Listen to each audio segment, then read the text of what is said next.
we get started. We do have a pretty full schedule, and we're scheduled to go for pretty much the whole morning. We will take a couple breaks, but anyone, members of the board, staff, members of the public, want to get up. Recording in progress. Get something to drink, something to eat, please feel free to do that. We will have a couple breaks, but if you need to stand up, don't hesitate. I have a general question for the board members. One of the first agenda items is to take up the collective bargaining agreement, the Lebanon support staff, and the Lebanon administrative group. Is there a need for another non-public before we do that? Or is everyone satisfied that they have enough information? We can just take motions and vote. And it's not a problem. If someone wants to get together, we'll take a short non-public and do that. But if not, we won't. I'm sad. I'm good. Okay, good.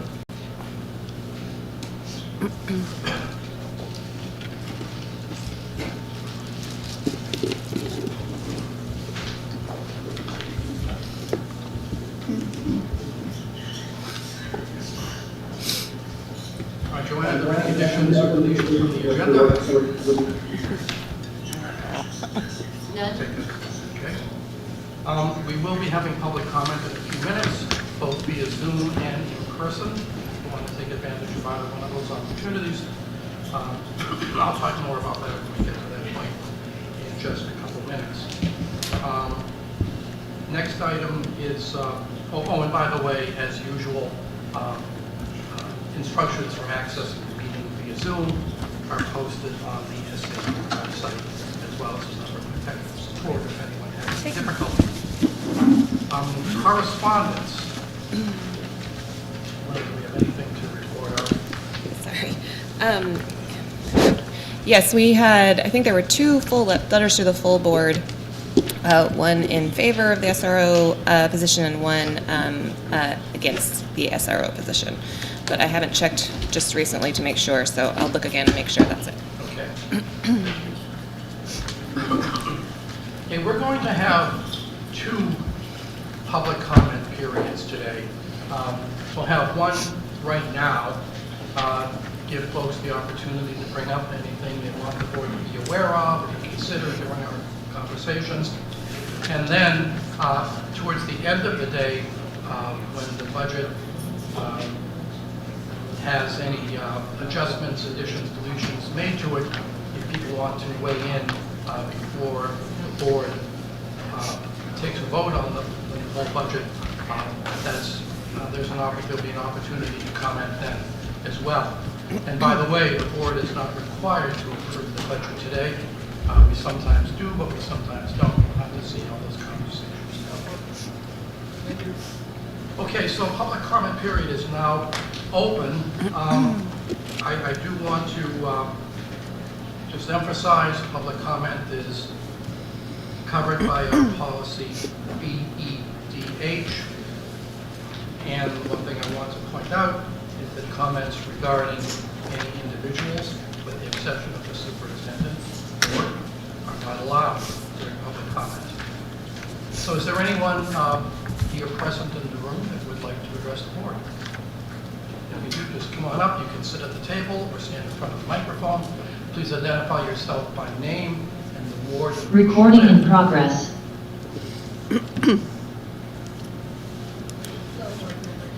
Morning.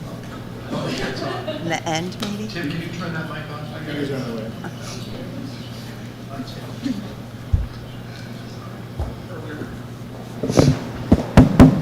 There you go. Thank you. Hi, I'm Kathy Beckett.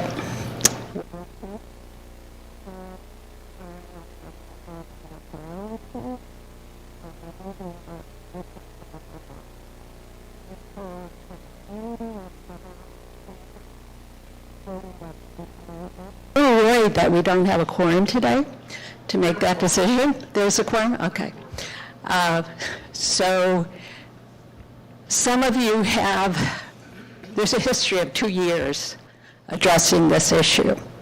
And some of you have listened to the community, and some of you have not. And some of you have taken into account the concerns of students of color in our schools, and some of you have not. And some of you understand that it's not just students of color, it's students with disabilities, it's students whose parents who've had interactions, negative interactions with police, and other vulnerable students in the schools who have reason to be fearful of having a police officer in the schools. So I'm hoping that those of you who agree with those concerns, who understand those concerns, will take them into consideration and will make the right decision today and remove the SRO position. I'm quite aware that you've already made your decisions, some of you, because you have been consistent in your support of the SRO, despite saying that you are not sure of your position. So my hope is that you will make the right decision today. If you do not, we will continue to fight this issue. So thank you for your attention. Is there anyone else who'd like to speak? Okay, we'll take the Zoom person.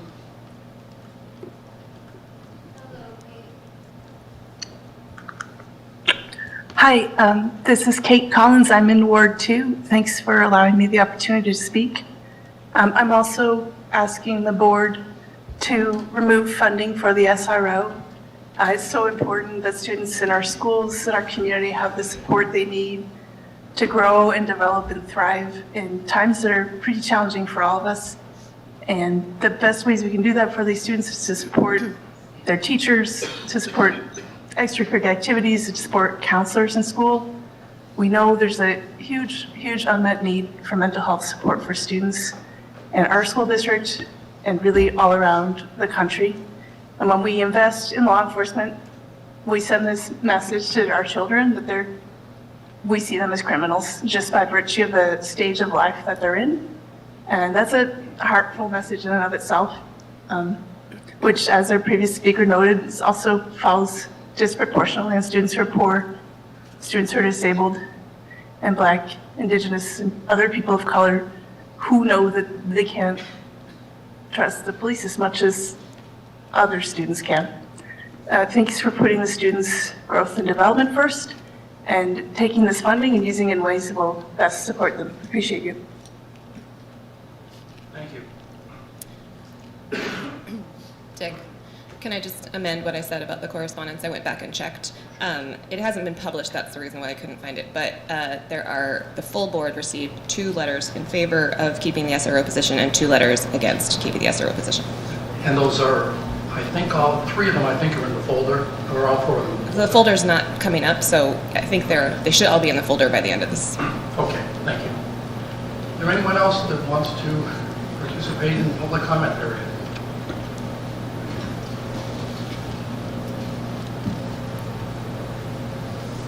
Not seeing any hands or hearing anything from Joanne. This first public comment period is closed.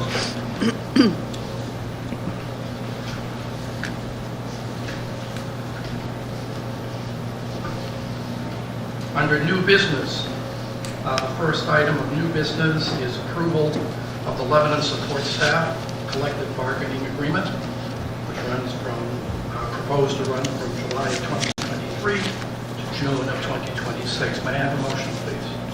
Steve? Yeah, I'd like to move that we approve the Lebanon Support Staff Collective Bargaining Agreement that would commence July 2023 and run through June 2026. Second by MJ. Are there any comments or questions? Do we have the numbers for that? Yes. What are They were they? given at the last board meeting. Don't we I don't- usually include them though when we make the motion? Tim, would you like to read the numbers back again? Which numbers? What sort of the years totals?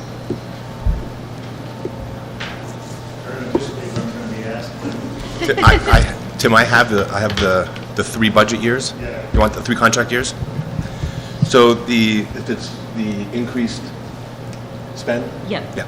So in the first year of the contract, the increased spend would be $448,000.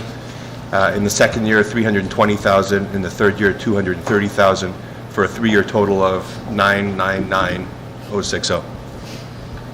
Can you just read those a little slower? Sorry. In the first year of the proposed contract, which is 2023 to 2024, the increase in spend would be $448,566. In the second year would be $320,070.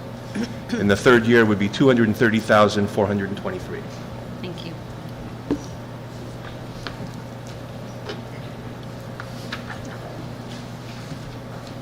Any further discussion? Hearing none, all in favor? 3, 4, 5, 6, 7, 0.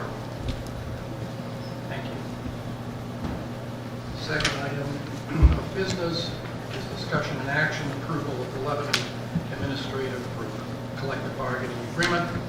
This is a 5-year agreement from July 2023 to June of 2028. Steve? I'd like to move that we approve the tentative agreement between the Lebanon School District and the Lebanon Administration.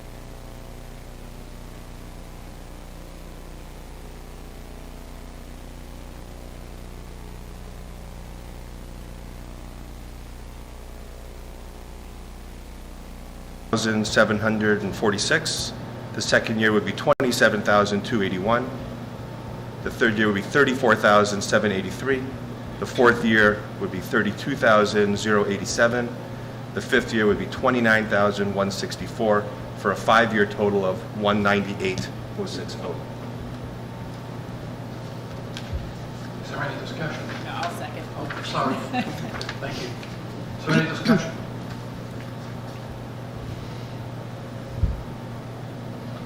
All in favor? 7-0. Thank you. And Tim, you have already included the impact on the tax rate in Right, on the summary sheet, there's a box that has those negotiations. That's just when the voters are looking at the tax impact, it's just year 1 that gets considered. So the impact in that box includes the first year of each of those numbers. All those numbers go on the warrant, but only the raise and appropriate number is just year 1. Right, and this is in the binder and also in the sheet that you just handed out. Right, so the operating budget is adding 94 cents per thousand, and then when we add the collective bargaining agreements, it goes up to $1.14 per thousand.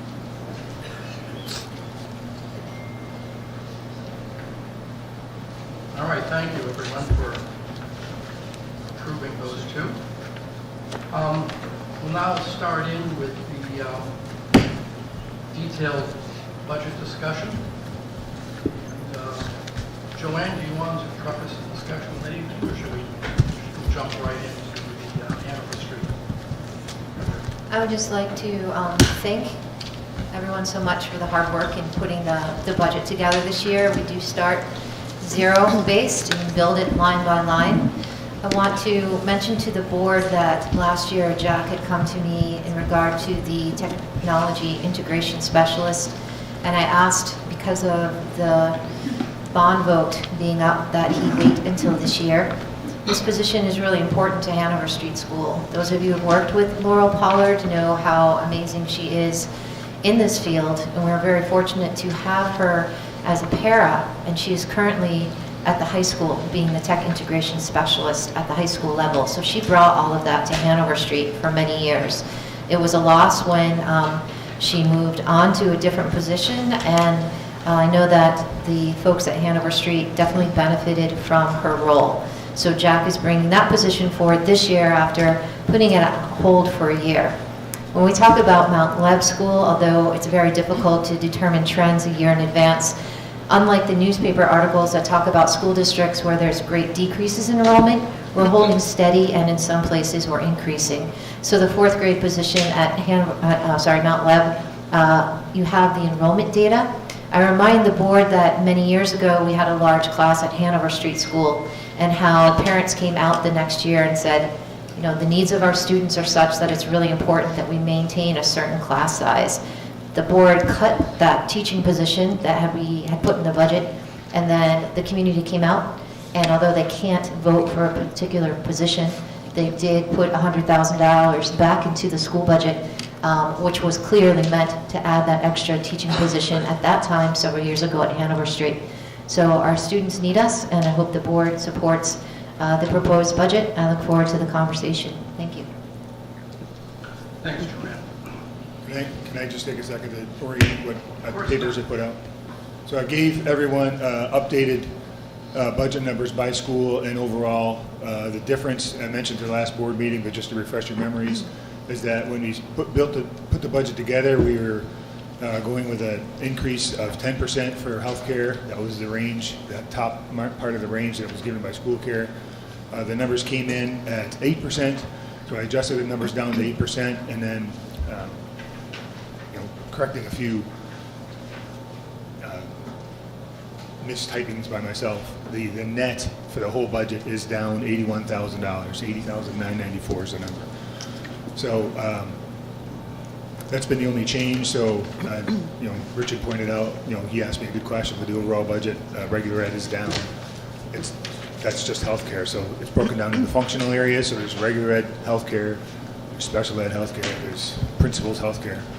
All those numbers are affected just in the healthcare numbers. So that's the orientation of the budgets put in front of you. As far as the information in the book, as far as the requests and what's being asked for, none of that has changed. So just wanted to make sure to get that out. Joanne, do you have anything else? I do not. Hey, Jack, you want to get us started? Of course.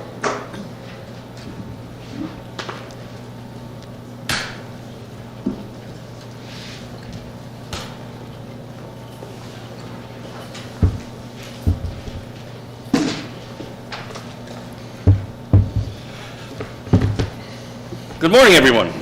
Good morning. Good morning. It's a pleasure to see everybody this morning. It's always a joy to meet and come together and talk about the future of education in Lebanon. I do have to share, once again, as I did last year, it's been real busy over at Hanover Street School. So I have my handout for everybody regarding this year's upcoming budget, my one-pager that sort of describes some of the other additions, some of the changes, things like that. I do apologize for listening to our binders again this year. We are getting better at staffing, but usually I'm in the classroom. I try to remain diligent to the service of the students.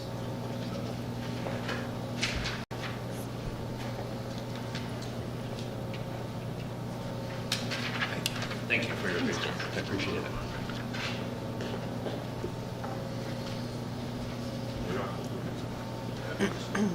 Yes, of course, sir. Thank you.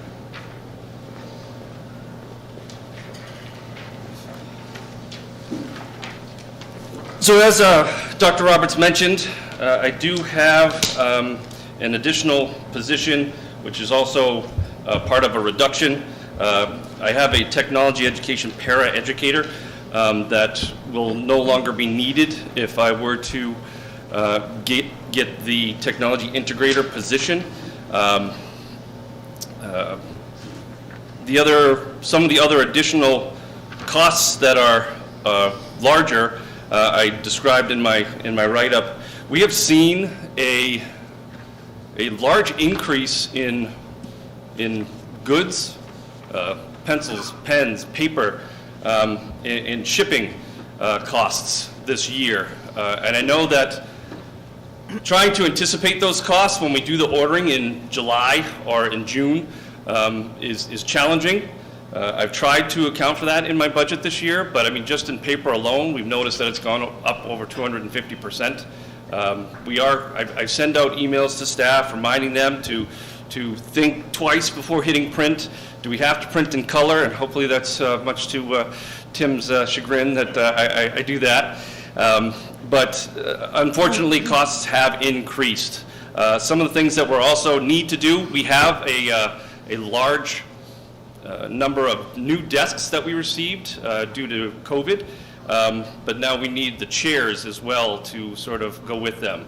Some of the classrooms have stools. We had included those in years past, but we're finding that the chairs that we have, the plastic ones with the 3 slots that are 25 years old, are cracking, and students are getting pinched in their legs and things like that. So we need to take a look at those chairs and try to fix those so children aren't suffering while they're trying to learn by getting pinched and things like that. So the other piece that we want to include is the full adoption of the classroom setups for the rest of our 3 kindergarten classrooms. We have 1 classroom that is working with the state of New Hampshire in our play-based learning program. Part of that is we have somebody that comes in, observes the students, gives feedback on the setup of the classroom, the type of instruction, and part of this are round tables to make sure that students have equity and equality in learning, that they don't have specific learning spaces. Right now I have 1 classroom that has that. I'm going to be asking that for all the rest of the 3 kindergarten classrooms. So in conjunction with the shipping costs and material costs, unfortunately furniture is also at seems to be at an all-time high.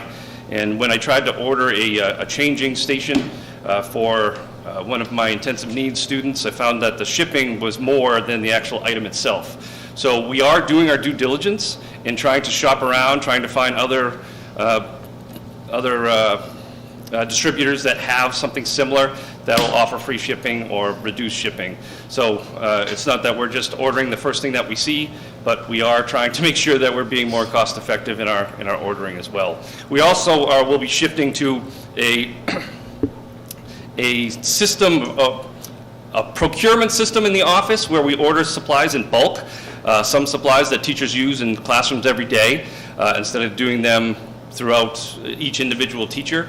We're hoping to minimize some costs that way. We understand that at the kindergarten level, that some students in kindergarten can't use the same writing implements that 4th graders use. So those things that teachers need specific to their instruction will be ordered by them expressly, but other things like folders and whiteboard markers and things like that we'll order in bulk, and then the teachers can ask for those from the office or get them from the area where we're going to designate.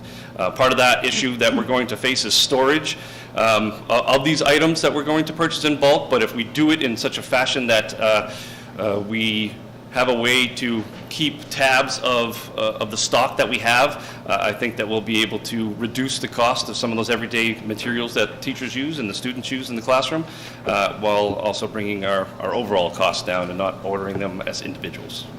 So the technology integrator position is obviously something that I do feel passionate about. I feel that if we are to include the technology integration position, that it will enhance learning and instruction, as well as give our students a greater benefit over others that have yet to implement a position like this. It is part of the new standards that were approved in 2019 and that are also in review for the minimum state standards that are coming up now. So I'm hoping that we can support this technology integration position for Hanover Street School. Questions, Mr. Jack?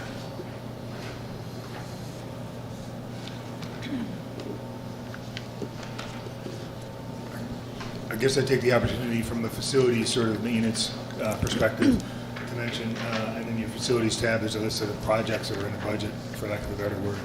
And for Hanover Street, there's just a continuation of the classroom renovation and a floor upgrade to room 210, which I believe is going to like, well, I don't know. I was going to say what kind of tile we're going to, but anyway, so the classroom renovation is $80,000 and the floor upgrade of room 210 is $7280. Those are the two things that are in the budget for facilities outside of regular maintenance. I have a Wendy? question. So with furniture, my understanding is we purchased a bunch of furniture for COVID. So is that furniture still in storage? And so if we keep accumulating furniture, we're going to run out of storage. And how do we either repurpose or resell? Do we look for used furniture? I'm sure that there are other schools that are disposing or changing of their stuff. So do we always look for new, or do we look for used as well? For me, I'm always there's a couple places that I always go to first. It's a UNH. I don't want to tell everybody, but it's a University System New Hampshire surplus, which I always go to. They have desks, filing cabinets, tables, display cases. All sorts of things that the University System of New Hampshire and all the collegiate schools that they have no longer need. So I usually go there and try to reduce the cost on the taxpayer and see if I can bring something like that into my building. With some of the desks and furniture that we purchased through the ESSER funds, we are going to remove the old desks that we still had, because some of the tables that we had used and that we had removed from the classrooms have already come back, but the desks that were old and outdated of 15 to 20 years and are bulky, they're made of sheet metal, we're going to eliminate those and keep the safer plastic and lighter ones in the classrooms. And Tim, when we dispose of it, where does it go? Like, are we storing all this stuff? So the short answer to that is yes. I mean, I was talking to Steve. We have furniture around the district, and we need a strategic way to Jack just pointed out, like, get rid of stuff that's just not going to work, but not get rid of stuff that we could repurpose somewhere else. The question is figuring that out. But we do have furniture in a lot of different places, and we're going to need to be eliminating it. Especially, the maintenance, the old maintenance shed has furniture in it that that shed's coming down.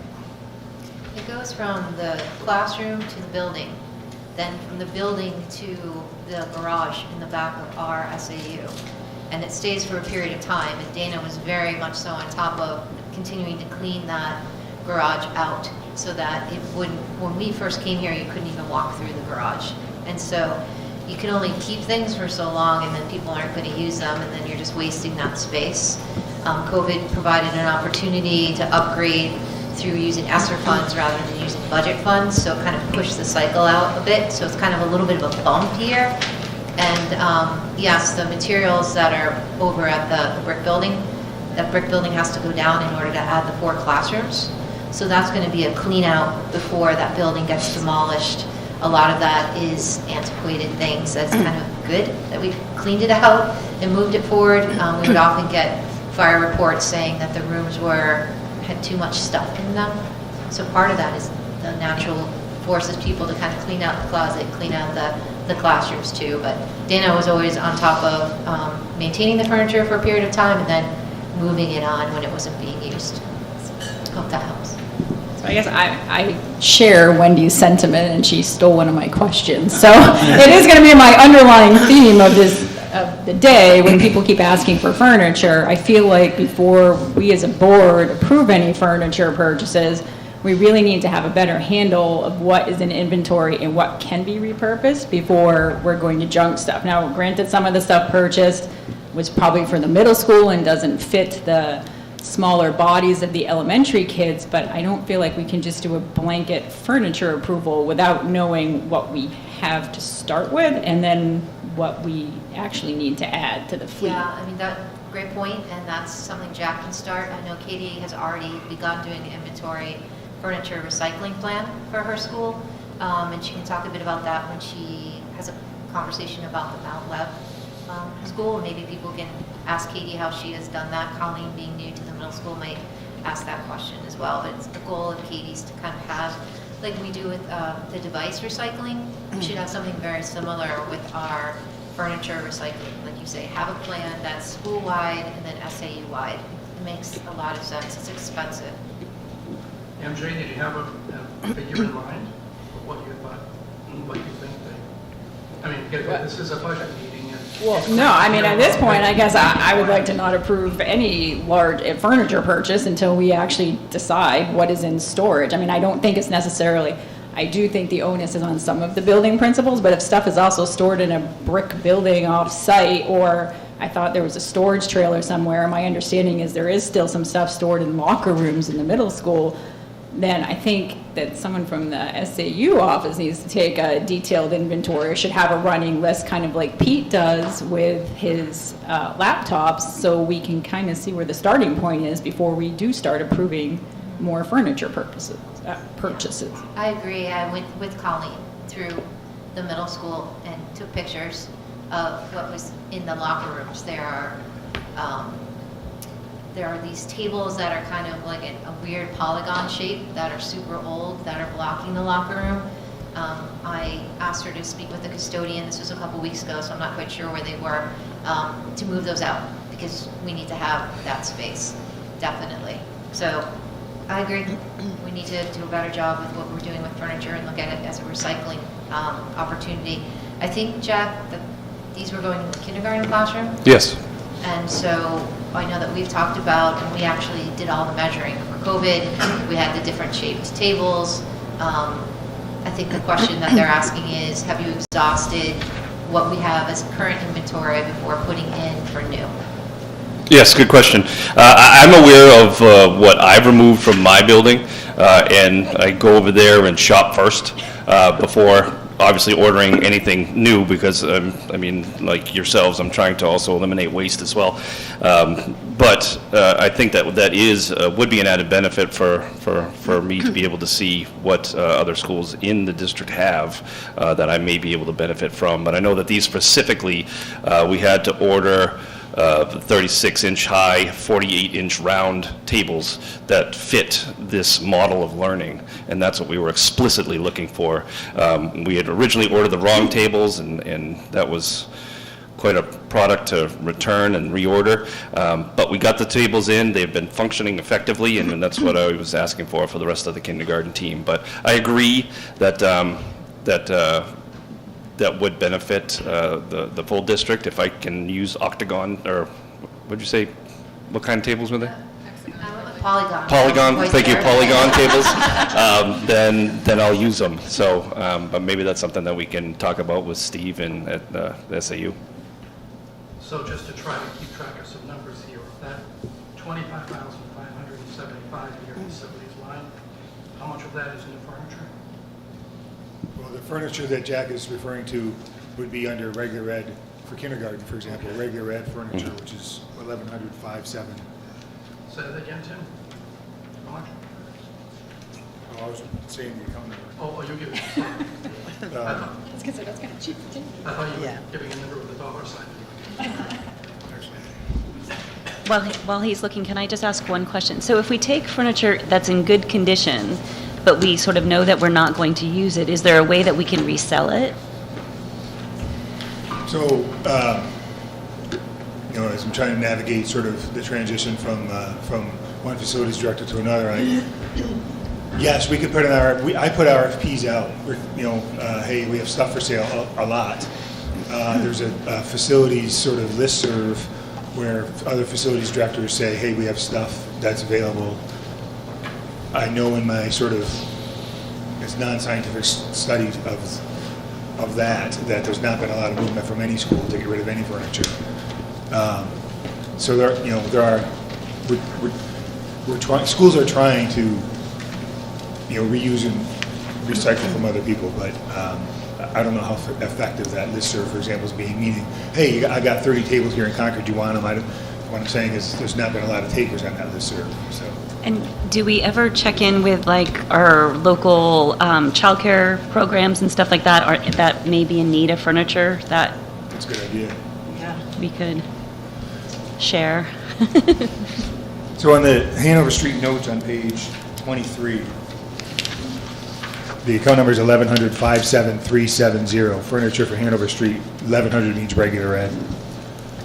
This budget has $31,500 proposed. But Up- that's for all of the list, right? Right, that's for, and you'll see the notes on page 23 of the Yes. numbers that go into that. Really, it's a really long list.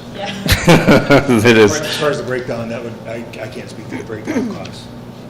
Yeah, and I have all those numbers. So I have the dry erase from dividers, 24-inch shelves, the cubby trays, the rolling craft organizer carts, the flex space floor seats, all of that. And I have the dollar amounts for everything. So, Well, if there's going to be a move to not approve that money, it'd be good to know what that furniture cost is. Do you have the amount specifically for the kindergarten tables, please? Or the chairs that you were referencing? Yeah, 50 chairs at $98 a piece is $4,900. Thank you.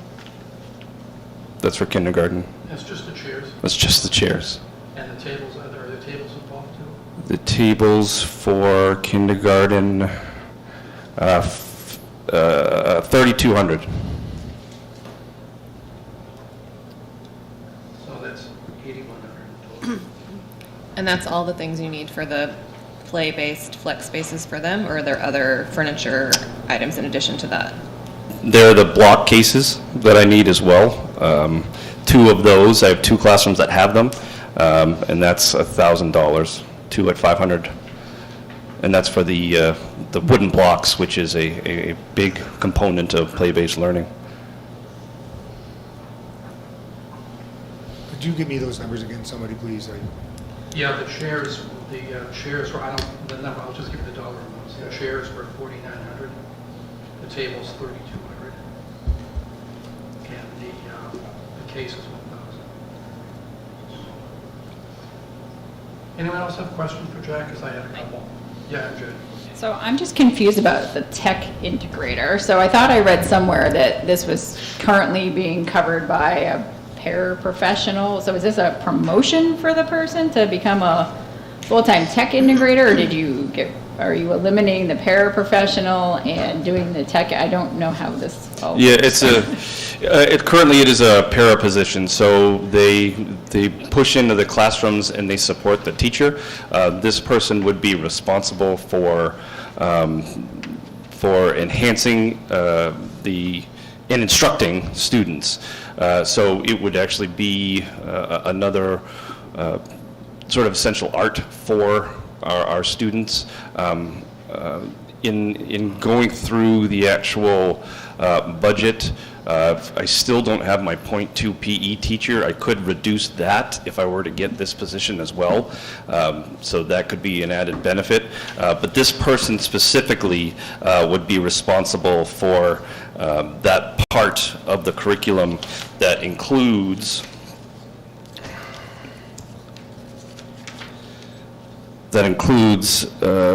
developing cognitive proficiency in all areas in grades 1 through 4 as required by the minimum state standards. So they will allow instruction in all grades, and they will also enhance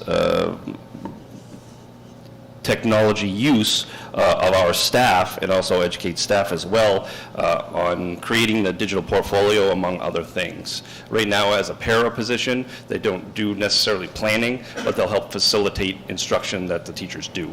But they'll take the lead on this now. I have a follow-up question to MJ's. So Laurel, who was doing this before, the para who was doing this before, has been hired at the high school this whole year. And she's been great. So what has been happening now? So you don't have this position now because she's not there, and the para position is still there, but it's not filled as far as I know. It was just filled on Monday. So what have you been doing up until this point? The teachers have had to facilitate the instruction in the classroom themselves, Technology instruction. like keyboarding without tears and other things. So it's hasn't been done as effectively it has been done in the past when that position was filled. Okay, so you have filled the para position with a specifically tech para, or is it just Yes. a para position in general? No, it's a tech para. Okay, and so up until this point, who has been handling the after-school activities that were previously handled by that tech para position? that are on your list of things that we, The clubs? yeah, the engineering club, the Crazy Eights math club, I mean, she did a bunch of those things. Who's been handling that until this point? I have people that are interested in offering those because they haven't come up yet.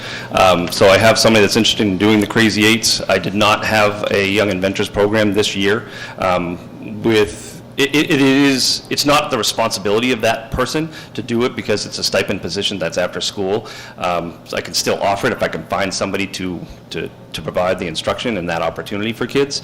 And hopefully, if I find the right person for this position, that they'd be willing to do something like that so we can continue to provide those. So if you had this position as a full-time position, would you make those clubs be a responsibility of that person, or no? They would still be stipended after-school activities? It would still be an additional supplemental after-school opportunity, but we would try to also integrate it into the regular fabric of the educational programming that we have. So we would have not the same full-length program of Young Inventors in first or second grade, because all of those clubs are offered at different grade levels, but part of the responsibility of the tech integrator would be to provide that instruction for kids in the classroom and say, hey, if you want to continue to do things like this, we're going to be offering a club after school, because parents are also looking for opportunities for kids after school and want to continue to provide those for them. So, Jack, when Lil and I chatted with you as the reps we had an interesting conversation. And so I think some of the questions that came out of that conversation were not necessarily specific to Hanover Street School, but thinking sort of about our elementary schools as a combined thing. So we have one school asking for a full-time enrichment teacher. We have one school that's asking for a tech integrator. And what was unclear in those conversations is sort of how both schools could benefit from each of these positions. So has there been discussion or conversation around how we handle these two things, enrichment and tech integration, for a student body of around 500 kids, 550, whatever it is combined, so that we're sort of providing equitable access across the district. So I think our question was more sort of, have we had those conversations? Are we thinking about ways to do that? If we provide a tech integrator at Hanover Street School and we provide an enrichment teacher at Mount Leb, then how do each of those schools become sort of their own little niche kind of thing? And how do we avoid that? Yeah, I understand. And given the timeline of our budget process, I wish we had more time to be able to collaborate, and I'm hoping that we still will be able to, because I understand the position of the board and the district to provide an equal access to all opportunities in education. Part of my responsibility as building principals to advocate for the students that I have.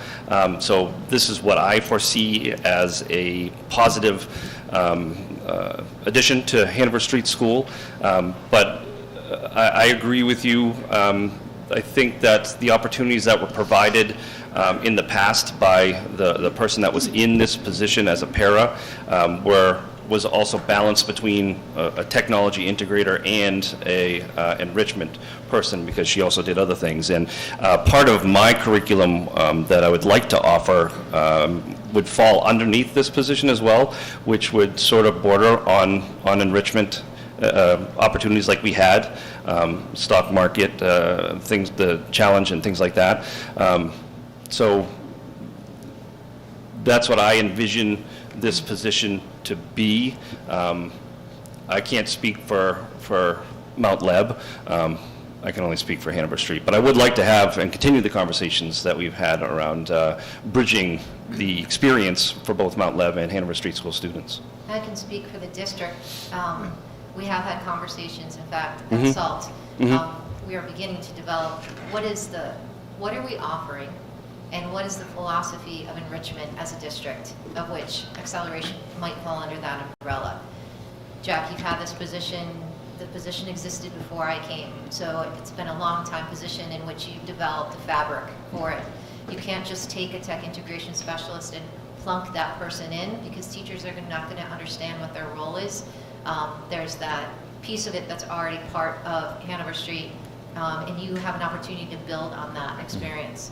Katie, at some point, will be coming to ask for a tech integration specialist. I've talked about this for years, but you have to do it when the timing's right for the school. And Katie has had, since Eloise was here, the person who is in that position, who Katie has looked at and said, we're going to change this position to make sure that it's meeting more students' needs than just a subpopulation. So her school is ready for that one to increase. At some time, the board should expect it to dovetail together, where it's reflective of both schools. But we, as administrators, understand that we have to bring in a tight, fiscally responsible budget. And so I ask the principals, what is your priority this year? The priority for Hanover Street was the tech integration specialist. The priority for Katie was increasing that position. And so that's why we're bringing it forward as it is. The budget doesn't end conversation. The budget helps us to get through the next year with what we are saying we need to support our students. And then the conversation should definitely continue. I think what's challenging, I hear that. I think what's challenging is when the board doesn't have, if we start sort of approving these positions now, and then the expectation is that we approve the next sort of layer without actually knowing what that plan is or what it might look like or when that integration happens. So it's sort of like the furniture thing, like without any sort of clear pathway or expectation of when those things might come up. So we have some sense of how that budget will shift, and the expectation, it just makes it hard. I agree. This was a conversation at Education Committee that I attended. It was also a conversation in another meeting that I attended, and I said this is going to be coming forward, that the tech integration specialist position has rooted itself at Hanover Street. It's a good thing. We want to keep that happening. The same with Hanover Street, Mount Leb. But there is an enrichment. We haven't defined the term enrichment or acceleration, but I think we're talking the same thing, additional supports for students who need it. And there is the reading program. Jack, do you want to talk a little bit about that? Because that's the other thing that the district needs to begin to look at. There's kind of a reading focus at Hanover Street, a math focus at Mount Leb. So how are those two things over the next few years going to be similar as well? Yeah, because we have the Junior Great Books program, which is open and accessible to all, which runs 2 days a week. So we continue to have that as well for all of our kids. And we're going to continue to offer that because I feel that it's beneficial, and so do the staff and the students. Okay. Aaron hasn't talked. Hi, Jack. Hey. I think it's on. It's on. Can you hear me? Yes. You mentioned that you could eliminate a .2 PE teacher and a para. Is that in the budget to remove those two positions? And what, if it is, what's the difference between those two positions and the new integrator? Yes, the para position, the reduction of the para position is in the budget. The .2 PE is not, to my knowledge. I still have that. I've been trying to get a .2 PE person for a while. Fortunately or unfortunately for Ms. Boudreau, she has very little prep, and I'd like to be able to offer her more collaboration time and more opportunities by offering that .2 PE since Rick left us and joined the rec full-time. So I believe that .2 is still in there, so I don't remember what the total cost reduction would be as a part of that. But the para reduction is in there. So in your budget binders, in the budget information tab in the front, there's a chart of the major additions and reductions. And you'll see that I labeled it wrong on that chart. It's a tech integrator. I think it says enrichment, but I had enrichment in the brain. So for Hanover Street, the tech integrator adds $111,971, subtracting the tech para that's in the budget. Well, it's in this year's budget. So the net is $48,971 increase. And the .2 is in the personnel numbers, and that is $22,000. So the .2 gym teacher is referring to is not proposed to you as a reduction. He's saying that That's been carried in the budget for several years now because that's been authorized. You use 111, what step is that? And is that with a full family plan of insurance? Correct. That's every new teacher's master step 6, and I assume family plan when we had a staff member. The tech para is what that's staffed at, well, when we approved the budget last year, so depending on that person's rate of pay last year and then insurance last year, that's what that is.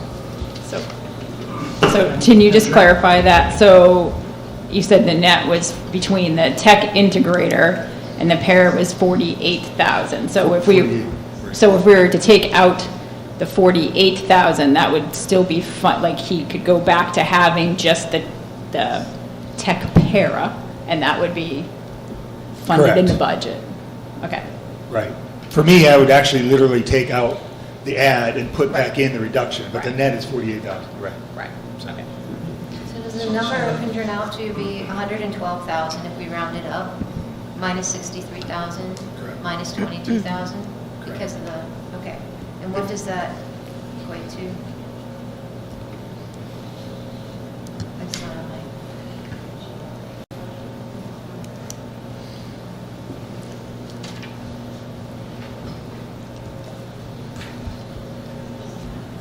The net of all three of those is add into 111,971 minus the tech minus the gym is 26,971 would be the new increase to the budget, if that makes sense.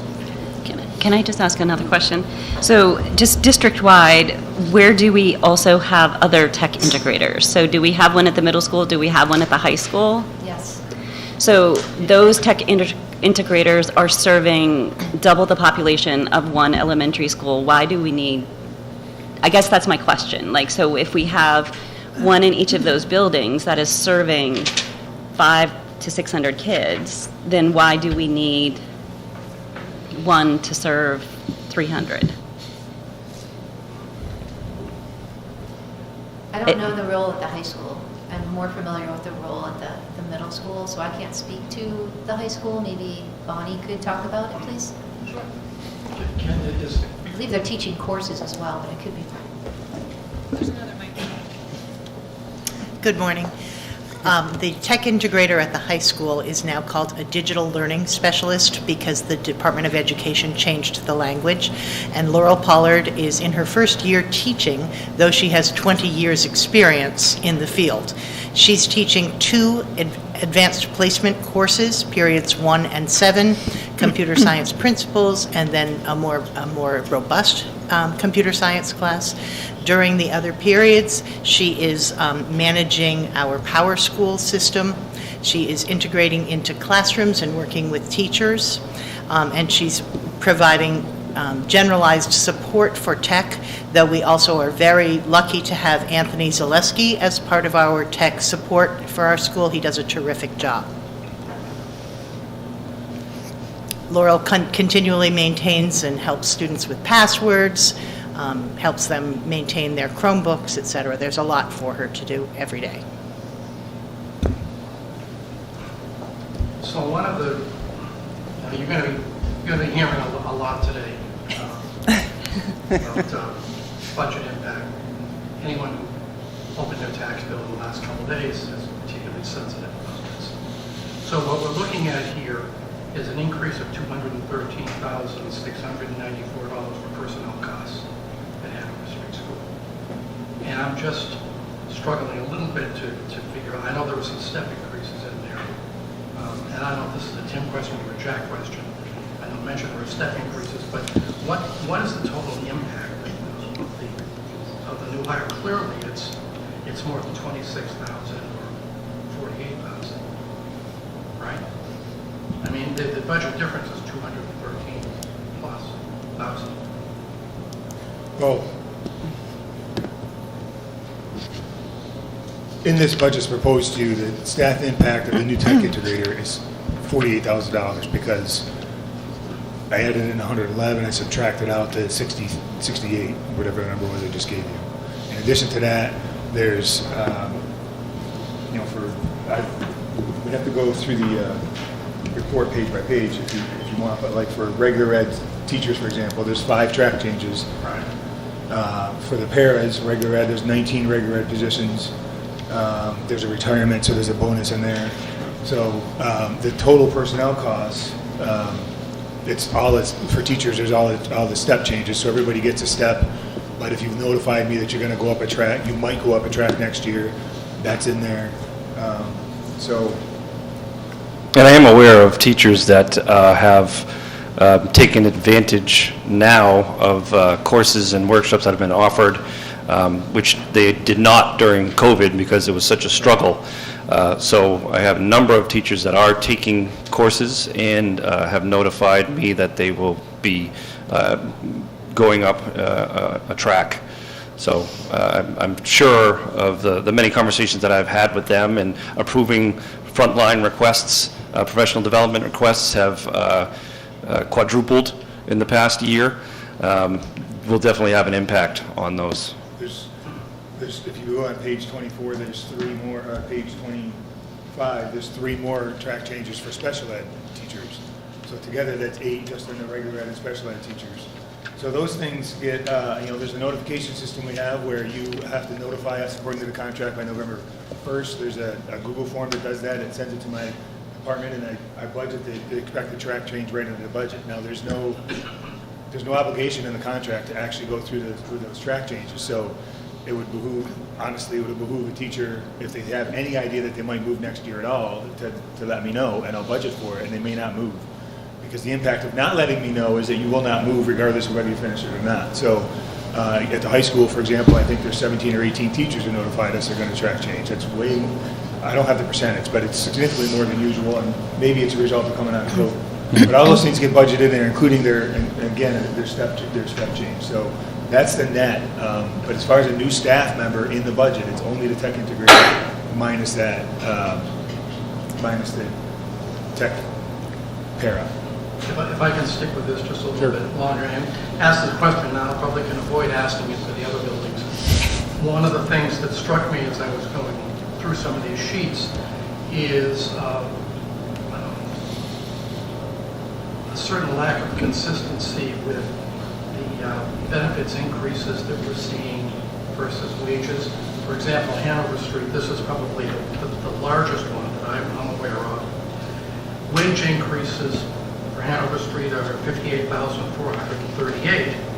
Benefits increases are $194,543. So it's more than 3 times greater than the wage increases.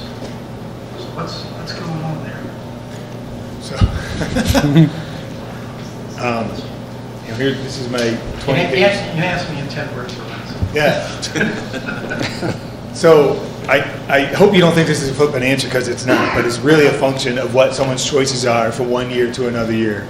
And we apply, so I have on the back page, back side of this spreadsheet, I have a benefits tab. It says what the rate is for the premium this year. And then I add in an adder. So I added in 10, I lowered it to 8. Then it feeds through to this, where I put in whether you're single, 2-person, or family, or maybe you're cash back, and it feeds through into what your choices are. And so depending on the mix or the person's a staff group's personal decisions, that can see a big swing. So if there was, this is just a for instance, I'm not saying this happened in Hanover Street, but if we had a population of people with family plans and some people retired and then new people have single plans, it's going to see a huge difference even though the premium went up. Because a family plan is $35,000, a single plan is about $11,000. So those are the kind of, or maybe you have a lot of cash back. So we have lots of people who get cash back. That's, if you're a family cash back, that's $8,000. If you get the family plan, that's $35,000. So that can make a big swing. So it is poor. It is. I understand. I'm not saying you're saying this, Dick, but if you just look at, premiums went up 10%, so healthcare should go up 10%. That's never going to be accurate, because it really depends on what people's choices are, and what they compared to what the choices were in the budget a year ago when we did last year's budget.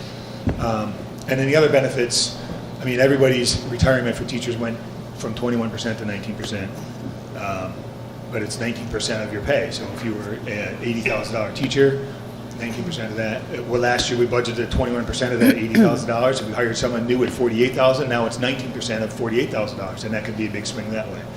So I wish I could be more exact and show their spreadsheet that would answer it boom, boom, boom, boom, boom. You could study my spreadsheet if that was, if I thought you wanted, if I thought you could see people's personnel choices, but that's how it works. Just one other. Can I have? Yeah, go ahead. Or something, so along with that, so I too had a thought like similar to Dick, but then my overarching question for all of this is, yes, the benefit numbers that you have in there, isn't that for all staff, whereas the wages are only for the LEA that are in there this year too? So isn't that also creating an imbalance? It's also, So you have 3 contracts that the wages are flat because they're going to be warrant articles. So in essence, your benefit lines are showing actual and decisions, but your wage lines are artificially deflated because you got 3 warrant articles. That's a good point. And the warrant articles, when we say 28%, that's not, because I put the increase in healthcare in the budget, the warrant articles that say, you know, the salaries are $100,000 and 28% for benefits, that's the non-healthcare benefits. So the healthcare choice for the person who's a para in this budget goes up by their choice, by whether their wage stays flat. So that's a very good point, especially with the para unit, which is a big one. So the additions you made have just been at the very top level. You're adding in the aggregate cost for these collective bargaining agreements, like on that single sheet. We're not going to, as MJ says, we're not going to see that down at this level. Correct. Okay, my follow-up question was, are these benefit costs based on current employee elections? Yes. Okay. And if it's a new staff member, so a tech integrator, we budget Master 6 for every incoming staff teacher. So I budgeted Master 6, and I assumed a family plan. Now that is a very conservative assumption, but as I just illustrated, if I assume a single plan and they choose a family, we're $20,000 upside down. So I always assume the worst as far as from a financial standpoint. Mary. My question is about the tech integrator.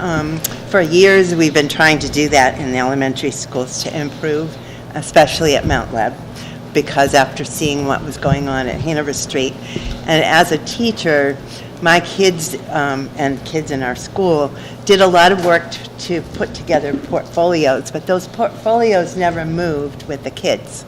And so I want to know, is there a way these portfolios, if we can get them together, will they move with each child from one grade to another or all the way through?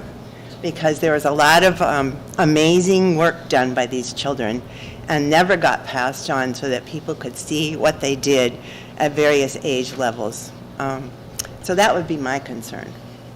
Yeah, we've done those. I mean, at Hanover Street, I can speak for them, that was part of what the Tech Para did, helped create those and make sure by the end of 4th grade that they were able to continue on, and that was through the use of Google Classroom, and it stayed with the child. So their account follows them throughout their entire career in Lebanon. But I never saw that happen at Mount Web. Okay. And that was my question. Bonnie had her hand up, maybe from the high school perspective? I just wanted to say that Google Apps makes it really easy because it just stays in their accounts. Right. And I actually was just looking at an elementary and middle school portfolio with one of our students quite recently, because they all need to transfer it into other Google places. So we do look at it, and they have a good time looking back. Awesome. Good to hear. Thank you. Steve.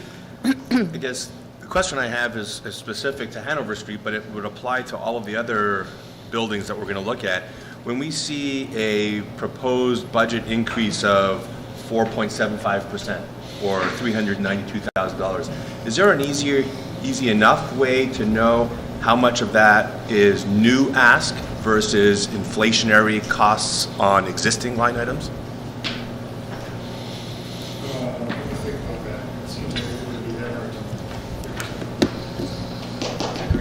You just don't think it seems that hard, Tim? Is that what you said? I'm sorry. I should be able to.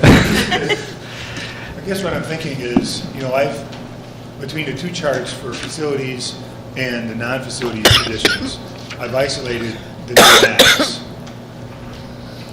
So it seems to me that if I can pull those numbers together and subtract it, maybe I can give you a percentage. Because it seemed to me that, the inflationary costs we may not have as much control over, but new asks, yes, they may be important, but if we can't afford them, we can't afford them. The inflationary costs we may not be able to do anything about. I mean, I guess I didn't percentagize it out, if that's a word, but the new asks are shown in that chart I told you about in the beginning. So, I mean, what we've heard, Steve, from the discussion so far, is that of that 392, roughly, 48,000 is for the tech integrated wages, plus whatever benefits are going to be applied to that. But there's also furniture. And then another 9,000. Yeah, furniture. So it seems the new asks are a very tiny percentage of that And increase there's the there. classroom renovation that's in there as well, so that's another large ticket. It could be as much as a third. I'm keeping a running list, that's why I asked Dick earlier for those numbers, so 31,100 is the number that's been subtracted, at least right now we're on discussion without any sort of vote. So that, plus our numbers on the facilities thing, so yeah, the percentage is super small, but I guess I was going by real numbers instead of percentages. Yeah, no, either way. Thank you. Anything else for Jack? MJ? So I just have a couple other more things that kind of stood out in the budget pages. So I guess getting back on the furniture theme, on page 31 on his detailed budget, furniture special ed. Now, the budget difference is only $700, but if you look at the historical, we really weren't spending that much from actual 21 to actual 22 on furniture, and then the budget jumped up last year to $7,800, and it's maintaining and actually increased. So I'm wondering what that furniture is and why suddenly we've had such a large spend in special ed furniture. Yeah, let me just locate that. 12,57370. 31, which kind of goes to Stephen's question. It may not show up as much of a new ask, but yet the budget seems to have, is running higher than historical. So during hybrid and COVID, I was able to have special educators in different locations. Now I've had to condense them into one room, so I have 3 staff in one space. I have one IMP room in the K2, and I have the other IMP in the 3rd grade wing. The costs here for this one is trying to better those spaces for those special educators that are more condensed in a better fashion for them to be able to deliver instruction. So I've got two storage bookcases with casters to be able to allow more flexibility if I need to shift them around the room. Those are $682 a piece, so that's $1,300 for those 2 storage shelves, storage bookcases. I also have another storage bookcase for another one that was a little bit bigger. That's $700, and some of the smaller ones. I have an over-the-door hook that we're going to use to put over because I have dividers that I've already purchased that absorb sound. So when they're delivering instruction, they're trying to maximize their space. So I've got them hanging things on those dividers. That's part of this, as well as chairs for them. There's 5 of those at $20 a piece for $100. I had included a wall-mounted dry erase board at $850, because right now they don't have that. So how does that differ, though, than the $7,800 that you're budgeted to spend this year? So you aren't outfitting those spaces this year? Like, what's going into what was in the budget, I guess, for this year that maybe are you double? I guess I'm just concerned that we're double buying, or we're we've now fit these areas for 2 solid years in a row, when it sounds like the instruction has started to happen now to. This year I put tables in there. They actually make whiteboard tables. So the table is like a whiteboard on 4 legs, and they offer instruction right there with the students. So I had 3 of those I've already purchased this year. Those aren't included in next year's budget. They're trying to enhance what they already have. So it's not repurchasing other supplies. It's trying to enhance the old computer lab to fit 3 special educators and offer instructions to the large groups that we now have and we're able to offer as a result of the restrictions that are lessening due to COVID, because before they weren't offering larger group instruction, meaning for special education, we could have students from the same classroom and we had to really work the schedule, but now we're able to pull students from different classrooms and provide smaller group instruction. So we didn't have some of the furniture to be able to do that before. So we're finding what we're missing and we're enhancing that.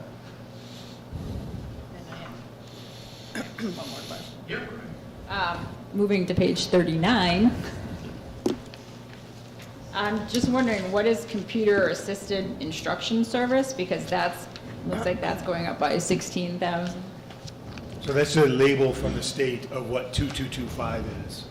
So that is the function, computer-assisted instructional services. It's going up by 16,000. That adds up everything above it. That starts with a 222. So that is, I mean, these reports they seem easy to me because I look at them. They're not user-friendly. But the word function is a label. That's a sum of everything above it that starts with a 2225, sorry. But the increase so then is it's the line above. 16,000, the line above it for Oh, technology yeah. equipment. So Right. what is that the Right. projectors, or what is that? Yeah, that's, we're still not fully out, well, I have to defer to Peter on some of these things, because we have a replacement cycle for our Chromebooks as well as iPads for our kids. So we have making sure that we're eliminating old technology that can't use the operating system, that are upgrades that they don't allow it. So iPad Air 2s, they don't allow the current operation software. Those are archaic, and then if we can't do that, if we can't use, we guess we technically could still use them, but some of the programs that are offered now aren't compatible with the iOS. And like I said, I can defer to Peter for more of this, but he meets with us regarding the 2225 line and what our building needs are. It would be nice to have that broken out, because I know other buildings, we've broken it out that was comprised of like 50 Chromebooks that were needed for the kids, replacement iPads, and how many projectors, but it seems like on this particular line at this particular building, we're kind of flying blind as to what this increase represents. I gotcha. So if you go to your tech tab, you'll see Peter's red, yellow, green piece of paper. And Peter probably still have to speak to what it is, but I see $56,000 on the Hanover Street tech equipment. What ties into that $56,000?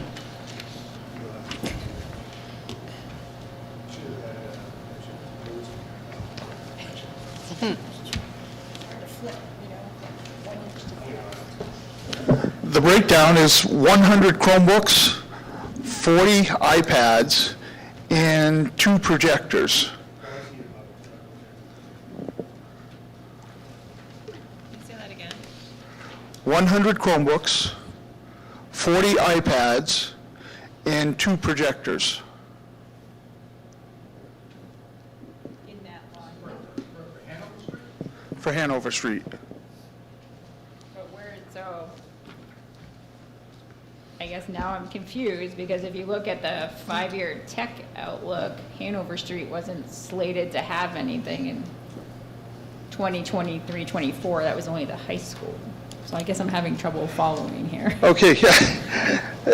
Basically, this is a yearly thing for the tech, the Chromebooks and the iPads, where up above is every 4 years, the school gets a refresh of technology for their staff members.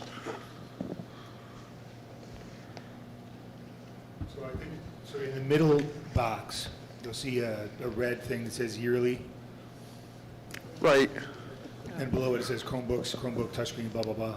So that every year, that's not part of the 5-year plan, it's an every year thing. That's an every And year, you'll that see the keeps them Hanover Street. refreshed at Yeah. having a device in every student's hands. I guess I'm not So that's seeing 60, Hanover. the 60, 63 is what we're looking at? Right, am I on the right page? 'Cause I'm not Oh, you know what? But that's not, that's 24, 25. Yeah, that's what we're looking at. That's not, It's not yearly. aren't we looking at? I'm confused. It sounds like it kind of looks like we're doing horizontal, but now you're saying we have to read it vertical, I guess. Spreadsheet didn't compute, right? Thank you.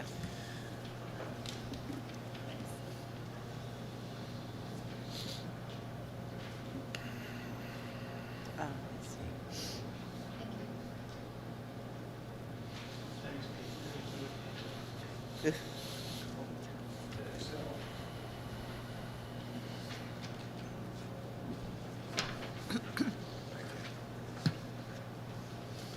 Thank you.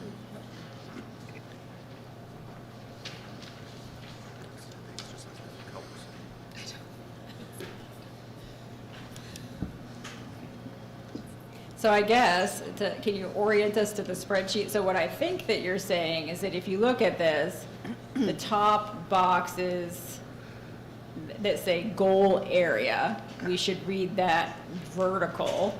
So Lebanon High School is up for the refresh in this coming budget season. But then where it says yearly, we should just, that is only for the budget for 23, 24, and we should start reading that horizontally. So each school has a certain number of Chromebooks or iPads that are going to be replaced. That is correct.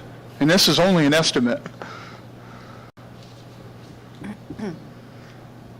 So just so we're all on the same page, what are the new purchases for Hanover Street? The new purchases are 100 Chromebooks, 40 iPads, and 2 projectors. I'm having trouble finding it. So I think it would be helpful for the future under the yearly if we then just kind of put at the top that that's referencing only the 23, 24 year, and then relabel each school instead of having, like, I think these 2 boxes need to be separated more, and they need to have different labels on the horizontal and vertical axis, but Okay. I think this box that says yearly, Dick, you're just supposed to look at it as only the 23, 24 budget, and then the column refers to each school and what they're getting for grand total of Chromebooks, iPads, projectors. So I'm looking at, should look at dollars, I'm not going to see the numbers.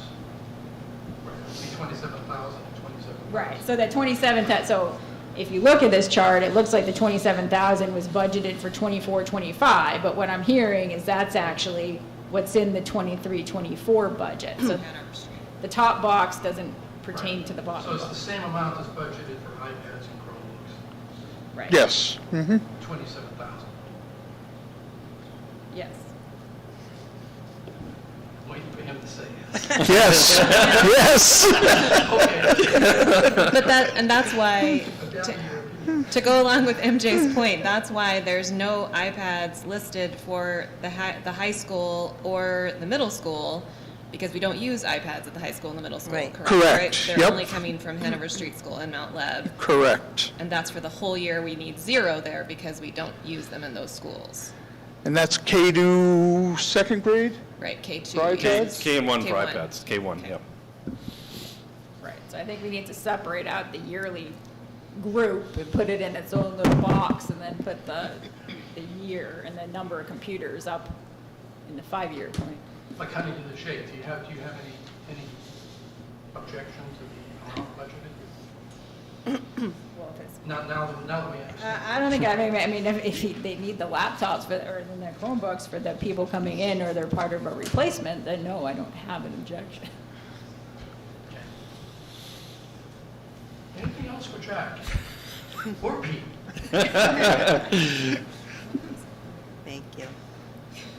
Okay. Jack, Okay. I think it's Katie's turn. Yes. I'll pass it along. Thank you. Thanks, Jeff. Thank you.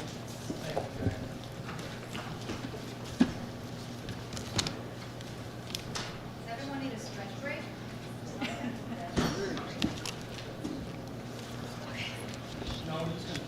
She's going. Okay.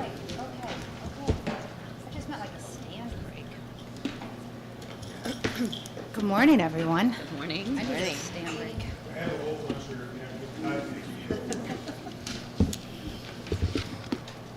Okay, I'm going to get organized here with my notes. Thank you all for being here this morning. Bright and early. Yeah. Can you start by reviewing your report? I think that might be great, just get an overview. That's what I was going to do. Thank you. So,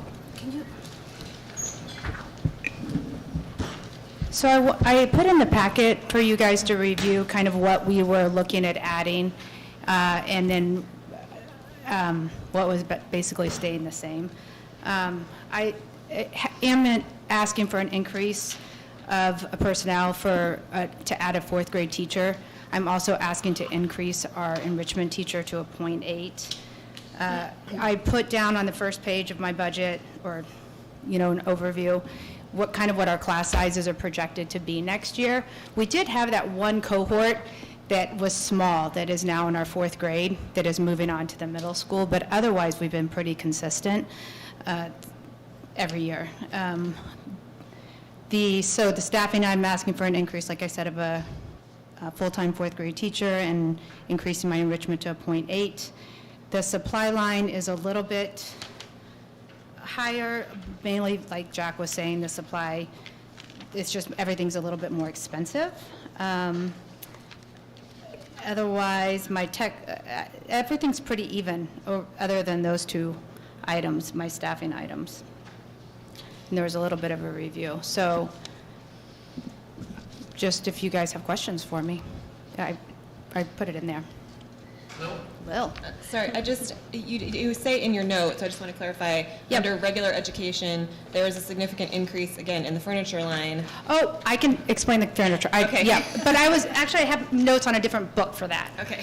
But that was just going an overview. Yes, there is a significant line of furniture, but that is for two reasons. It's for the cafeteria tables that we need for our new addition.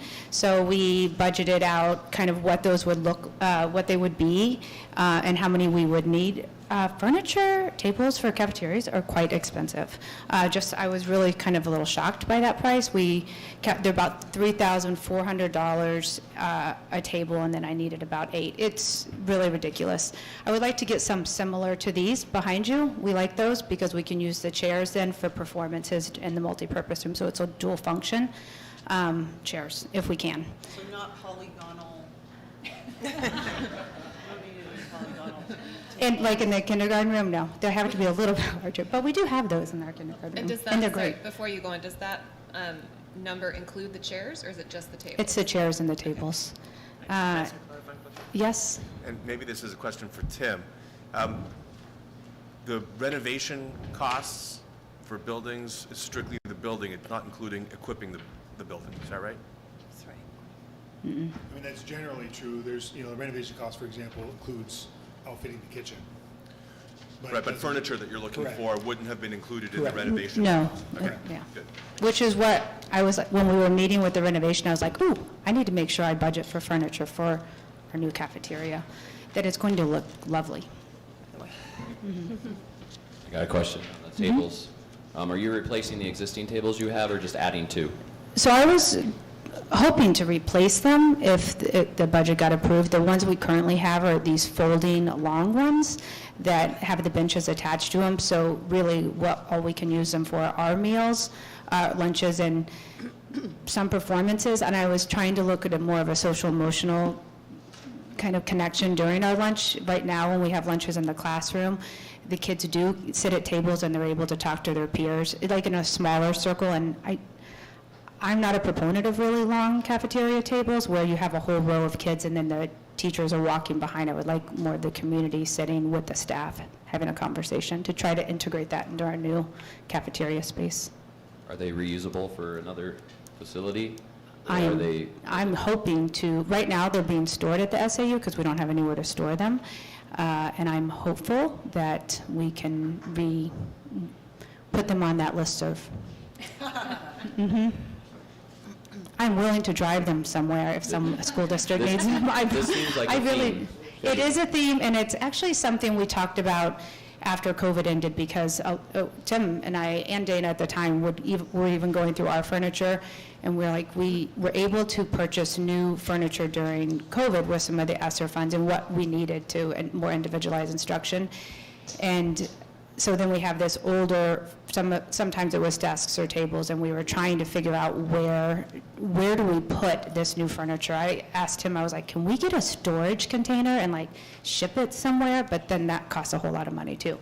So we're always trying to figure out who needs what, and we do communicate as administrators, like on an email or to say like, hey, I need this, do you have any of it? And sometimes we'll ask Steve or Tim, and we'll try to share within the district too. I have a question. So you're right, is it a trend? So You're right. district-wide, we're going to do new tables and new chairs at your school. Hanover Street's going to need a new cafeteria, so they're going to need new tables. The high school needs new tables, which we've talked about in F&F meeting. I mean, these cafeteria tables are going to be outlandish when we get done with them. Well, I guess I was going to say I think cafeteria tables are in a better place as far as communication than regular furniture because of the unique space of it. So you're right. I'm glad you mentioned the high school tables are coming up for needing replacement. I would say the high school now has tables that we bought from Mount Leb before Joanne and I started. There was an order from Mount Leb, kind of pushed down from the SAU. This was way before Katie's time. And I literally showed up at Mount Leb, and the principal was like, I didn't want these tables. So we repurposed them over at the high school, and that worked great. So I think there will be coordination. I would say that I don't want to categorically say, well, take those tables over at the high school, for example, because of the same sort of things you talked about, like how they're constructed versus what they use at the high school, and whether that meets the purposes and the space requirements of the high school or Hanover Street. Those are good questions, and I don't think that categorically saying, yeah, we're going to take the long rectangular tables at Mount Leb and moving over to the Hanover Street cafeteria, I don't think that's fair to say here at this meeting because maybe they won't work over there or whatever. But I guess I'm trying to assure you that, especially with the tables, there is a lot of communication. It's sort of really living in Steve's world, as you saw from the F&F. And the only way those tables that are there would get junked is if nobody thinks they really meet the needs of the modern cafeteria. And I sat at a long rectangular table, but I also did a lot of other things they don't do anymore. I'm 100, so I don't know. I have a question, just about procedural. It's not about budget. Is there an inventory system that every single administrator can access to know what's available currently before they make a budget? Like an in-district listserv? Yes. Sort of? Yes, or a Google Doc that simply is a living document. When you take something out, where I used to teach, we had that, and so when I needed something for my art studio or my reading lab, I would go to a listserv. This is 1,000 years ago, and I would find out what was there, or I could go to the storage unit and look around and find the things that I needed, and I never once bought new furniture. So I'm really confused about all of this. Is there a system? Well, between you and me, we're really old, because I'm 100 years old and you taught 1,000 years ago. I would say that we have made an effort. It's not adequate. We've made an effort to develop one when Dana was here, and then, you get involved in things. So I'm not confident that we have a good list of furniture that's around the district that everybody can access at all. It's really relying on communication. Tables, we don't have a listed, but it's easy. We have one cafeteria. We know what we have, and the few random ones we have at Mount Lab that have not been used. So cafeteria table requests are not based on, I'm not looking around and seeing what's out there. We know what we have for cafeteria tables. But the furniture thing you guys have brought up, that's a valid point. Like we started something, but it's not adequate, especially since we bought all this COVID furniture. And since it's a valid point, I worry about this wholesale furniture purchases when we still don't really have it all that can be reused. I'm wondering if I might make more sense to stage this over. I just remind people about the social emotional impact on students. And COVID was all about separating individual desks. Nobody wanted to do that. We tried everything with plexiglass, if you remember, at the elementary schools. We tried pie-shaped, we tried everything we could, and we were kind of told the best thing for safety was to have an individual desk. We know socially, emotionally, and cognitively, that's not the best thing for students. And we want to make sure that we're providing an environment that's nurturing. So absolutely there should be an inventory. I remember talking with Dana about that. It went to the wayside. It's not something I oversee. The questions are valid, and what the principals are bringing forward is what they believe is best for their students. And it's a hard choice making budget decisions because everything counts, everything adds up. But I just remind people when we keep saying we bought all this furniture for COVID, we didn't buy furniture that was specifically in best interest of students as far as learning. It was best interest of students for what we learned at the time was the health and safety. So that's kind of where there's this concept that we do have to go back, log what we bought under COVID, always check that first. I love that idea of having an inventory that's like really teacher user friendly, and I'm sure our teachers would do that first. They're not, as a district, our teachers really do try to keep things as tight as they can, but I just want to remind people about the point of the furniture for ESSER funds that we bought. And everything does come at a cost. Yes. And that's the, and yeah, I mean, I understand that the principals are advocating for what they honestly feel their buildings needs. But and the board will, the board has to make the tough decision as to who gets what. I have a question though, because I understand that. I definitely understand the difference between COVID furniture and pre-COVID and post-COVID furniture. But before COVID, we had furniture supposedly that was meeting the social emotional needs of our kids. So we put a lot of that into storage for safety reasons, and we created these individualized spaces. Now cafeteria tables are different because that's a totally different conversation, but the instructional spaces had those kinds of tables. I mean, we didn't, it's not like we have to start from scratch to go from where we were during COVID to where we want to be as far as nurturing student environments, because we had nurturing student environments before COVID. So I think per Hanover Street, specifically, Jack is asking. That's for the kindergarten for the play-based. kindergarten. I'm not Right. thinking that he's asking wholesale that everything needs to be done. Did you happen to hear Lil's question, Jack? She was asking, I was making the point that we did have to buy new furniture. It had to be separate desks. Can you maybe talk a little bit more why the kindergarten team can't just go and put they were the bean shaped? Yeah, we had the, I don't know what people call them, the sunflower, cauliflower tables that had a larger population of kids with the cutouts where you sit in there. We are still using those. They're just been repurposed to different classrooms, whether they're first grade or second grade. So we still have those and we are using them. Part of the things that I want to make sure that I didn't emphasize before, but Dana had an extensive knowledge of what was in those storage places, and he would usually let us know, like, oh, you don't need to order that, I've got this.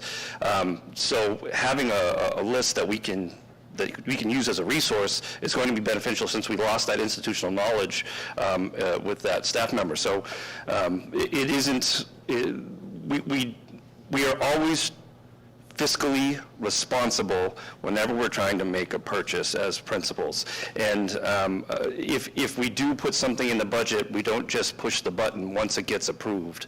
We try to find alternative resources first to make sure. And I think, I don't know how much has been returned to the taxpayers every year, but it is, I think, responsible on our parts to continue to make sure that we are using what we currently have and trying to buy before we buy something new. And the teachers are also, I mean, they like, as Joanne said, they are on top of that all the time. Yeah, I mean, this is not this is not disparaging the principal buying or the teacher purchasing or use of materials. I think what my concern, and it seems like what many people's concern is it feels like we're doing this without a plan. And not having the plan is what is going to push us into places where we're constantly making purchases that we don't have a plan for going forward. And I think we need to say, okay, yes, ideally for this play-based learning, we'd like, for example, just using you as an example, we need these 36-inch high, 48-inch round tables. However, we have adjustable they're hexagons, that's what those tables are. Hexagons. We have adjustable hexagonal tables that we already own, that we already have in storage. Can we make those work for a year where we're trying to look at every single dollar? They are adjustable up high. They're not adjustable size-wise, so they're going to be wider than those 48 inches. Is that possible? So I guess my question is, I feel like we're making these in a vacuum in some ways, district-wide, right? Making these decisions district-wide. And I don't think that the decisions themselves are problematic. I think the problem is there's not a coordinated move, and there's not even a coordinated list of what exists. And that's not the principal's fault. That's not anybody's fault, except that we need to have a plan. I think it's a good goal for the district to do that, Lil. I do. And before we purchased the tables for that one classroom, I'd asked all those questions, and I'd showed the tables that we currently have, and it was the recommendation that we do go with the smaller spaced 48-inch round tables to offer more space within the classroom for the play-based opportunities. So we have different stations throughout the classroom, and those larger cauliflower tables were taking up way too much room. So we did ask about putting the two trapezoid tables together to make I don't know how many sides that is, I can't think of it right now, but to see if we could do something else before I made such a large purchase as that, because I had to shift funds around from different things to be able to do that and offer this opportunity so we can get a full experience from it to know whether or not it's going to benefit the kids.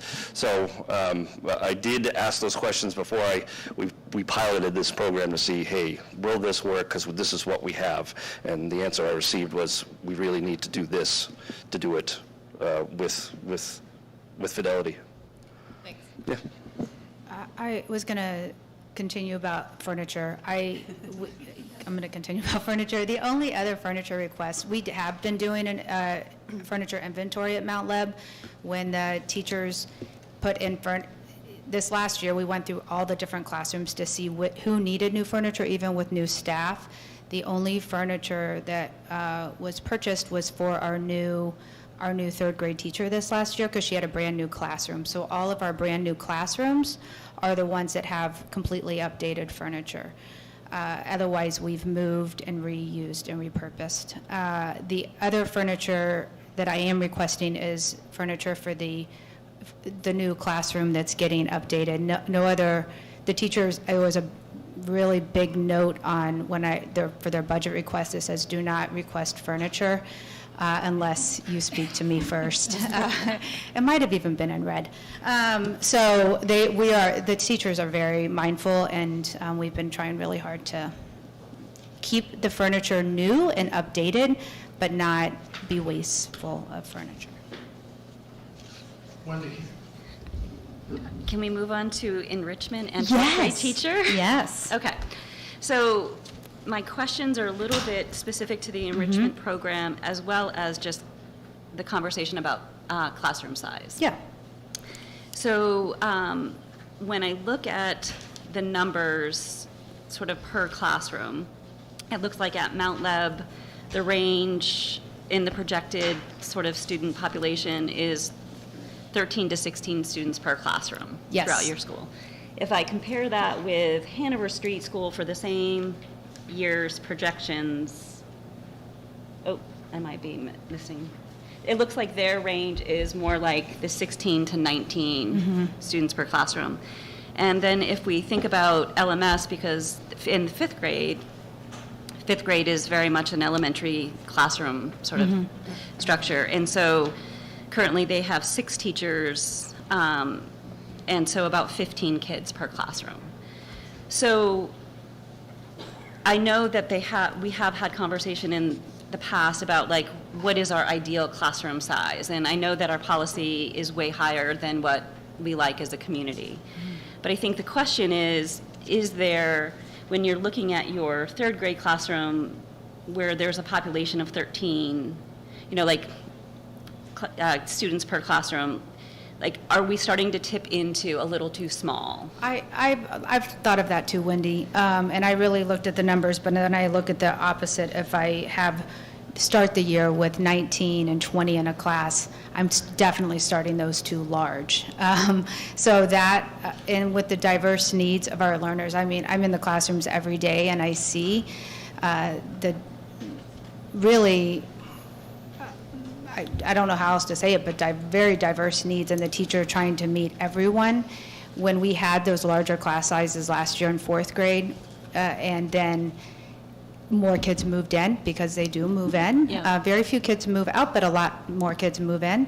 As the school year starts, those classes were very large, and it was challenge. We did it. We have a good staff, but it is challenging to meet both the academic and social emotional needs of the students when they're too big. So that's that.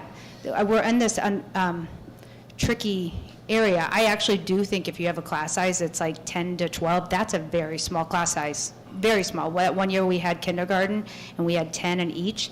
I would think the teachers would say that was too small as well. An ideal class size is that 15 to, I would say 15 to 17 is ideal, but you can't, you're either going up or you're either taking a risk of having a really high class, and I don't like when I see that in the class, and I don't think it helps support the needs of all of our students.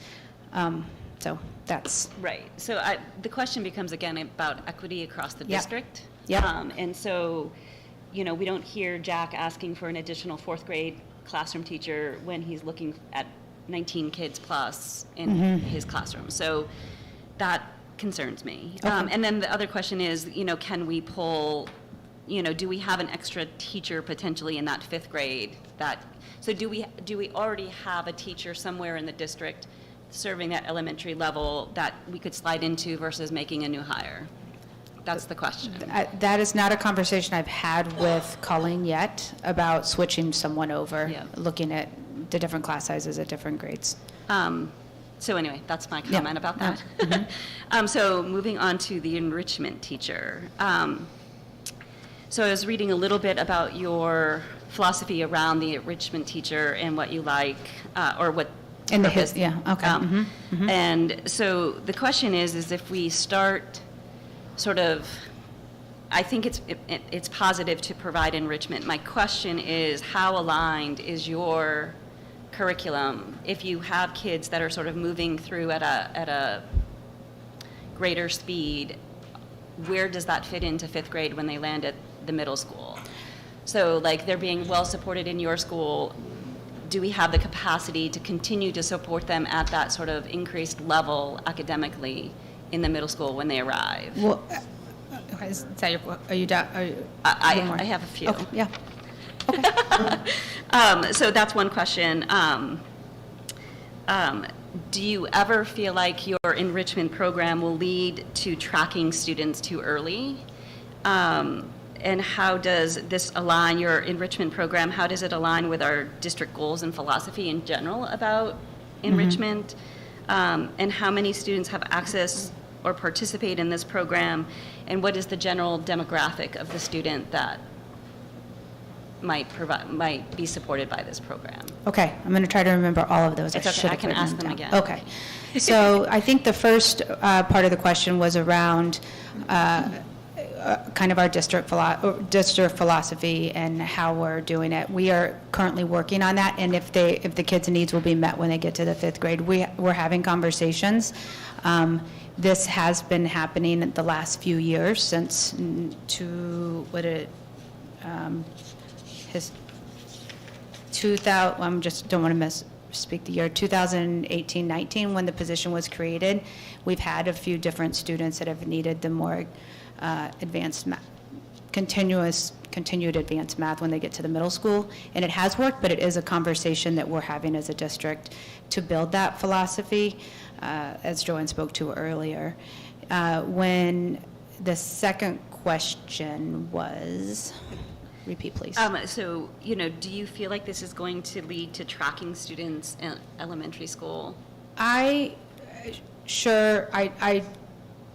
want to say no, because it is meeting the needs of all of our students.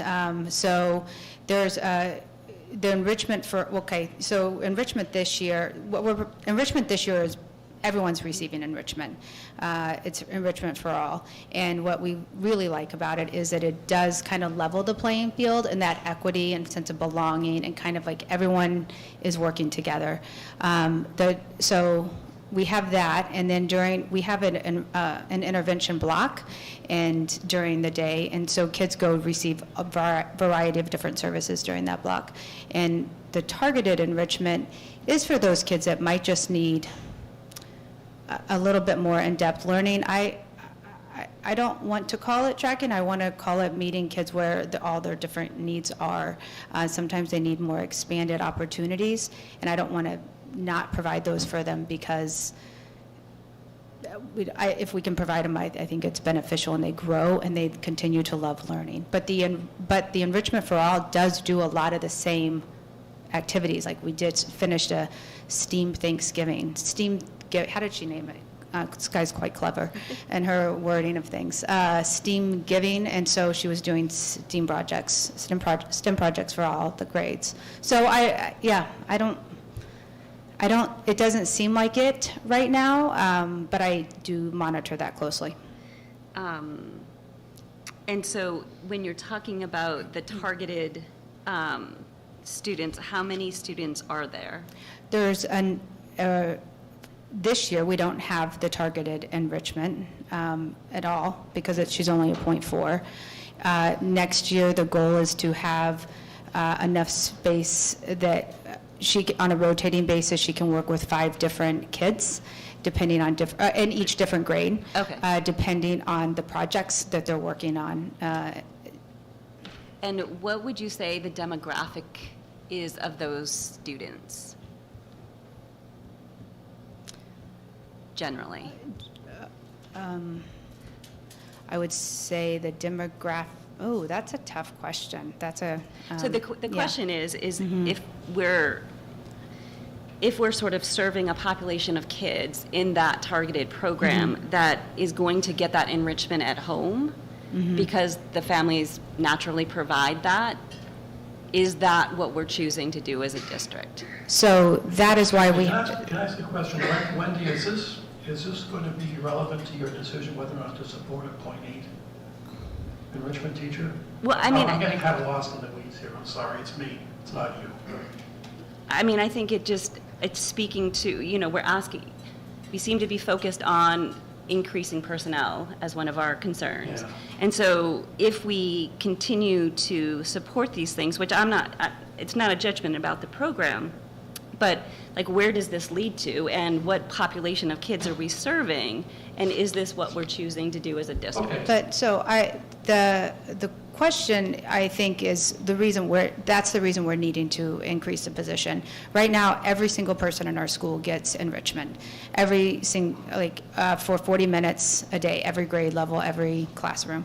And what we're realizing is we do have a set of demographics of students that in certain areas, it's based on teacher recommendation, NEWA scores, the STAR assessment, sometimes a unit assessment if it's within a math unit, or say they're studying, doing a science unit and there's some really interested students in doing something, that those kids would do a targeted enrichment. In some cases, is it kids that parents are able to provide them? Yes. Is that what we look for? No. We look at all the data surrounding who goes to that enrichment at that point for the targeted enrichment. Anybody else have questions?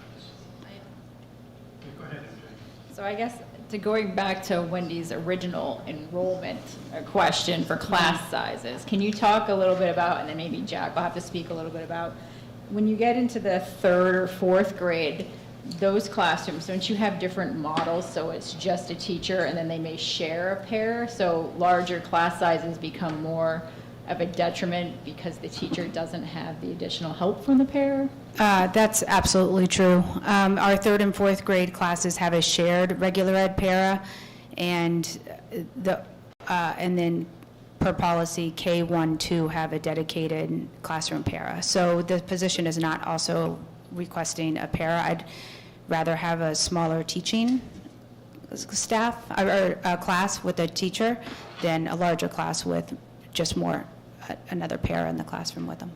And so I guess, and this will go to Jack, do you run the same model in your third and fourth grade, or do you have dedicated para-teacher model in third and fourth grade? We have we have one, obviously per policy, one in every K1, 2. Then we have 3 pairs shared among 4 classrooms in third grade. Then we have 2 pairs shared among 4 classrooms in fourth grade. So that's the model that we follow, and the grade level teachers meet to make the most of the pairs that they have with them in the third and fourth grade. We accent people's positive attributes and say, okay, well, this pair is really strong in math. Where can we support students in that direction? And they meet together, they collaborate, and they say, okay, I'm going to go here from this time, here from this time, here from this time, and that's how we do it in the third and fourth grade.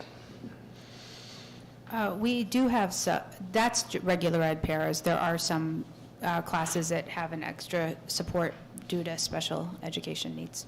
No, I just asked about regular. Okay, just confirming.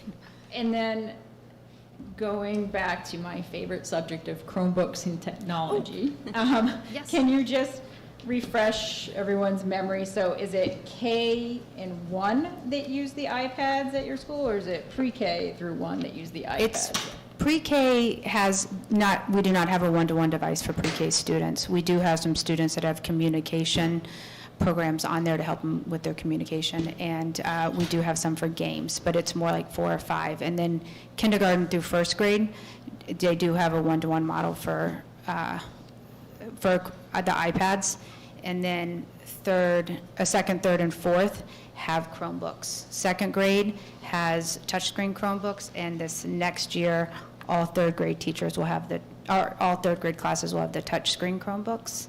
And I do have that budget worksheet up, which is from MJ. Last time we talked, it was updated, so it looks a little bit different from when we had our budget meeting.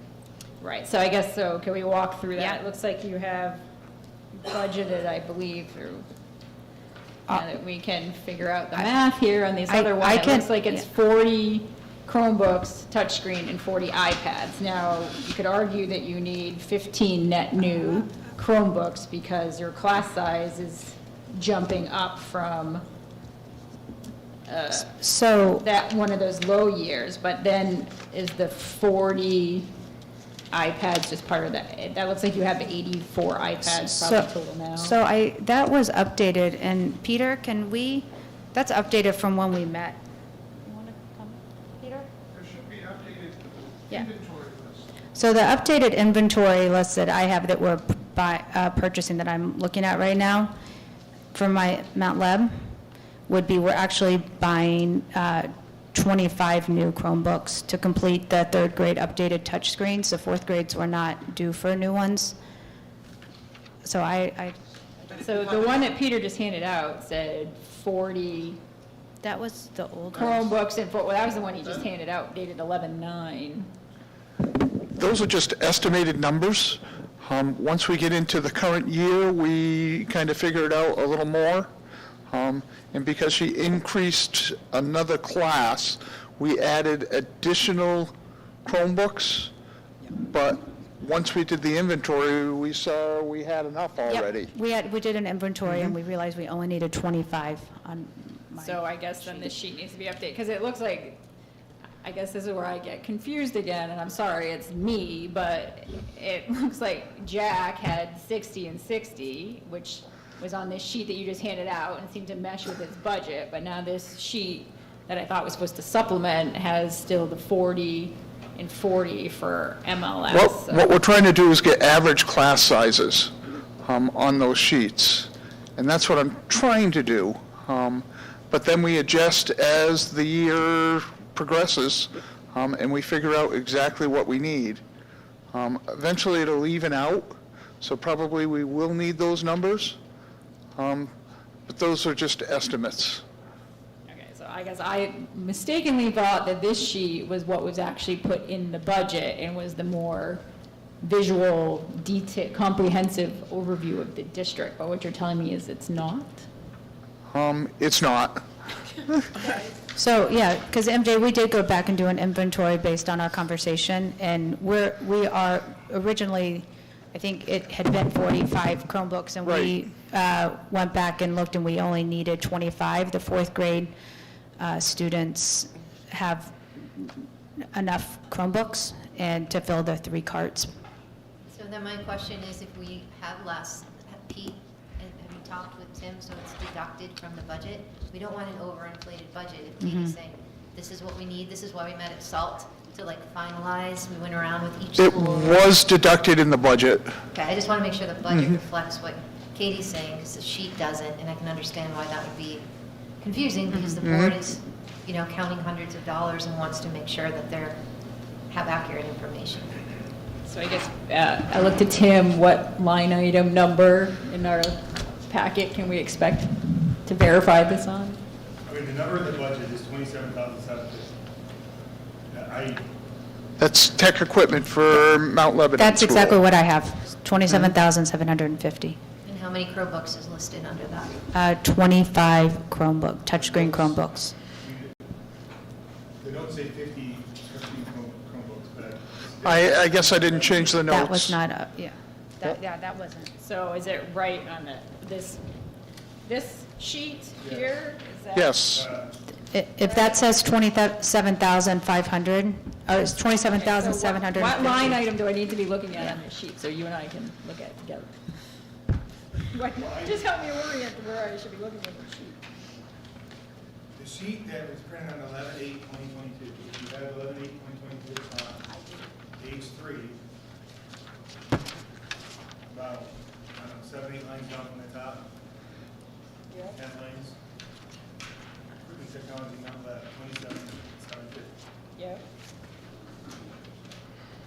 And that sheet. And also match this report. The notes in here still have the old numbers, I guess. But the 27,750 equals 25 Chromebooks and how many iPads? No iPads, we don't need any new iPads. I'm sorry the notes weren't updated. What it includes, MJ, for you to know it, we have to replace some of our older projectors. We have the touchscreen Chromebooks. We need one phonak amplification system and an interactive display for our Title I math teacher. Okay. Yeah, it's just vastly different than on this sheet from 11/9, which makes it confusing to follow, because I thought this was the comprehensive overview because it was for Hanover Street. You know, going forward, I think we can, obviously not for this year, we'll get this all sorted out, but going forward, I mean, it's not like we have, 25 grade levels in every grade through the district. We ought to be able to get this pretty darn close, as the year progresses. We know how many kids we have, so I'm sure we can do that. Did you have anything else, MJ, or anyone else have anything else? Because I want to come back to the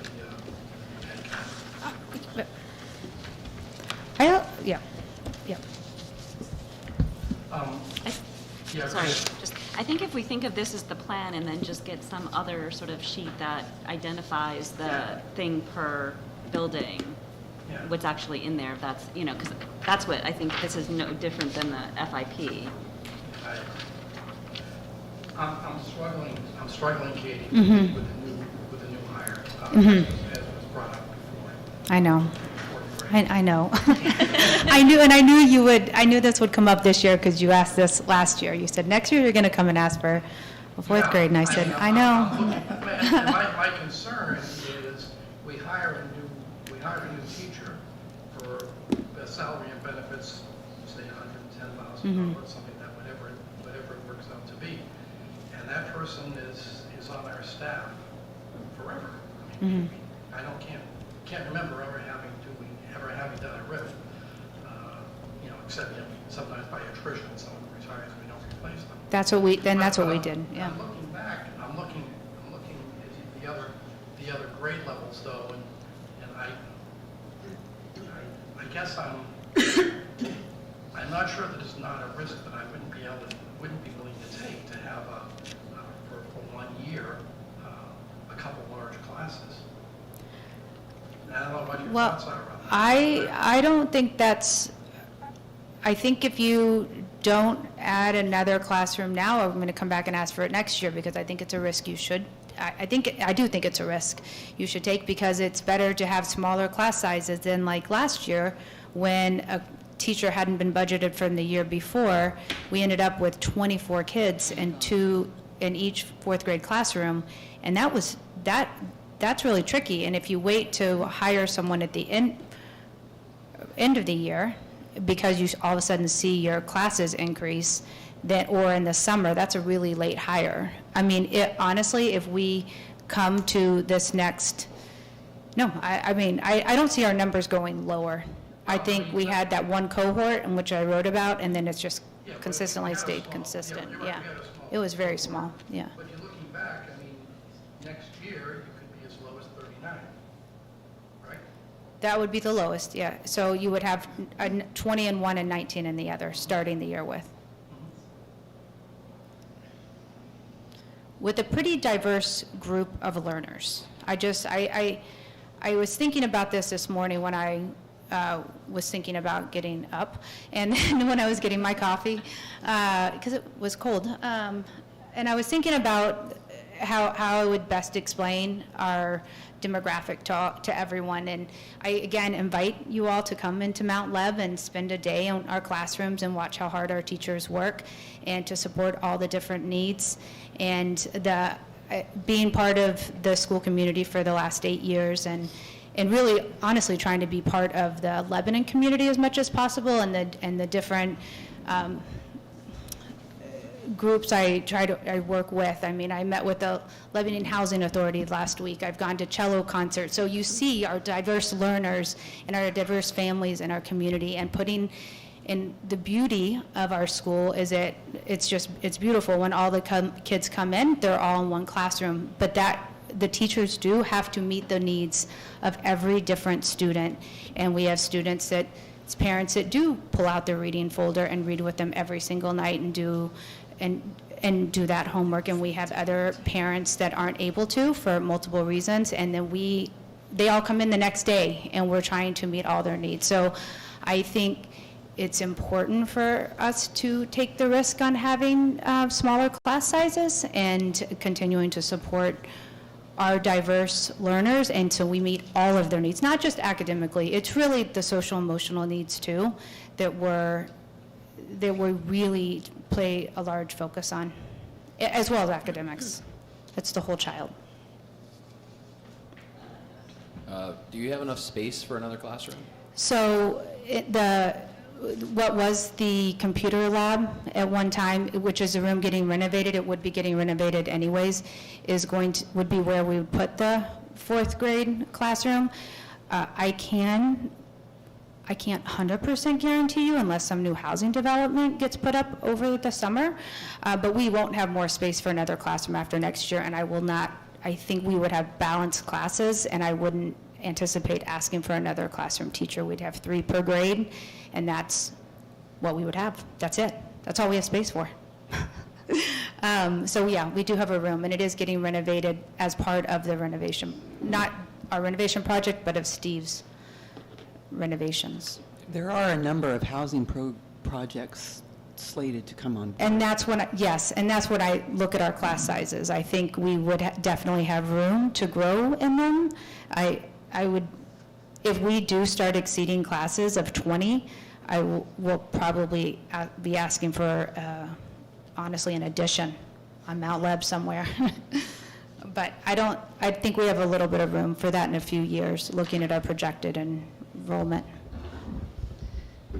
Can I ask one more? So with the additional enrichment teacher, or increasing her, yeah. is that a person that can help support a larger classroom? I mean, so when Angus was in elementary school, his first grade teacher was amazing, and she would just sort of like give him work, you know. And so a lot of this enrichment stuff used to happen inside the classroom with the primary teacher.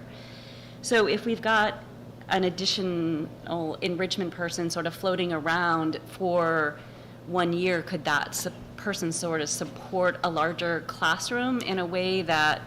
Yeah. So last year, Wendy, last year that's what we did with the enrichment position. We had the really large class sizes, and I met with Joanne about taking over as interim principal. I said something we really need, because these classes are very large, is can we increase Sky's position to a 0.8 so she can help support those classes and do reading groups, as well as do some of, we had at the time some kids that needed some accelerated math, and she was able to provide all that. We were not able to provide enrichment for all at that time, which was why when we realized her position would be, because that was just for last year, and we didn't, I hadn't budgeted it for this current year. So that is what she did last year. She did some reading groups, when we figure out who belongs in which reading group. So some classes have, 5-6 years ago, we had kids that a teacher might have like 3 or 4 reading groups in their class, and now it is not uncommon for teachers to come to me and say they have 7 or 8 different level reading groups, and they're expected to meet with those reading groups 3 to 4 times a week, and so that takes a lot of time. So that's what she did last year, because that was really hard for the larger classes to be able to meet with all their students. So even if it wouldn't be ideal because you want to continue the enrichment for all, she could conceivably at 0.8 still provide that support to a larger classroom. I know it's not ideal. It's not ideal. If I was going to ask her to do that, I might ask to see if we could increase that position to 1.0. Okay. And is she available to do that if that's the... I would need to ask her. Okay. Because I know it's the position, I'm not hiring the person, Yep. but we are extremely fortunate to have Sky Tetu, and Yeah. yeah, I don't know if Yeah. she would. Anything else for Katie? Looks like we're done. Wow. Thanks. We're overdue for a break. Let's take our break now, and then, I'm just struggling with we'll take a 15-minute break, and then let's come back and do the middle school and the high school. And then we do need to have a short non-public to look at SAU salary proposal. So let's do the high school and the middle school, and then we'll either do a break / non-public and come back and do Recording stopped. district-wide, and then see what we can do to move the budget forward. That sounds okay to everyone?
Right.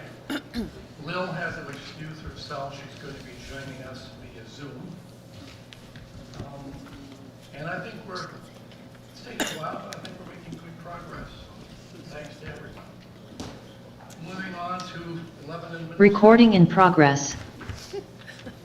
Okay.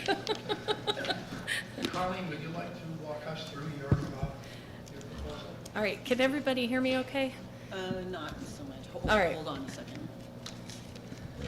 I'm soft-spoken and even with a microphone sometimes, and a You have cold. to get right up close. Okay. All right, let me know if you can't hear me. Good mid-morning to everyone. Let's see. An area of growth for me, let's be honest, is the bar graph here. So next year it will look better.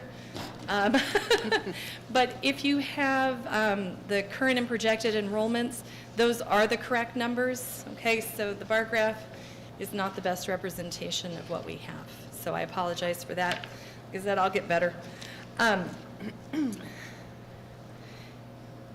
We try to be as conservative as possible, and we do keep in mind, like when you're looking at enrollment, that Grantham does come in 7th and 8th grade, so we always have the numbers kind of in the background of what students are coming through, and we average about 40 students coming into Grantham, or coming from Grantham about 7th grade, but we kind of look at that as we're looking at our numbers and how we do things.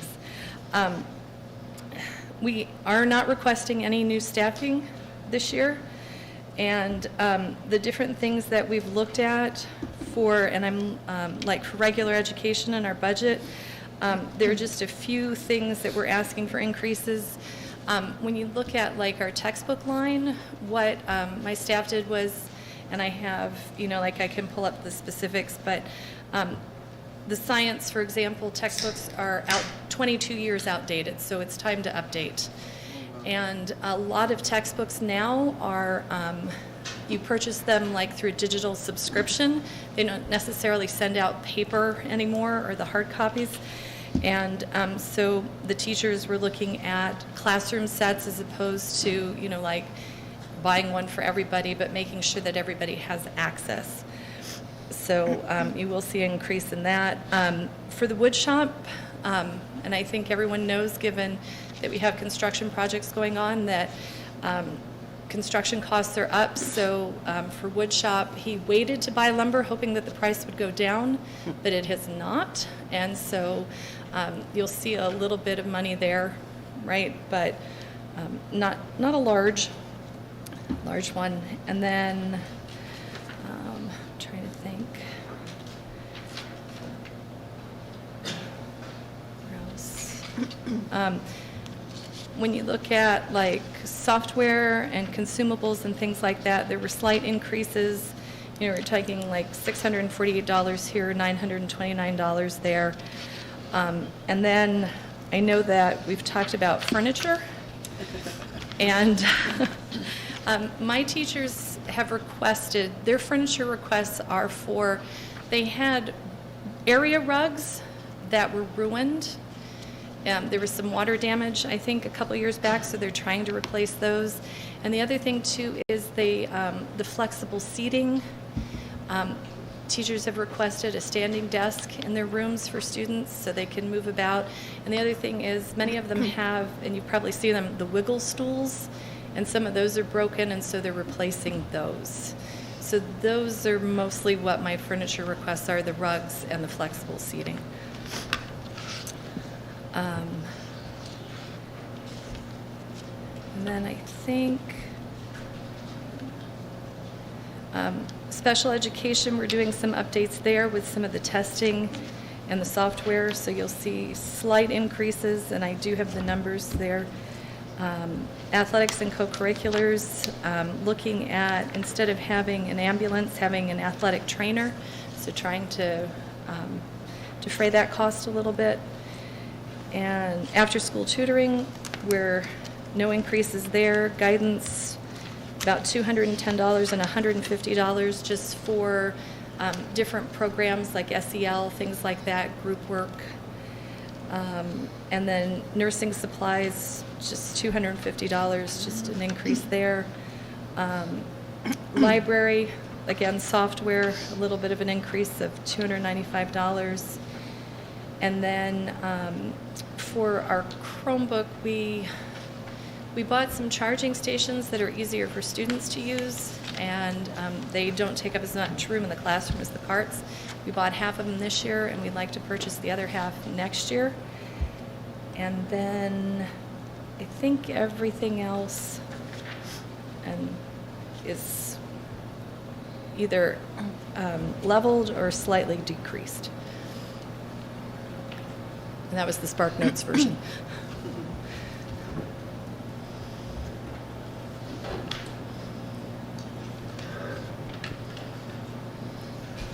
So you know what we're going to ask about furniture.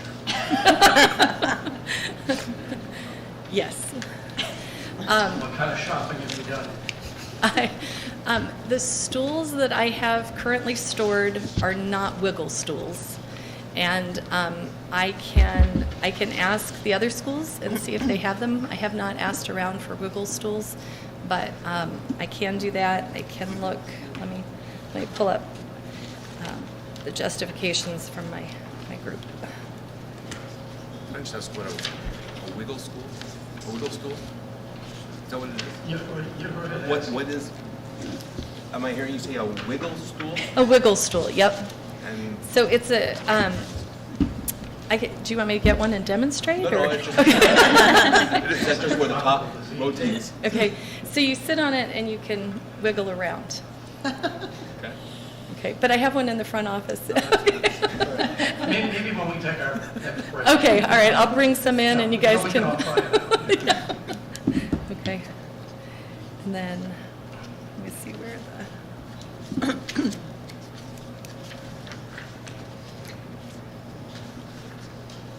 And for IT, you're asking for 100 Chromebooks? Yes. When we were looking at that, I went back to my digital integration specialist, and I said, why have 100? And so he did a pretty detailed inventory, and like 76 of our Chromebooks, the warranty expired in July of 2020.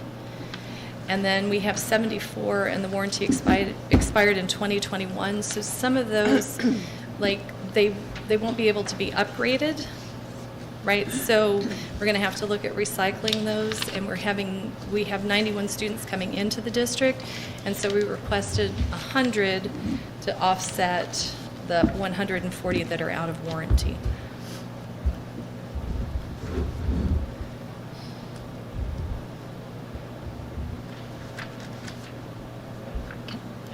Yeah, go ahead, MJ. Are we moving on from Chromebooks or?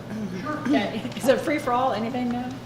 I guess, can you talk a little bit about the music department and the clinician they want to bring in? Would that be I guess you said it's contracted services, so what exactly was the amount with that, and what would this clinician be doing with students?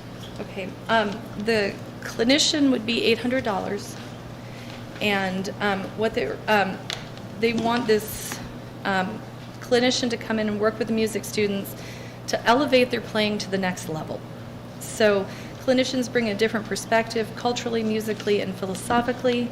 They would work with the performing ensemble on their tone production, articulation, phrasing, musicality, balance, and much more. So you said, excuse me, did you say that was $800? $800. So you can't buy much for $800 of intensive focus, can you? It must be just a one-day workshop? I can find that out. And then I guess I want to know a little bit more about this athletic trainer. So part of this question is probably for Tim. But so is the athletic trainer considered like a benefit position, or is this just comes out of the extracurricular budget? Well, we don't have an athletic trainer as a personnel person at the middle school. We have one at the high school. So, I confess I'll have to get together with Colleen. I'm imagining it's a contract that they want to bring someone in instead of an ambulance for the games versus hiring an athletic trainer. Right, so it would be a part-time position, and then the need for an ambulance and standby allows athletes to get more personalized. So I think it would be, like, I believe we have an ambulance by game kind of thing, and so it would have the person there instead. Well, it sounded like it would act more like the high school. Isn't the high school one there more I full-time, did- and is it and the high school one's there intense practices and everything, so. I mean, I did not cost out an athletic trainer as a personnel person. It wasn't requested of me, so maybe the athletic director isn't clear that, you know, we hire an ambulance for different games and stuff, but I did not put an athletic trainer in the middle school budget as a person. Like the high school person, the athletic trainer is a part of our staff with benefits and all the other things that go with it. The middle school does not have an athletic trainer today, and it's not in this budget, so he must be thinking there's a way to save money over an ambulance, but I wasn't asked to cost that out, so I didn't put that in the budget. Okay. It's not in the budget? Correct, not as a personnel. It might be in his athletics budget as money he would spend as a contracted service, but it's not in the personnel lines. So they would not have salary or fringe and a salary? Correct. But is the one at the high school salaried and like a Yes, and it's in the benefited budget, person? correct. Okay. And so, and then he talked about standby ambulances. So I'm assuming, do we have to pay a per game fee to the ambulance company to stand by? And how much are we spending on that now at the middle school? And what sports, in addition Yeah, 'cause to that, I've never what, seen I one at mean. a field hockey game. Yeah, no, It's I've seen football. football, It's football and usually what? football. It's usually football. I don't have the numbers available for, I'm aware very much how high school works, of course, and I know that we have Golden Cross or an ambulance on standby. That money is taken care of by Mike Stone and Ian as far as making sure it's in the athletic budget there. As far as the middle school, I don't know how often they have ambulances. We can find that out, but I can't tell you right now. Right. Yep, we can definitely look into that. So, and I'd also like to know if we're asking for this to be a salaried position, because it kind of sounds like it's a part-time salaried position, or is it really just a contracted athletic trainer, and where are we going to even find this person? Okay. Yep, I will look into that. Can I ask a question? I think it's a question for you, Tim.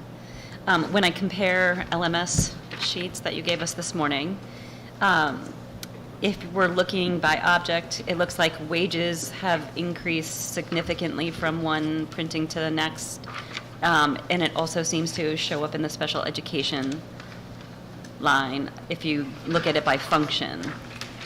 So we went from a difference of 93,000 to 164.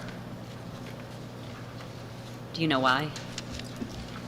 Well, there was one, when I was doing the healthcare, I can speak to some of it. When I was doing the healthcare reductions, I noticed that on special ed healthcare for the middle school, I got my eyes crossed and I had too low of a number. So I had to increase that number, I think, by $18,000, $17,000. That was the only change that I remember making over the last week. But that doesn't, I mean, so if you look at it then by object, you see it in the wages, not necessarily the benefits. You're comparing the one I gave you today with what? The one that's in our binder. 1119 versus 1118.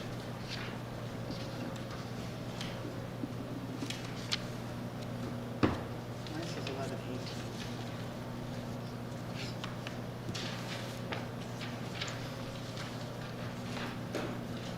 Do you want to see mine? I have a binder back here. Okay. I only have the current one on my binder, so I'll get it.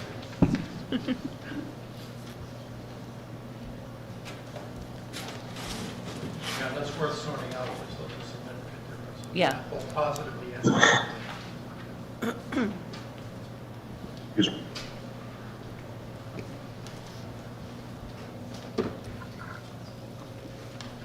It looks as if there's a additional special ed wage of some kind.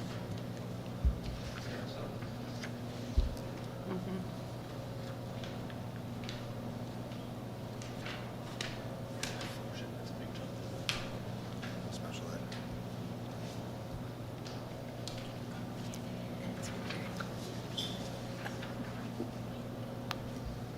Everything's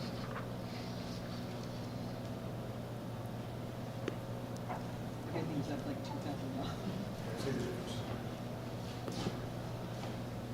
Put that in the parking lot when I research it? I'll have an answer for you, I just gotta look back. Yep. Anything else for Colleen while we're waiting?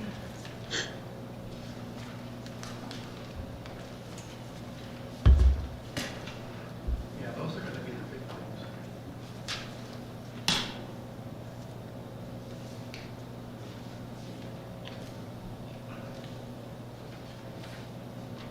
I think we should just wait a couple minutes because I really don't want to move on to the high school until we can resolve this. If people don't mind. Read your email.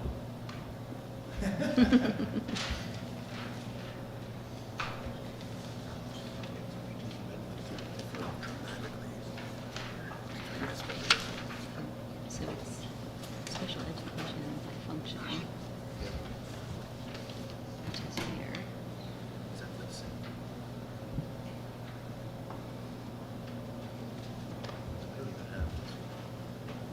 This one, this one. It's probably in here.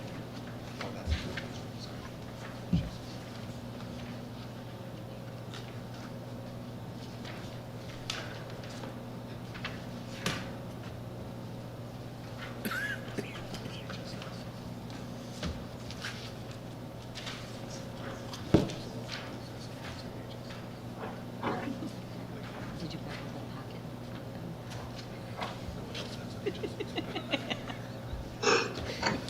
So if you look at that and then you flip it over and look at an object, it's in the wages. Yep.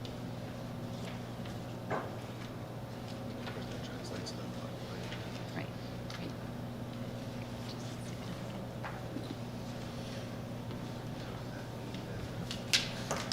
Just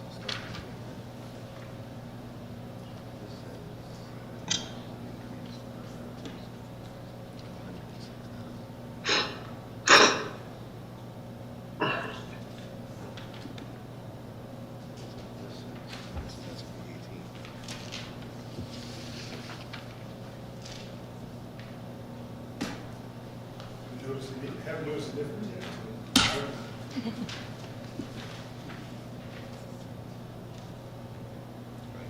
This is different than either of those. just different than some of those other things too.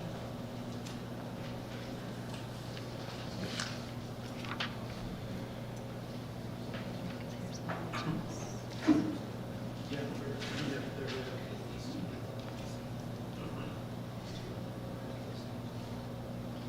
The summary sheet doesn't mention it either. Got to get an answer to that.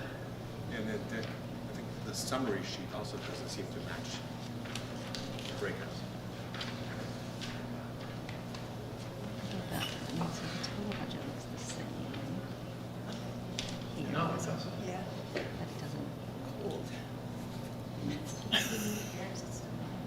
It's a better match than what's in the book. But the budget looks the same.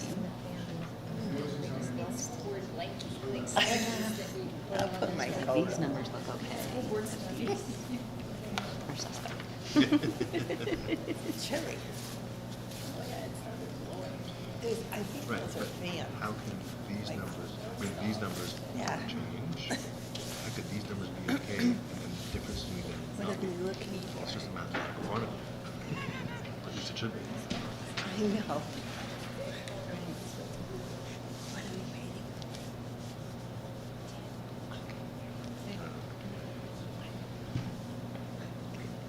for? Maybe. Family emergency. Yeah.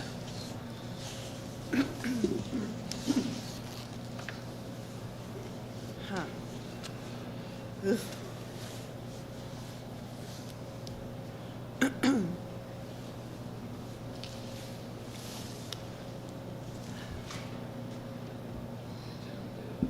There's some budget difference on the new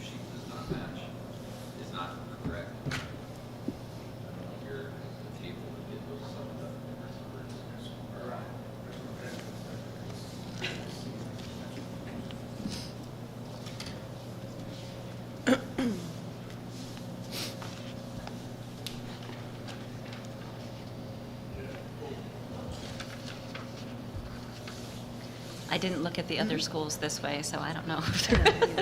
Just noticed it on this They're one. upside down.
The sheet I gave you today is N534651, correct?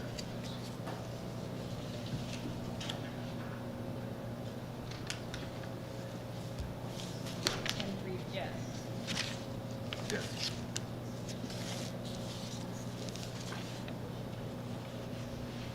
That's correct. Yeah, I mean, the totals are not that far off.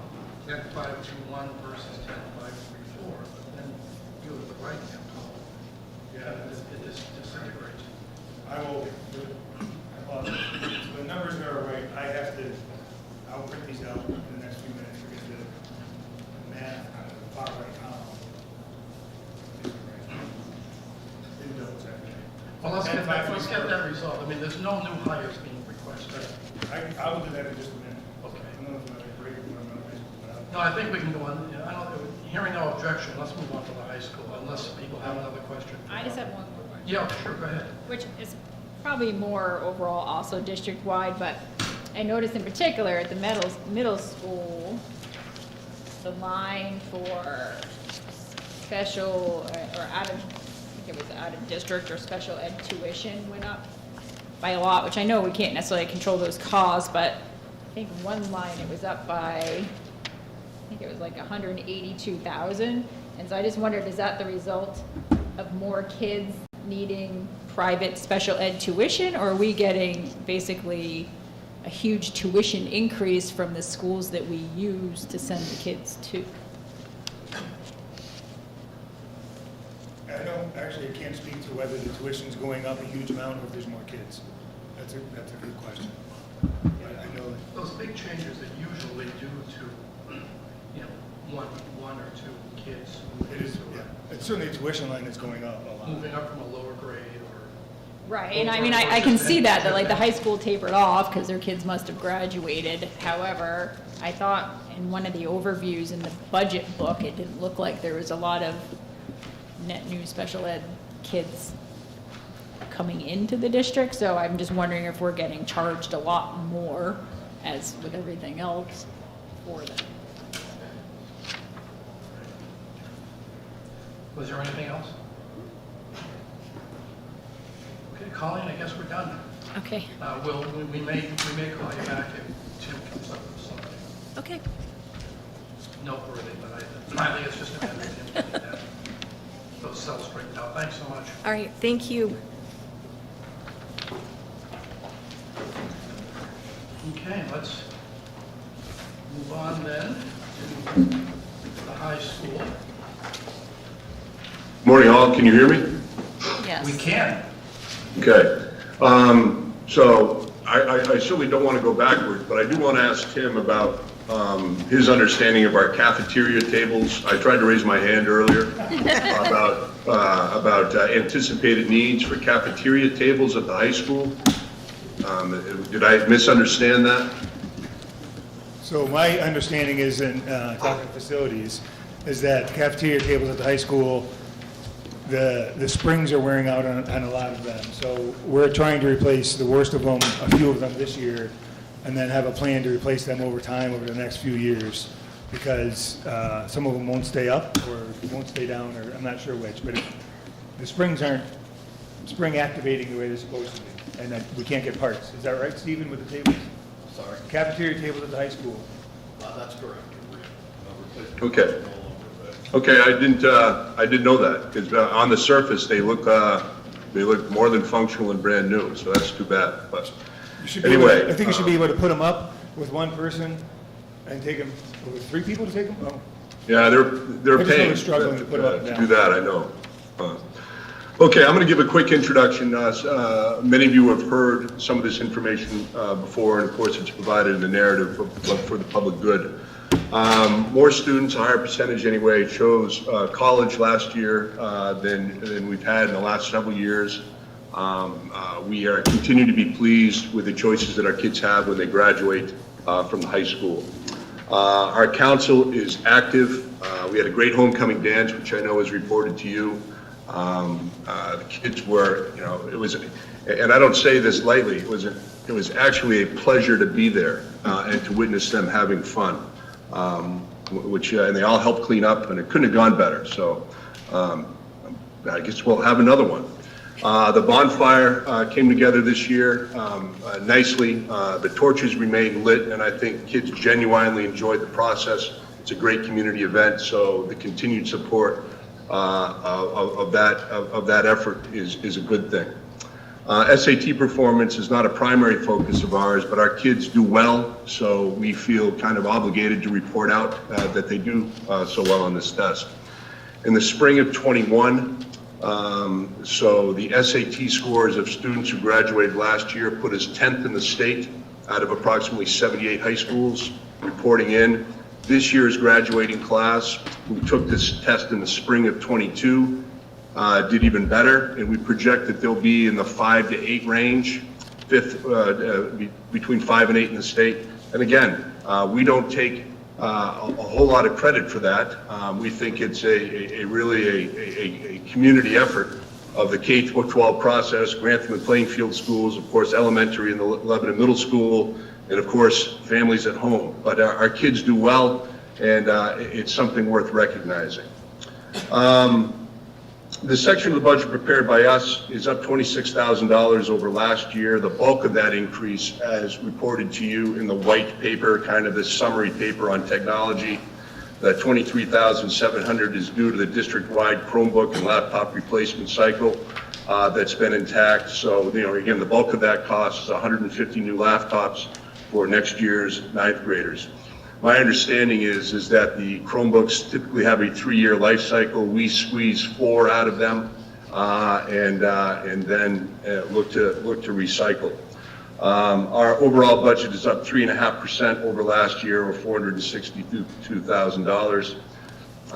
Due again in part to delayed infrastructure projects, special ed costs moving from LHS, from LMS to LHS, increase in cost of services, and everything's more expensive this year that we consume. What I do is I keep a running tabulation of the number of students that we have versus the budgetary projections or budgetary requests put together, and again, just over the items that LHS administrators have control over. Substantive additions and reductions, we have outlined specifically the number of electronic devices, projectors, laptops, iPads, and costed those out for you. And again, I would refer you to the summary paper that is attached. And we are also reducing a .2 French teacher this year because we don't anticipate needing one. Our projected enrollments, I'm kind of excited to see that in the next few years we're edging toward the 640 mark. I think that's a good number for us for a number of different reasons. The conclusion, again, we are asking for what we need. We build the budget from zero. If I would point quickly to, the textbooks, we're down $20,000 in textbooks. The reason for that is both science and social studies had $8,000 included in their budget last year, and they don't this year. So that's a total of 16 grand, which accounts for a large part of the $20,000 reduction.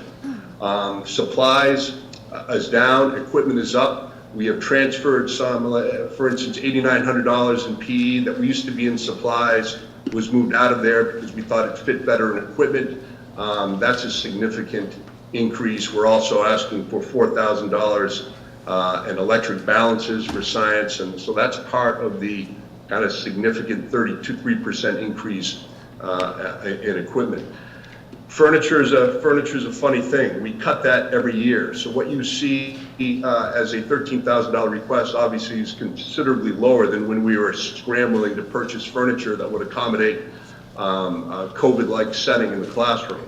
And I think the important thing to mention with regard to our budget is we budget truly for what we think we need, but we don't feel compelled or obligated to spend all that we are allotted. So I approve the budget request, even in the midst of a school year. If we feel that we can do without, we choose to do without. So that's why we typically have a budget surplus that we give back to the taxpayer. And I believe the whole district does that regularly. So just because it's been allotted, we want to make sure we have what we need in order to provide the experience that we need to, but ultimately we don't spend all that we have available, and I think that's a good thing. So that is a summary of our budget proposal. Questions for Ann? Yes. I have two specific ones. So a general comment. Each year I look at the budget binder. I usually sort of go through it with a different perspective. This year I was looking at specifically comparing sort of the historic data on what we budgeted and what we actually spent. What I noticed that just made a mental note of was that at the high school and sort of the district-wide budget, the surplus in those budgets tends to run around 6 to 6.5% compared to 3 to 4% in the other buildings. So I was curious about that, and I was looking sort of specifically at the different sort of functions where that might be more noticeable. So the two areas in the high school specifically that I sort of stumbled upon was the athletic budget. That looks like in 2021, the budget versus actual was like over budgeted by 21%, and in 2022 it was 11%. That's on page 25. And then in the vocational budget on page 20, for 2021 it was 19%, in 2022 it was 17%. So when thinking about the athletic budget, we're once again sort of asking for an additional $21,000, but historically it seems like we have a big surplus in that budget generally. So I'm curious why we're feeling we need additional money if we don't even regularly spend what's allotted. Ian, I can take that. Hi, this is Mike Stone. A couple of things. Most of the time, excuse me, the increase in the budget most of the time has to do with the negotiated agreement between the school board and the coaches with the stipends. The reason there's a lot of fluctuation, for example, contracted services, that might be up or down based on, for instance, tennis courts at the CCBA. 2 years ago, it was $500 for the year. Last year, they bumped it up to $11,000. We negotiated it to $5,000. So same thing with the pool. Used to be $500. Now it's by lane, by hour, and pay for the lifeguard. Again, that was a kind of a negotiated piece with us. The ice hockey co-op is offset, even though we have to budget as if we were going to pay for all of our ice time. The ice hockey co-op, we get reimbursed based on how many players we have from other schools, which can turn into a significant amount of savings, up to $6,000 or $7,000 sometimes for ice time. The other part that's important is besides the ice hockey, we also have to look at where we're at with the equipment and things that, for instance, the track. One of my concerns is, as is with everything, we're going to have issues at some point here. There's going to be something that's going to pop up that's going to require us to probably spend more than we'd like. I know that, we budgeted, for instance, in the 57,300 account, the average we spend is about 4,500, but I kept the extra $1,000 in there just because of things like the track, to make sure that if something pops up, that we'd be able to handle that. So the question, I think my question is more like why percentage-wise is that so far off compared to the other, like regular ed or special ed? So when we're talking about sort of like a total function in 2021, the surplus was $145,177.15. For 2022, the surplus was $78,907.60. So I'm just curious, it's not just like $10,000 or like 4 to 5%. So Go ahead. I'm sorry. Does that make sense? My question? One of the things that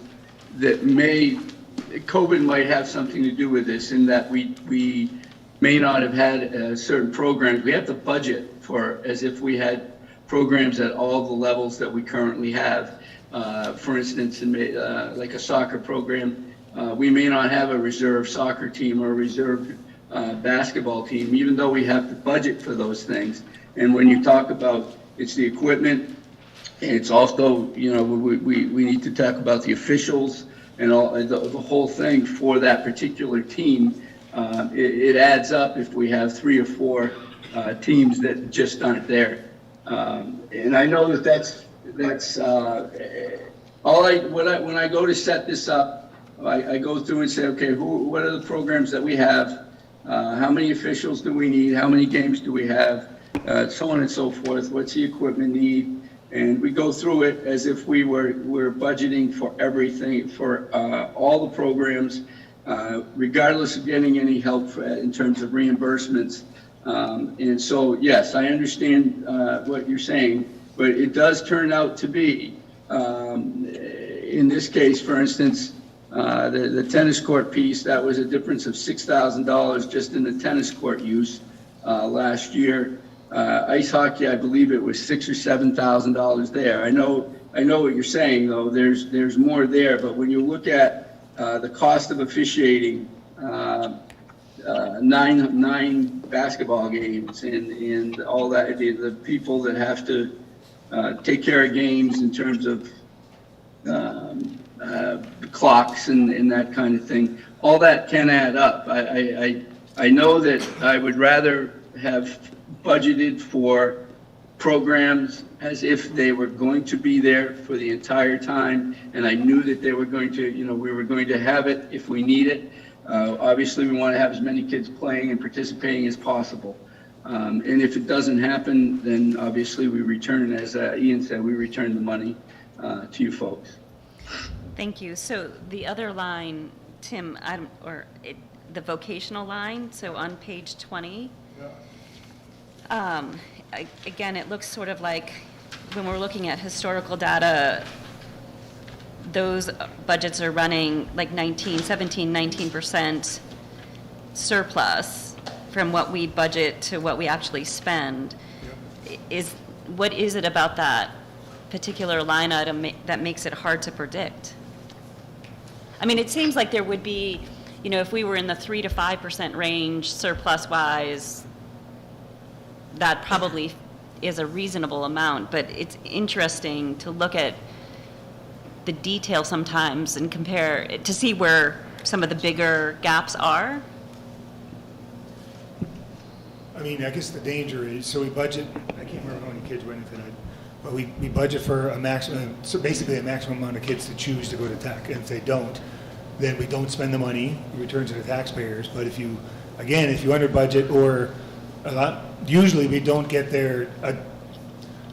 Hartford isn't necessarily awesome about giving us their final rate by the time we need it. So if we have more kids than we think, or if we budget too low tuition, then we're going to be short in that line. So, yeah, I guess I look at it as $650,000. We have not been burned by sending more kids or having too high of a tuition rate. So we don't anticipate a tuition increase. I don't know. I mean, the last couple of years, again, how much of it is a trend because of COVID? I mean, you could make the argument maybe we should reduce that line, but it's not like we say, sorry, you can't go to the tech school because we're out of money. So I'd rather budget that to be able to cover everybody who's going or not. I don't know. I mean, what's hard is, like, we don't have a lot of historical data. Yeah. We just have the 2 years, and it's hard to understand what the continued effect of COVID is. I would assume for the 2022 budget, it wasn't as significant an impact. I'm just curious about, I mean, when I see those lines and run the percentages, it just is an interest, it's an outlier compared to a lot of the other lines. Tim, can I add to your comment? Tim Ball? I don't. So Wendy, that population of students that goes to the VOTEC Center are some of our more transient kids. Yep. And they sometimes are removed, not accepted, or they just leave the district. So it is really hard to predict. Like, I know that we've had 2 kids not make it there this year already. Yeah. So it's sort of an uncontrollable amount, and you budget for all of them, hoping Yeah. that they all make it. And it's not an exact science whether they're going to make it or not. You can't predict. Yeah. Like how many are going to. That's what I wondered, if it just was something that was hard to predict. It's very hard to Okay. predict. You know, it's a great program. We're hopeful. It's a great program for a lot of our kids who aren't college bound, and some that are too. But it's hard to predict how many will make it through. So we But I think budget. it's important to note that we proactively, and our counselors participate in this, proactively encourage kids to take a hard look at HECTC. And we feel the program has tremendous value, and we don't shove, but we gently nudge a handful of our students in that direction because we feel it would be a better school day for them. So, you know, that number is typically between 53 and 60, and I think that's a safe number. And we've been in the low 60s before, the mid 60s, with a number of students who attend. Thank you. MJ? So I have a question, I'm not sure if it's for Ian or Mike, but looking under building repairs, I see a note in there that says, add a project for retainer wall behind backstop of baseball field and leveling of that area, Doug Ashy family request, and it's about $12,000. So I'm wondering if you could speak to that a little bit, because a request to me sounds like a wish item, and wondering why we're budgeting for it or what the need is for it. Yep. The retaining wall that we're talking about is where behind the backstop right now, at the baseball field, there's a space where it abuts the press box for the football team, and we store some of our track mats and so on and so forth in the lower section of the press box. And so what's happened historically is it's hard to get things in and out of there.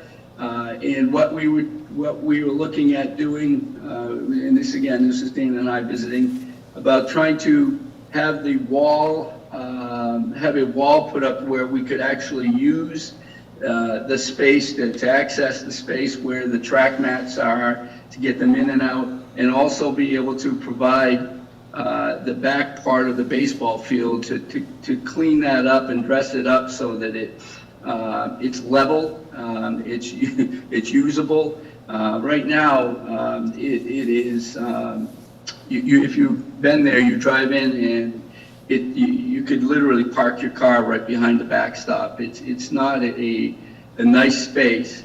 One of the things we planned on doing was putting a monument for the dedication right behind there, but we actually yesterday had another meeting, and we're moving the monument down to the right field line.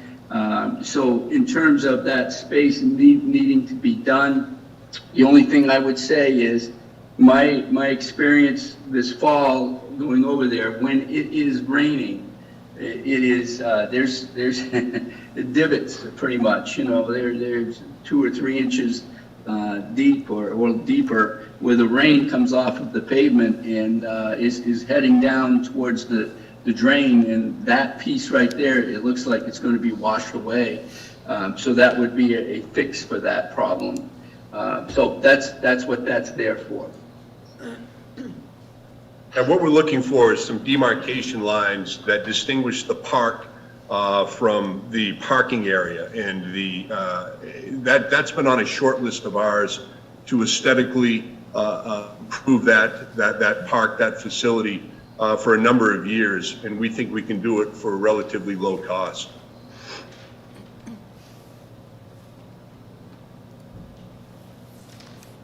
Anything else? I guess one more, sticking on the facilities theme now. There's a talk about football irrigation upgrade and modification, so I guess I'm just a little concerned, seeing how we just put a nice track around the football field. How does that impact the track? Or, I mean, irrigation implies watering, not a drainage problem, I would think, but just speak to that a little bit. So Steve can certainly pipe in if I don't get this right, but as a result of, well, I guess it wasn't unknown, but as we're doing the track and we're looking at the irrigation system, I think there's basically 2 lines running down the hash marks of the football field and kind of pointed more out towards the sidelines, so we're noticing the track is getting wet.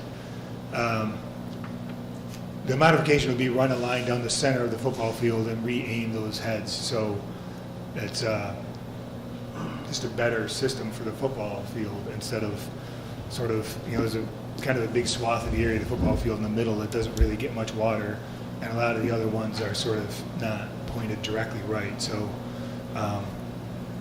anyway, it's not a thing that's like urgent bells going off, but we noticed it because of the track project. But I guess if it's pointing towards the track, is that going to do something to all the drainage system we just put in over there for the track? I mean, is this more urgent than not for $6,000? Are we going to hurt the track by not doing this? I don't know, Steve, if you can answer, I don't know if we could repoint those things just sort of as a separate thing or whatever. The $6,000, just run a line down the middle and get everything pointed right. Does that mean you couldn't point them without running the line? I don't know the expert. I'm not the expert on that. I don't know if you know or not.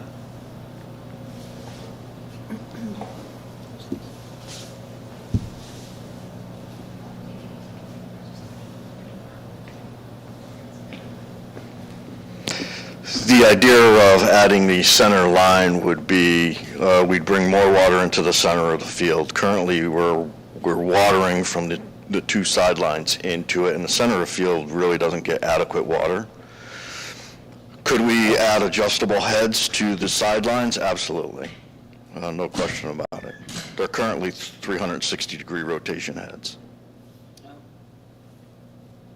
So this, just so I'm clear, the project we're talking about is to irrigate the center of the field. That's correct. It has nothing to do with the, unless we ask for it, with changing the heads or redirecting them that are on the sidelines when in the track. The nature of the irrigation is we're going to get some overspray on the track. Lots of things are taken into consideration when we're opening up the heads. Adding the center the center irrigation will bring the water to the center of the field. We still need to water the side of it, but we can reduce the flow to the outside. Can I ask a question about the football program? It's not just a football field, it's also the... Well, no. So the football program was struggling this year. Are we continuing the football program? Mike, do you want to answer that? Yeah, absolutely we are. Absolutely we are.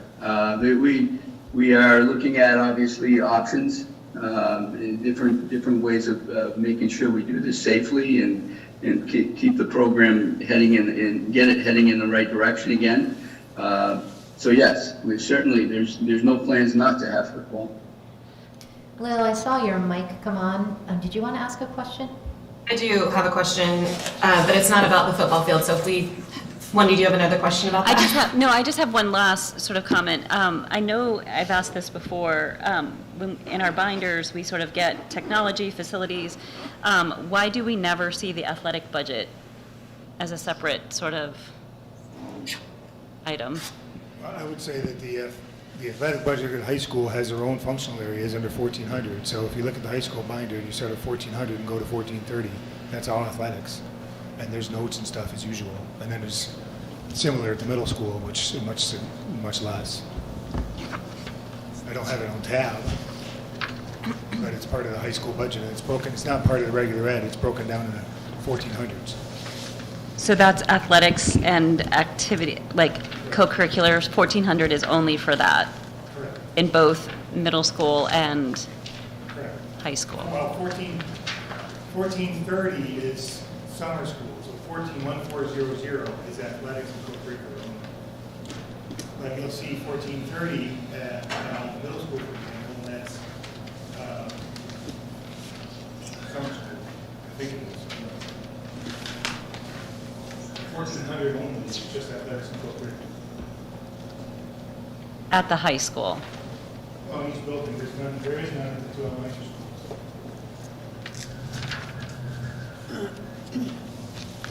You mentioned, I was just going to say, you mentioned our football team struggling a little bit, but I'd point out that our cross-country team is killing it this year. My son is on that team.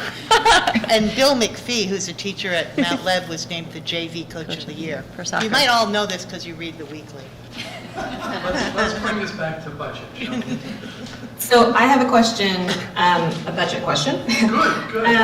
I'm looking at page 7 of your detailed report under the Tech Ed Makerspace. This goes along with what you had written in the technology coordinator budget explanation. And you're budgeting for these 21 replacement laptops for the 3D design and makerspace programs. And then on page 7, it says that the makerspace is designed in such a way that any student or staff member within the community, not just students currently enrolled in tech or makerspace courses, are able to access the materials.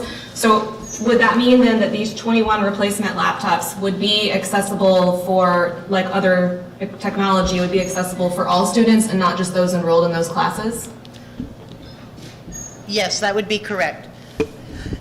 It's not limited to just the computers. There's a lot of other equipment in there, the 3D printers and other materials and toys that our tech people have accumulated. It's really a design wing that's open to the entire school and is used on a pretty regular basis by a variety of teachers and students. So they would access that during the academic block or during their study halls, or how does that work? For example, Todd Maddie might move out of his space into a different classroom, so a teacher could bring his or her students down to room 12 where the Macs are kept. So it's usually set up by the teachers themselves for use in their class, not by individual students for use for individual projects. Well, I would say that it's possible for individual students to reserve work on a Macintosh as well if they wish. Okay. Thank you. Anything else for the high school?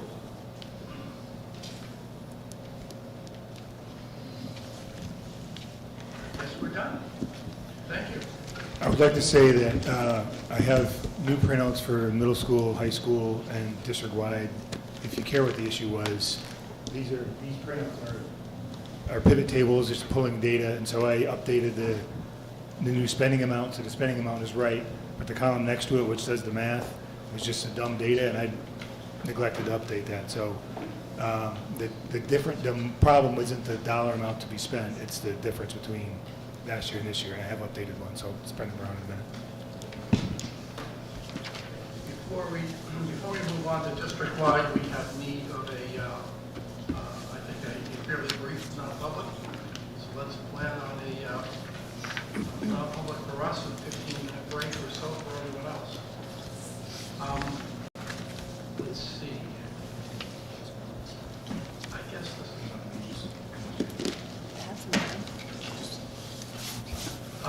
Lil, let me ask you, since I'm not sure that we're going to be able to. Oh, okay, terrific. Good. Lil won't have the handout, so she'll have to look at the document that we were given. Is this okay, so we need a motion to go into non-public session, please. I'll make a motion to go into non-public session. Second. And this is under C. Okay, let's do a roll call starting with Mary. Yes. Yes. Yes. Yes. Yes. Yes. Yes. Yes.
Zoom?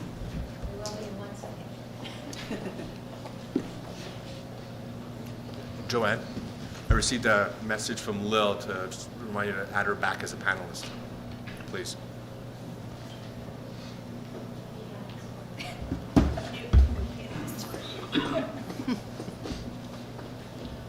Wait for Lil to come back. She's here, I just need to have her go onto the list.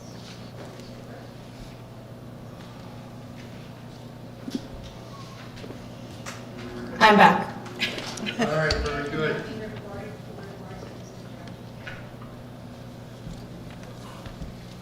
Recording in progress. All right, we're now going to move on to SAU district-wide part of the budget. And let's get started by taking a motion, please, to accept the salary schedule for hourly exempt and non-exempt SAU employees. Stephen? I'd move to accept the proposed salary adjustments to hourly, salaried, and salaried overtime exempt employees at the SAU. I'll second it. Second by Mary. Are we going to say the Oh, yeah, sorry, with the additional added expense of approximately $98,000. Yes, are we going to, shouldn't the motion list the actual amounts or percentages that we agreed to? I'll leave that up to Tim and Joanne. I think salaries are public knowledge for those people who carry New Hampshire DOE certifications. They are all public knowledge, but the ones that go in front of the board are the DOE certification one. So do you want us to do those, Tim? I don't know. I mean, I don't think there's a right way to do it, so I think we can just, you can just say the percentages and the percentages with the adjustments, percentages and the dollar. Like I'm just saying, say 3%, 2%. And Just say it by maybe category. acknowledge that there are some market adjustments to be made. Right. So, I mean, I can just say in the three categories that we discussed. Yep. Right. So in the hourly employees, with some market adjustments, $1 an hour, $1 an hour was approved, or was proposed. In the salaried employees who submit timesheets, there's a 3% increase, and in salaried employments, in salaried employees exempt from overtime, 3% increase. So any further discussion? Okay, we will be, for the rest of the session, we'll be taking votes by roll call so that Lil can participate via Zoom. And we'll start with Mary. Yes. Yes. Yes. I'm yes. Aaron? Yes. Yes. Stephen? Yes. Lisa, yes. And Lil? Lil, yes. Unanimous. Thank you. Okay, let's move on then. Who's going to do a presentation on district-wide? We just kind of usually tag team this. The district-wide budget includes everything at the SAU, obviously, plus everything that's falls across the district. So, as I mentioned several times, the only salary increases that were in this original budget was a 5% increase for bus drivers, bringing their pay, I think, to $25 an hour and change. All the other salary adjustments you just voted on now.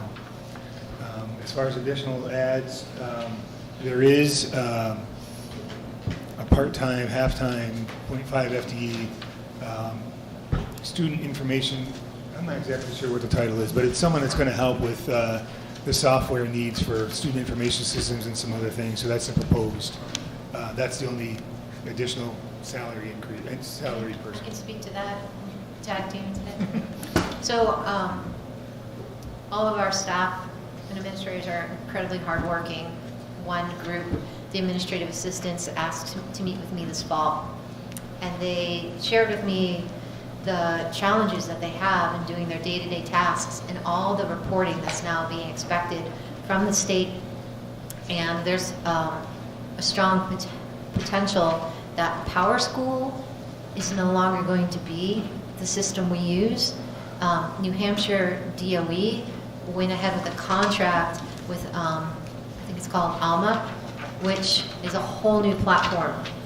So we already have people who are trying to make parent phone calls, who are trying to do the day-to-day tasks, who, with Power School and with this other system, there are glitches, and in this current system, they went in and spent countless hours changing people's names, only to find out that if there was 2 Joanne Roberts, all of our information got meshed together for our families. And then they had to go back and clear it up. And sometimes parents didn't get the right information because that I had a child that wasn't my child per the system. And they're the front line for everything that happens during the day. Pete has been working in his role doing a lot of what you'd call scrubbing of the data and cleaning of the data, which is really not a good use of Pete's time to do that kind of work. So I asked for Pete to meet with the administrative assistants, and I let them know that I heard them, and that it seems to me some of them were waking up at 4 or 5 a.m. and trying to use videos to figure out how to keep up with the changes in reporting, which is just not okay. We need a point person part-time at the SAU who is in contact with the DOE, who understands the changes, and is kind of the captain of the ship as far as supporting the administrative assistants, kind of giving them that training that they need so they're not on their own, supporting Pete. And Pete put together a job description with his technique team and the administrative assistants that if this position goes through, it would go to P&N before we post it. We did have a data person at one point in the SAU. We didn't have all the data in place, and that position, I removed it many years ago. And I do see this need. We're having more and more student information data that's being collected and asked. So that's the background for the part-time systems person that would work in the building, but also do training within the schools and just keep everybody afloat. And also be the problem solver. Sometimes you can spend 2 hours on something, and if you understand how the systems work, you can help somebody out right away. So that's kind of the background. And could you tell me how much we put in the budget? $30,000. Thank you. But that's because as part-time, there'll be no benefits as far as healthcare, dental, or retirement. It would just be your FICA costs and workers' comp. As far as other major functional areas of the budget, obviously there's some special ed lines that don't reside at any school, but I didn't put them on the major additions because there's no ask that doesn't have to be asked for. Facilities, we built in 10% increases for water and sewer. That is a guesstimate. Hope it's enough, but we think we've gone 6% and 8% in recent years. We went 10 this year. Hopefully, you'll see some fund balance left because we didn't go up 10%, but that's what's in here. The other thing that is, it's not an increase, and if you looked at the transportation lease lines, it's not an increase. There's room in that line to purchase at least 2 more big buses, and the little buses there should be room for that too. So I put on the sheet 2 big buses at $60,000. I would like to continue our replenishment program of our old buses. Our oldest buses were purchased in 2011. We've replaced, I think, 5 of them with various size buses. One of the things Paula has done well is didn't just go out and buy another 77-passenger bus if she thought a smaller bus would do.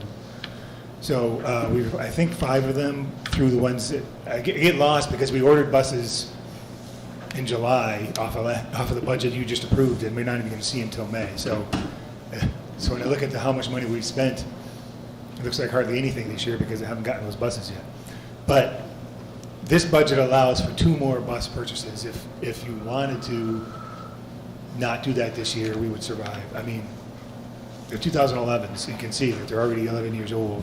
They're diesel. We're getting rid of diesel and right now we're going to gasoline, which I suppose you might think is not particularly green, but it's a way big step up from diesel. We don't have to run them at night, so we should start seeing some electrical savings by not having to plug them in at night.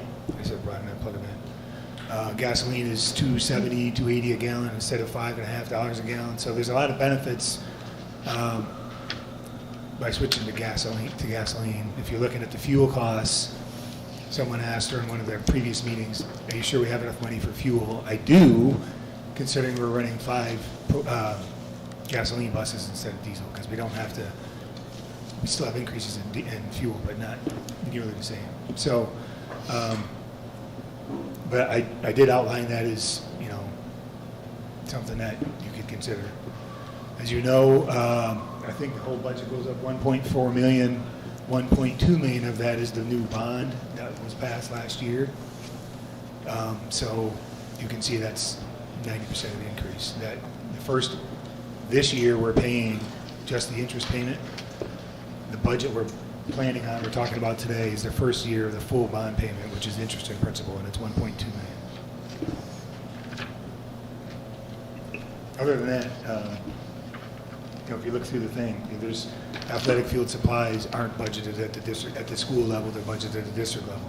So there's $25,000 in there, but that's $26,000. That's how we paint the fields and stuff. Most of this stuff is just an increase on inflation, except for the two things we talked about. I think NJ, you were first. You go first. Just in the facilities budget for the SAU, is there anticipation of costs for the boiler and whatnot? Ongoing costs of the boiler? Good question. It's not funded to replace that boiler. That's an F&F decision, I think. We have a quote. It's been really hard to get updated.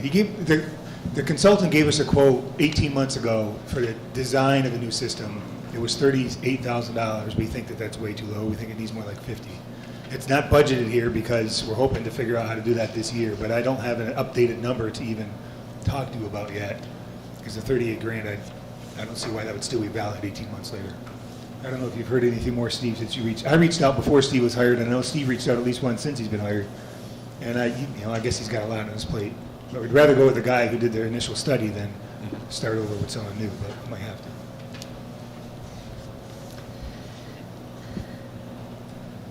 So, yeah, go ahead. So my questions are related, my first questions are just sort of like generally.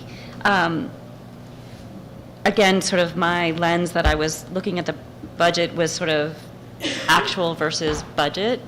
So do you have a target generally that you think is a safe range or you like to be? I mean, it seems like historically we're about 5%.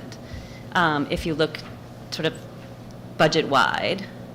So we have a surplus of about 5% every year of what we budget. Is that sort of the range that you, I'm not saying that you target it because we're zero-based budgeting, but is that sort of the range that we should be somewhat targeting? 5% surplus at the end of each year? Yeah. Well, I don't have that range because that would, I think the implication behind that, I don't say you're meaning you imply this, and I think one might say, well, then he's budgeting 5% too much to have money left over. And I honestly don't. I take what people's choices are and I budget it in there. And then the principals and everybody is trying to make the best deal they can to buy stuff. And if that's the range, I have never run that math to see what we end up with. I guess I'd be I think under 5 would be better. But I don't, this number reflects what I think we need, with some guesses, like I said, with utilities. Right. And do you ever go back and look at, so in consideration of sort of the budget, like, do you try to identify by function at all ever where we tend to have bigger surpluses, to look for reasons why? Like, it might be just be the nature of that function. Every year when I have to tell the board how much money we have left, I try to identify where the main areas are, assuming you guys are going to be asking about those. And it's always, the vast majority is wages and benefits, as you might imagine. You know, it's 80% of our budget, and that's where we see 80% of the surpluses from. We also, as part of the budget process, when we meet the principals, we go line by line, and we do ask questions and say, hey, you know, because Tim puts actual, and so it's like, why were we off? and then they go back to their notes and go, oh, we were going to buy 50 xylophones that year, and for whatever reason, they didn't make them. So we do not only look zero forward, we go and say, why was this 13,000 last year? And it goes the other way. Why are you only asking for 2,000 this year? For example, field trips. We looked at that because we didn't have so many field trips because of the pandemic, so not as much was spent. But now we anticipate that those lines will be spent, because fortunately we can go back out on field trips. So we do as best as we can, go to the micro as much as we can possibly do it. So similar to what I did with the high school budget, when I looked at sort of the overall budget, transportation was one of the areas that came up where it seemed like there were a couple of places where there was a high percentage from budget versus actual. So the areas that I identified were like regular programming, 27-21. For 2021, it was like 17%, and for 2022, it was like 19%. So I'm looking at the thing I was looking at was the budget report function summary in the front of our binder. And it was on page 37.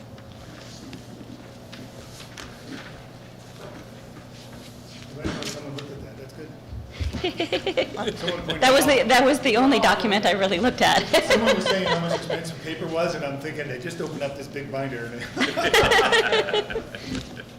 What page was that? 37. Okay. And the function regular program transportation. Yep. So if you look at budget versus actual for 2021 and 2022, you know, for 2021, it's like 17% surplus. For 2022, it's like 19%. And then again, we're sort of asking for additional, so not only are we asking for more money this year, but we're, you know, so the question is similar to the high school, like, is that an area that, do we truly expect to expend all of that, or Well, do you know? I'll speak to the regular ed. I don't know if you remember this last year or not, but if you look at the regular ed wages for transportation, that was budgeted in 21 and budgeted in 22. And I told you last year that that I took a hard look at who's on our staff, knowing we need bus drivers, but who do we have, and how many positions do we need to run at full capacity? And it actually led to a decrease from $352,000 budgeted in 22 to $290,000 budgeted this year. So I think some of the regular ed underspending in recent years has been because I've just flat out had too many positions, whether filled or not, budgeted for drivers to drive. So we don't really know yet, because this year's not done, if our budget versus actual is closer. Correct. Okay. So Go ahead. And the other thing with transportation is, and I made this promise to you again last year during budget time, is that we need to do a much better, Paul and I talked about this at the start of school, we need to do a better job of making sure that we assign costs where they belong. So if you're a bus driver, special ed is pretty easy, because you basically, the people who run special ed buses, and that's where the wages go. But if you're a regular driver who drives, you know, they drive kids home, and then they do a trip at night, we need to make sure we do a good job of accurately catching those hours on their timesheet and charging them to field trips or charging them to athletics. Because if we don't, and that's a manual journal entry, if we don't, they'll get charged to regular ed. So we're dedicated this year to making sure that we journal the wages that aren't regular ed to the particular spot they are. And I think that'll help again with the $290,000 piece of it too. Well, so and also more accurate sort of reporting. That's what's sort of interesting too. If we flip the page to 38, the athletic transportation for 2021, it's 64%, and for 2022, it's 42%. And it does look like you adjusted down a little bit, maybe. Athletics were weird too. Again, I hate to keep blaming COVID, but we're going to have to. So in the spring of 20, there were no sports. The fall of 20, so the 2021 school year, at least the fall sports were greatly adjusted on schedule, on where you went. So instead of driving to Kennett all the teams you played were local, and that makes a huge difference on wages. You know, a game plus a trip becomes a 4-hour equation, where a game plus the trip usually, non-COVID, is more like a 6 or 7 hour excursion because you're driving 2 hours to get there. So some of this stuff hopefully will start washing out now we're back to a regular schedule. And I'm assuming, so the other place where it's markedly out of whack is the field trip. Correct. Buses. A lot of the field trips didn't even happen really in the last couple of years. Right. So. So the other in this function, let's see, let's go back to like the 2200-ish.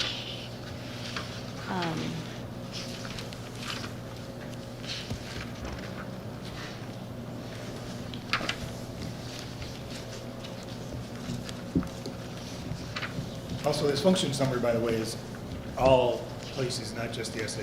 Right. Is this an okay place to ask these questions, though? It's fine with me. Okay.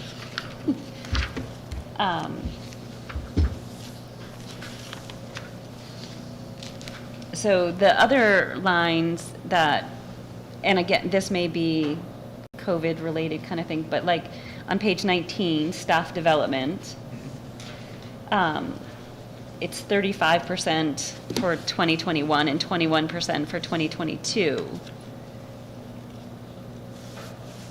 So do we budget according to contracts? And is it, I think Jack was alluding to that he's getting more requests for, so what is this? So the 2210s? Yeah. So you can see the mentoring line, we budget $60,000. The contract says $3,000, I think, per mentoring contract. So that's 20 new teachers. So we budget for 20. If we get 15 new teachers, there's going to be money left there. Yeah. Because you get 3,000 per. However, if we get 25 new teachers, we're going to be overspent there. Most of and then the lines right after that, you don't get a lot of expenditures. Staff development workshops, most of those lines are, so staff development workshops, $40,000, that's contract. ARC PD, that is a line that's not a contract line. We need to do PD for ARC, so we're budgeting some money for it. Staff development, LAG, LSA, and LSS, those are contracts. In-house district workshop. So this is one of those areas that just may be hard to predict, but we want to make sure that we have enough in it. Is that what I'm hearing? Right. And the last line, district-wide staffing software programs, that's where we pay for some of our software. Maybe we should move that to 2225 line, but that's where we've been paying for our frontline system. I think Infinite Visions is paid out of there, which is our accounting system. So, yeah, most of those lines we have to budget for. I mean, hopefully we don't spend them all, but. And then looking at page 24, function, the computer-assisted instructional service, 2225. That one, the percentages I'm not as worried about, but what was interesting to note about that in comparing prior years is it looks like we're consistently going up 60,000 per year. That was just an interesting note. Huh. Is it exactly 60 or just around there? Approximately, probably. I mean, that includes wages and benefits, and then I swear it's an interesting thing to note.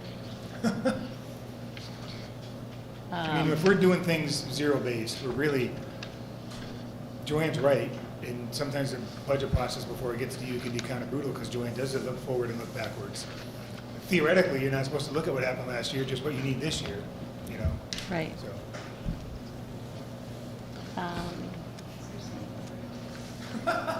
Brutal in a good way.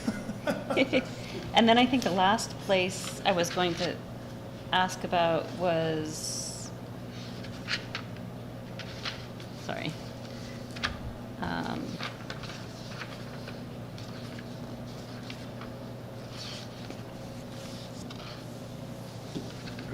While you're thinking, I'm on that page 25, which is the school board expenses. For example, negotiations, I only budgeted $6,000 this year. Maybe I should be zero, but I don't like to bring it down to zero, but I budgeted $35,000 in the year we're in because we had 3 contracts. And next year, I don't think we have any contracts, so I put $6,000 there because, you know, I imagine it might be something that somebody has a bargaining union question. And we might have to reach out to Jim O'Shaughnessy about that specific sort of thing. So I do try to recognize we don't have any unions, we should be saving a lot of money, or we don't have any negotiations, we should be saving a lot of money there. But I raised our district legal counsel fee up because we're just spending more than, we budgeted 85 and I moved it to 115. So I think that was one of my questions is like, so that's a district, it sort of is living under the school board, which I know that we do have sometimes legal questions sort of specific to the school board, but is that sort of an accurate accounting of what the school board's questions are? Like, do you know what I'm asking? I mean, that's not really, I don't think that's necessarily controlled by me. Like, I've never known that to not be a 2310 line because the lawyers are working for you, actually, not Joanne or me. So when we consult an attorney, the attorney is for the school board to the board. Yeah. Even though you guys aren't the ones that reach out to them. I think Same thing with the audit. Like, I asked the auditor to come in, but they're making sure your books are straight, so it goes under that. It lives with us. And then I think the only other thing I was going to ask about was on page 14, the LMS after-school tutoring program. Are we? That was, I budgeted 28,160 on that. I'd have to find my personnel thing as to why. You know. I mean, I think just for the program, after school program, is that to help keep kids in compliance for athletics and stuff like that? Is that, I mean? I don't know that. I thought that was the homework club, that you had to be invited to attend or something, to help kids that needed extra help with homework. So are we still doing this? We didn't do it during COVID, but I think it started up again halfway through last year. We do have like a homework club for students, and usually teachers request, and talk with parents. And so there is like an academic piece. We also have study halls for athletes, so they are 2 different things. So is that's happening after school, and we're paying who to do that? I have 5 teachers that they take turns. We have 2 for 5th, 6th grade, and 2 for 7th, 8th, and then I have 1 that floats. And then sometimes if one can't make it, there's a substitute, and so we pay, it's a 2-hour, so we pay their per diem, I think. So it's like a 2:30 to 4:30 kind of thing? Yep. Does that include, because then there's the late bus, so is the late bus transportation for that in that line, or is that a separate transportation line? We don't have a transportation line. They're all 2,700. I don't think we have an after school. We do have a late bus, and I believe it transports the homework club as well as like the students who stay for music or drama. I think we just have the 1 bus, but I can double check. So no, I'm just wondering if that transportation cost is included in the after-school program line, or if that goes back to a transportation. I was going to say it's 28,000, right? And if that's it, that's just for the teachers. Yeah. And just curiosity, why do we call it the homework club when it seems like it's an after-school like support kind of kids want to attend it? Oh. It sounds fun. You want to know why we call it that? We call it that because that's what Linda Preston called it. Okay. Probably true. We could think of a snappier title if you think we could have more kids. Definitely not after tutoring. Right. Anyway, I didn't match those things up. Thank you. Other questions for Tim? Go ahead. So can I move? Or Joanne. It doesn't have to just be me. It's so much more satisfying. So moving back to the SAU portion of the program, I'm curious, under wages for the district-wide social worker and the out-of-district coordinator, there's a proposed wages for '24, but there was nothing in the budget for '23, so, but the social worker should have been budgeted for '23, so are these existing positions and you reallocated the expense? If you look at the report, Where are you? What page? page one of the district-wide One report. and page 4. Well, look at page one of the district-wide report. Yep. You'll see, last year when we were talking about adding a social worker, I added the wages to the wages teacher district-wide line just to cover the cost. So it's $75,000 budgeted this year. That was the social worker. So when I did the budget this year, I created the social worker line and put it in with the actual salary. So that very first line of the report, wages district-wide social worker, that's a brand-new line that I just added maybe a month ago.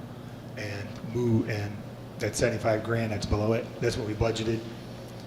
That's what the new budget is for next year. Which is why you zeroed it out. Correct. In the out-of-district. The out-of-district coordinator, the old out-of-district coordinator, when we were doing this budget last year, was part of the LEA. So that's a new line created as well, because this new position is not an LEA position. Anything else, Andrea? Well, I guess, I mean, you mentioned that you did touch a little bit on the legal expenses and you budgeted more. So do we have a feel of why the legal expenses are going up? Is it because of the cost of the firm, or we're using it X percentage more? For what reason? Well, I didn't do anything quite so scientific. I looked at what we spent 105 last year, I think, and I think I budgeted 85. So it's clear to me that we're using legal more than what I budgeted. So I tried to make it a right-sized budget. But we don't call legal. We don't say, hey, we have money left. It's called legal more. So. And then, why do we think the district meeting expense is going to go up by $7,000 for this coming year? What page? 25.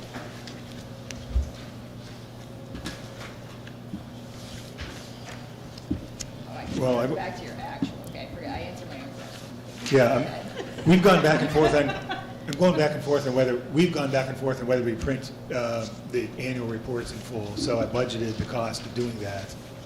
For several years we didn't. And the last, I think, 1 or 2 years we've gone back to printing them. So I want to capture that cost. And I have one final question. It's just a fundamental question of why do you budget the athletic field expenses at the SAU when then like the irrigation of the football field is specifically budgeted at the high school? Like, what's the deciding factor of what gets brought back to the SAU and what stays at the building, at the individual building level?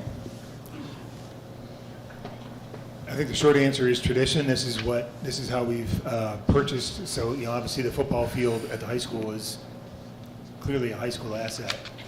But we buy, Steve, we buy a big paint in bulk and then provide it to the person painting the field at the particular spot. So just seems to make sense to keep doing it. That for many years, up until this year actually, a district-wide person, a maintenance person, painted the fields.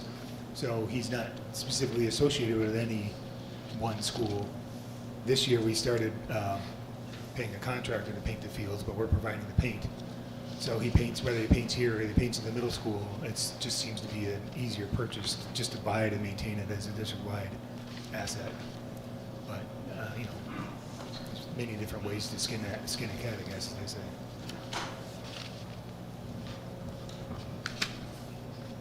Other questions? Issues? I had a couple. When you talk about budget buses, new buses, and then you say, I can live without them, like my years per year.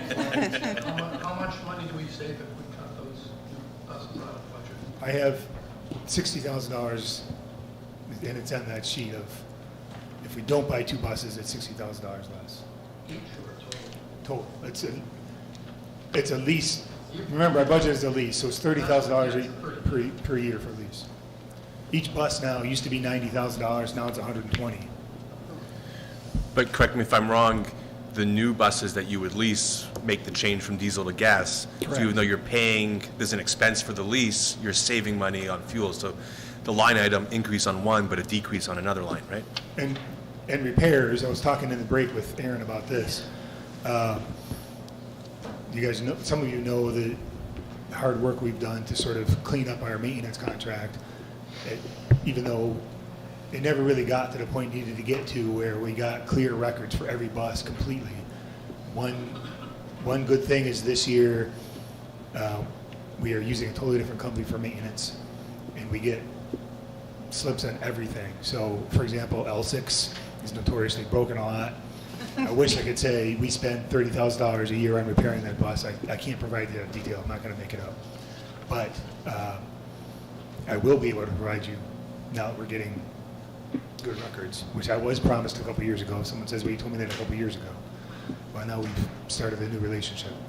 It's just we're going to be scrapping for whatever money we can save. Right, I get it. Something like that. That's something we can consider.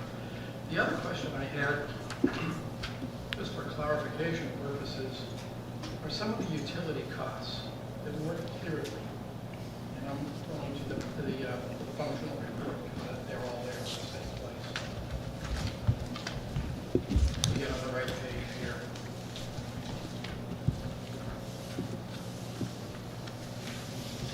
Yeah, okay, page 35. We have electricity in the various buildings. And the percentage increases are all over the map. From a high of 88% up for the high school to only 45% for Hanover Street School. Now, I understand that, the number, the absolute values change because it's going to be different sizes. I'm not sure I understand why the percentages are so disparate. And the same thing applies to LP gas. Middle school is more than 30% up. The Hanover Street School is high at 79% up. Did you have any? Can you shed any light on that? I don't know if you got involved enough with the utilities to add any. He's going to say no. I would say, as far as the propane, so the middle school only uses propane for cooking. And so if you increase to $2.50 a gallon on less gallons, $2.50 a gallon times, the middle high school and the middle Hanover Street, which is all propane, that's going to result in a big number when you look at dollar numbers. I'll have to see if there's any. That we're looking into, Tim, because I'm just worried about a little bit of a glitch somewhere, because we ought to be paying the same for propane, whether we burn it at Hanover Street or here. Right, but you're talking about percentage of dollar values. I'm talking about percent, your budget is, your budgeted amounts, how much the budget has increased. Sorry, I wasn't clear about that over last year. And then those numbers change quite a bit depending on the building we're talking about.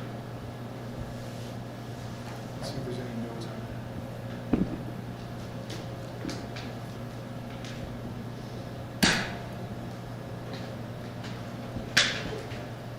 Because they're big numbers. Yeah.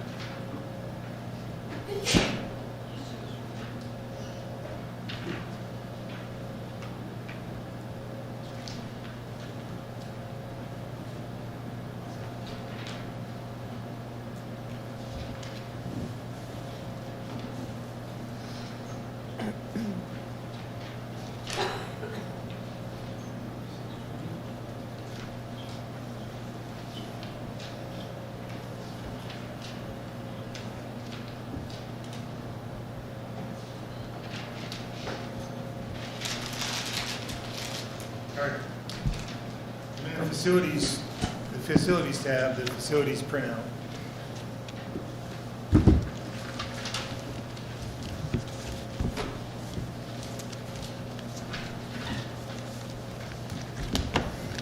Page 23 is where electricity starts.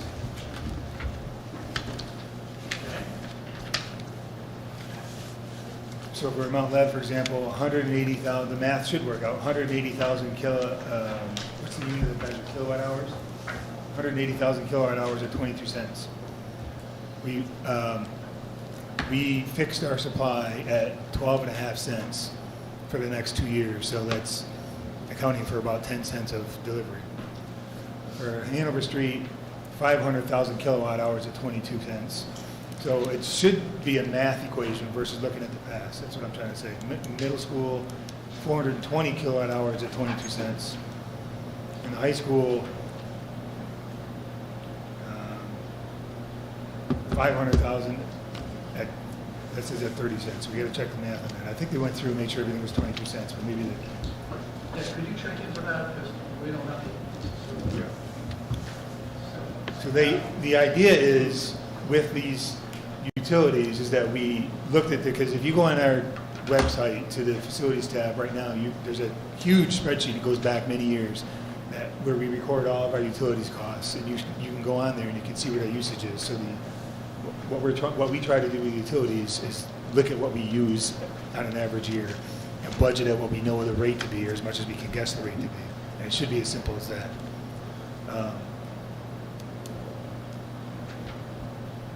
So we budgeted $2.75 a gallon for propane, and Looks like you did 282 though at the middle school. the middle school is $2.82. Well, why would we get the same propane price across the district? We don't We negotiate. do. We do this. Because while we're looking at electricity, we'll check that out too. Because we budget, we have a contract with Irving for all of our gas, the same price. But I guess what I'm trying to say is, well, we can triple check these numbers, but it's really supposed to be math. What our kilowatt hour usage is at 22 cents, what our propane usage is based on, and that part's a guess. Like I fixed our energy, electricity. We've not been able to fix our propane or oil, as you might imagine, 2 years out. Nobody will do that. But it's an educated guess, I'd say. Right, no, we understand that it's an educated guess Right. and that the prices are up. It's just that the percentages ought to track fairly closely if we're paying the same amount Right. per unit of electricity or gas. That's all. The total utilization in each school will be different, but the percent increase in the cost of the electricity should be pretty much the same for each school. Yeah. Well, there may be some free money here too. I know where we can spend it. So I do have, unless somebody else has. So in looking at the budget, one omission I think that I see or question is around a social worker. And I know Lila and I, in our budget meeting with Tim and Jack, talked a lot about the social. Do we have a need for an additional social worker, at least one? And I don't see anywhere note of that or discussion of that, so I'm wondering where that is. The conversation went to me, and it's not something that I'm proposing as a superintendent. Should the board decide to add an additional position, that's fine. The position has only been in place a few months. The major focus of the position has been K-8, although she is available for the high school as well. It needs some time to figure out how it's going to function, how it's going to work, some data on the families that she works with, the data with the students that she works with. So it took a long time for me to put the social worker in the budget, to have that information to secure it. And it's not something that I'm proposing as the superintendent. It certainly is something the board could consider. I guess the question or the concern that I have is if we get to the end of this year and have a clear identified need of a social worker, is there money in the budget that we're looking at to add that position? We don't create our budget based on being able to add something in the school year. Just like this year, we're fortunate that people did take family plans that we considered and were able to get some funding. I would suggest that the position be in place. Remember, the budget starts next September, October already for the following year. So the new superintendent's going to have to pick up pretty quick on the data and determine if they want to put it in the following year's budget as well. I'm not seeing it as a need. I think that if we are going with that format, we could have 2 nurses in every building, and people are stretched everywhere. I think it's great that there is a social worker.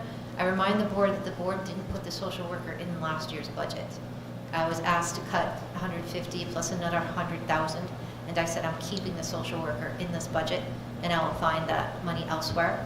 And it wasn't until October or November when Tim and I met to actually find out where were we going to find that additional funding. So once again, it would be up to the board to add any position. I remind the board that we came in trying to be as tight as we could. We understand the dynamic. We put out positions that we've talked about for a while that we really think are vital, and we don't want to ask the board for more than that. So are you indicating then that we don't already have an identified need for an additional social worker? I have an employee that just started over the summer getting to know people, and she's building relationships with the community and the schools. As of now, I'm not identifying that we need 2 of that position. She's currently, focusing a lot on K-8, although she's open to working with the high school. And we just have to figure out what that's going to look like. I mean, it's similar to a special educator where one year their caseload might be lower, and next year the caseload could be higher based on the complexities of the students in the school. So what I'm saying is I'm putting in a fiscally responsible budget. The whole world could use additional educators, whatever form that they're in, and I'm not comfortable adding a social worker to the budget I'm proposing as a superintendent, but the board could add to it, and then I would say to the board, then please don't cut any part of this budget, because we try to keep it as tight as we can, and then we're adding, $60,000 to $70,000 to it plus insurance. Tim, what would the cost for an additional social worker be with benefits? Well, we would look at our current person who's about 61 or 2,000. And what's a family plan for insurance, Tim? 35,000. So approximately Plus retirement. 100?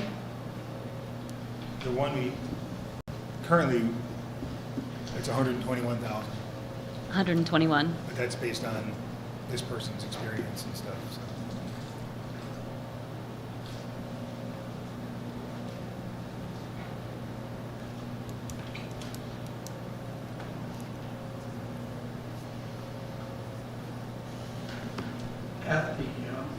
Is there anything else? Questions or comments about the SAU budget? Does Lil have anything? I don't know. I do, sorry. So I have a question that sort of follows up from Wendy's, but sort of not. And Dick, this might be a procedural question, just so you can correct me if I'm wrong or set me on the right path. So I know when we talked about the revisiting the SRO question earlier this year, one of the things that came up was that's something that needs to be talked about during budget time, and so here we are at budget time. But I also know that we had our motion in the past was to keep the SRO in the budget until, I think the motion mentioned February of 2024, is that correct? The board instructed the superintendent to rewrite the memorandum of understanding so that it would expire in February of 2024. That being said, the memorandum of understanding states that either party can modify or withdraw from the agreement. And there is an exit. To be fair, I have to say there is a mechanism for exiting if the board chooses to do so. Okay, so that the reason why I'm asking, well, for several reasons. One, I mean, I received last count, me personally, 14 emails asking once again for the board to consider the will of the people's vote in eliminating that position. And in conjunction with what Wendy was just saying, I think in best practices for social workers, if in all things being equal, and I agree, I understand what Joanne's point is, we all need more educators, but all things being equal, if we had one social worker to every 250 to 300 students, we would be in compliance with sort of best practices for social workers. So we have one, which is excellent, but we also have 1,600 students. And even if we're doing K-8, we still have 1,000 students that she is working with. So I guess my question is that something that that these salaries are almost identical, right? I mean, from our perspective of what we would be replacing if we replace the SRO, we'd be replacing with a social worker, and that wouldn't change the budget at all. Well, the salary, just to clarify, the salary for the SRO, we're just paying salary, we don't pay benefits. Right, we're not paying benefits, that's Or correct. it's rolled into what we pay. And you're right, the two amounts are comparable. I think the budget calls for $70,000 for the SRO, and social worker's salary without benefits is comparable. Right, you're correct, I forgot about the benefits, so thank you for correcting. So I guess my question is, or my wonder is there, where are we in our current assessment of the need for the SRO versus the need for a social worker versus the need for the enrichment person or the technology person? I mean, I feel like we have sort of in our attempt to make as responsible a budget as we can, do we have places where we responsibly can make changes, and should the SRO be one of those changes that we can make? And I don't know what the feeling of the board is on this, and I can't tell because I can't even see all your faces right now, so I have no idea based on where I am right now. Well, speaking as chair, I'm it's always an uncomfortable discussion, and it's a protracted discussion, but frankly, I'd rather rip the Band-Aid off quickly. We have principals here who are, I believe, prepared to speak to it today. We have 8 of our 9 board members present, and I think you're right, we do have some tough decisions to make about the budget.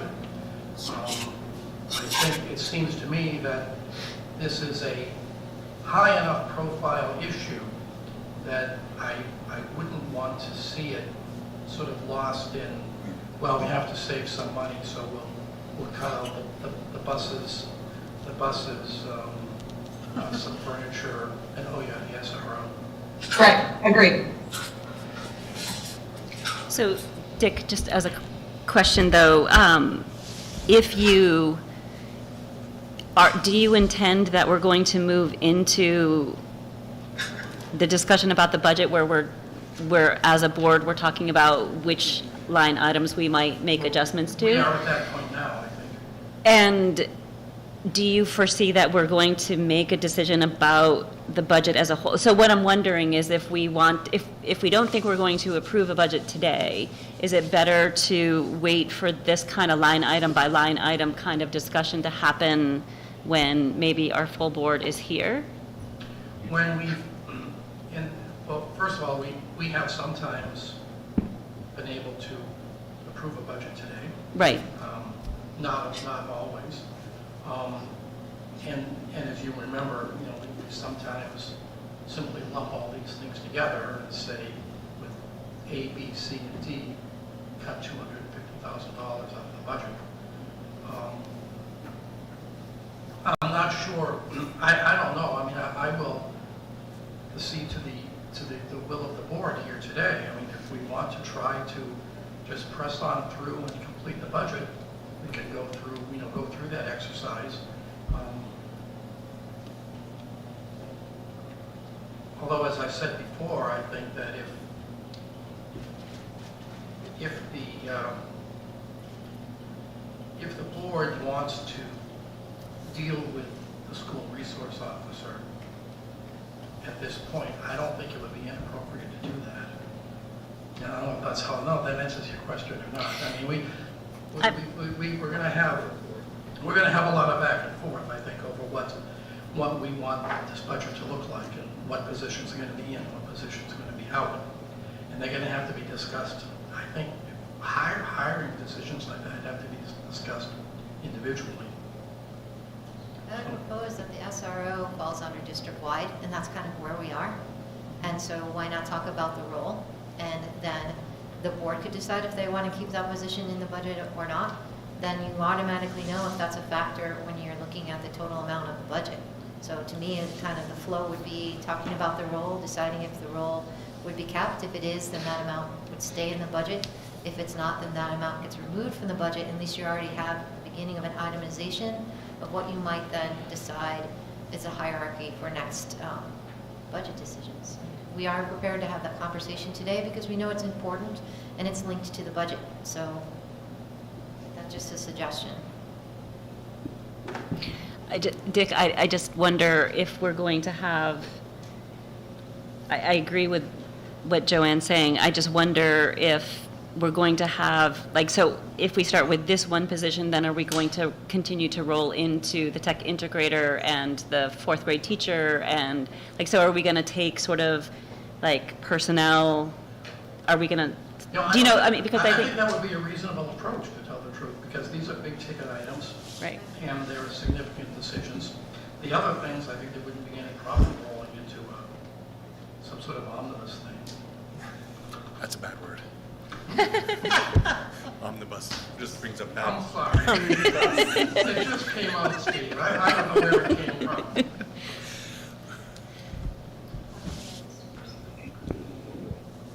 Well, how would I like to proceed? I guess we could open a discussion on whether or not we want it, or we could start with a motion, and then ask people to participate. I think the most efficient thing to do is to, I think the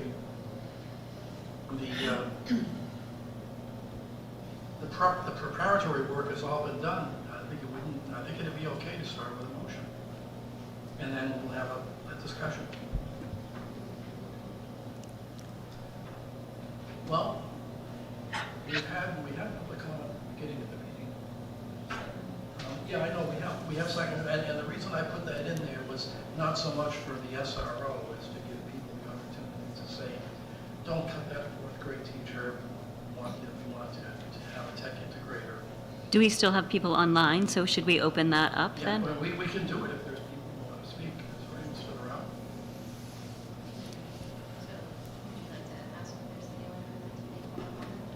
Sure. Yeah, if there's anyone present in the room or attending via Zoom who wants to comment specifically on the, I'm sorry? If it's new information. Yeah, on the SRO position, if you have new information, I think the reasons for keeping and not keeping have been pretty well articulated, but. Well, I think it would be any sort of budget related, since they've heard that, that was my understanding. No, I stand corrected, yeah. If anyone wants to make any sort of budget related comments, please do it now. We have a member who's virtual, who spoke publicly earlier this morning, who has raised. Okay. hand. Just a second.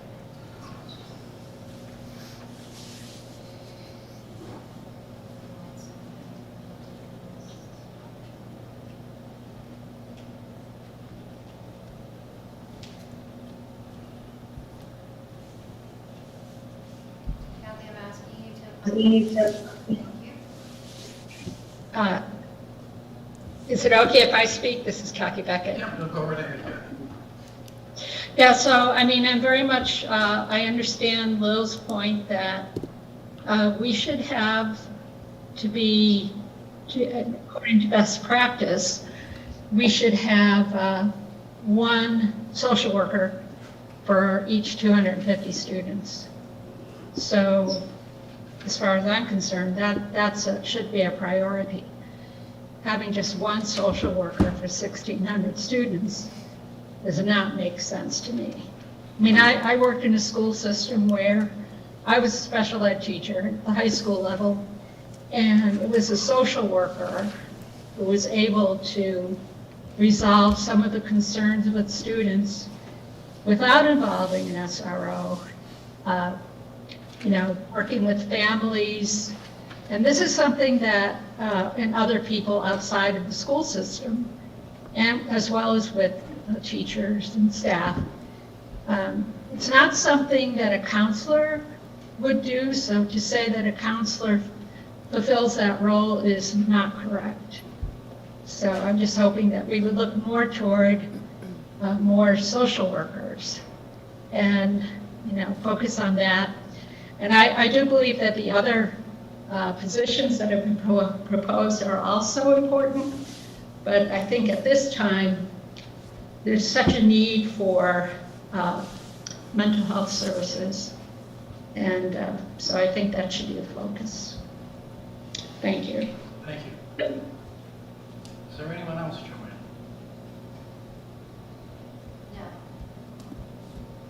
I'd like to make a comment. Please do. We're using data, and that's really important. The ratio is a generality. It's going to be different based on each school district, but if we're going to go down that route, regular counselors are a ratio of 250 to 1. So if you start using this information for one position, the board needs to use this national kind of average for every position in the district. And so that's just something to consider, because if we're talking about one position, we need to talk about other people in the field as well. So, if that is the philosophy, then be prepared next year that that's the philosophy that all the administrators are going to bring to the board, saying I'm going to use this national average, and so we're going to need X, Y, and Z.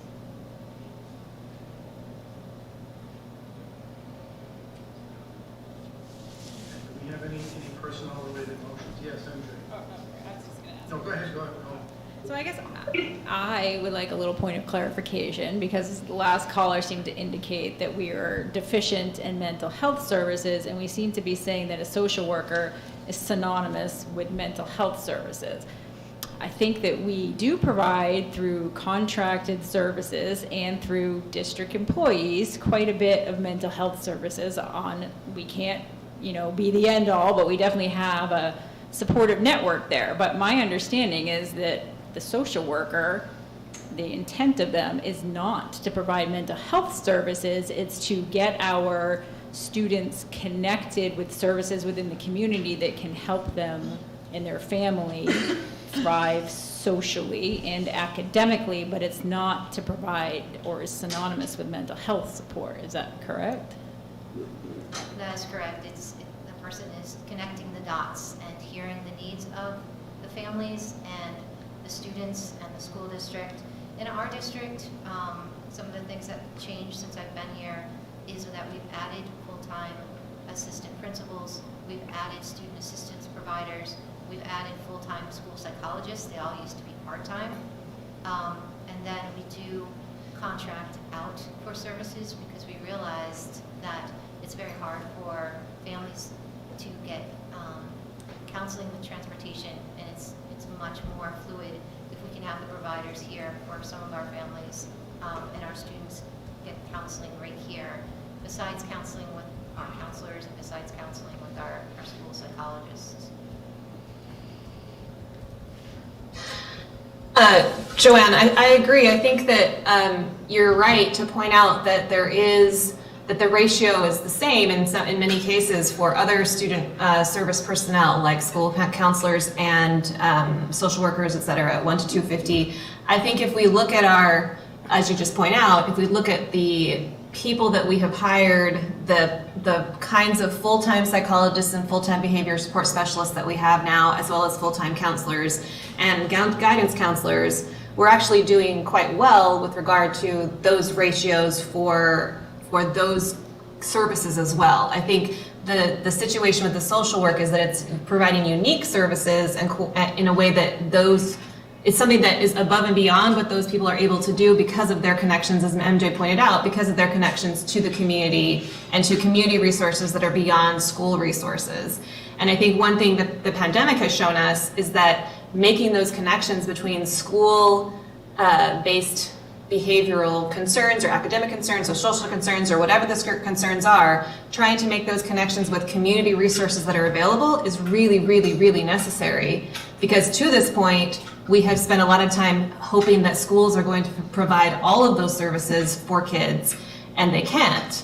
And so we want someone to be able to connect those things, and I think we want more than one someone to connect our school needs with community resources so that we can provide the best possible situation for our kids. And I think it's too much to ask, even K through 8, it's too much to ask for one for one position. And I also feel like the SRO isn't doing that for us. That he is doing other things for us, but he is not doing that for us. And I feel like that's where the need is. So you don't have to advocate for the necessity and the value of social workers. I put myself on the line to make sure we had one this year. But comparatively, we have one counselor at Hanover Street School. And Jack, if I'm right, your enrollment is 352? 330 right now. 330. So it's just an example of once we start going down that road, where is the balance as a district? And I can only tell you what we're proposing, and it's truly at this point up to the board as to what they would like to do with the budget. But Joanne, just a quick clarification. We have a counselor in every building, true? We have, so like what we have at Hanover Street School is what we have at Mount Leb, is what we have here at the middle school and then the high school. So we have dedicated counselors, mental health providers in each of those buildings. Is that true? There are counselors in each of the buildings. If we Yeah. go down all the national routes, we're going to have to add additional ones, which may not be good or which might not be bad, but you have to, if you're going to use a value system, you have to use that system. I just wanted to make sure that it's not like we're asking And one they- counselor to serve Right. 1,600 And they all do- kids. They all have different kind of roles. Right. School psychologist sees some students, counselor sees some students, And I'm social worker sees others. And I'm assuming that some of these tasks that we sort of fall in the purview of a social worker are currently being done, but I'm assuming that they're being done by our principals and our assistant principals, and like, I think the question becomes, one, our principals and our vice principals and counselors are not trained social workers, and we're also paying them a lot of money to not do their administrative jobs, but that's my general comment. MJ, go ahead. So this is where I guess I struggle, and I feel, I guess I like Laura and Joanne, that we need to have, it's a new role, and we need to have a little more data, because I feel like some of this conversation, we're assuming that the entire K through 8 population, or even the entire K through 12 population needs a social worker. And I think we can agree that there's some percentage that does not need a social worker, and there's a higher percentage that does. So has the social worker felt that they have not need, or they haven't been able to target, say, the 30% of the population that does need these services? If they have been able to, then having more isn't going to necessarily benefit our students, because they're connecting them with services in the community that also have a limited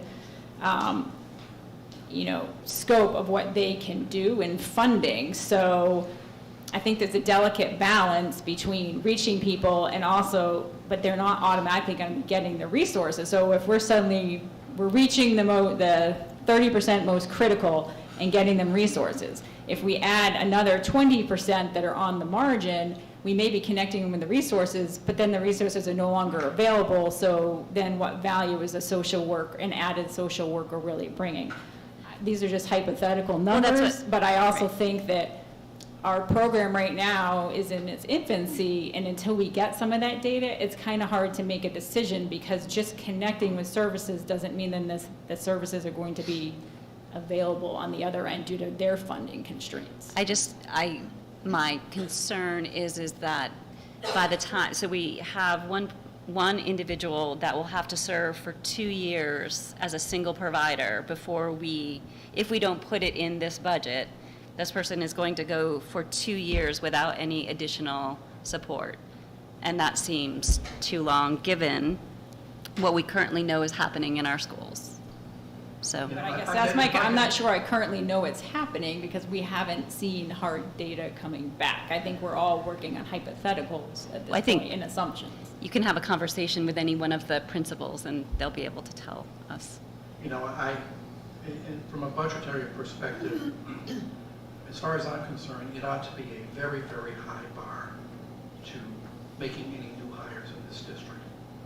anyone we hire is adding over $100,000 to the budget. And I look with even stronger scrutiny at new hires that are not involved in instruction in any way. I mean, this is at a time when, you know, I hate to keep bringing this up, but our property taxes have really shot up for a variety of reasons. This board is responsible to the taxpayers.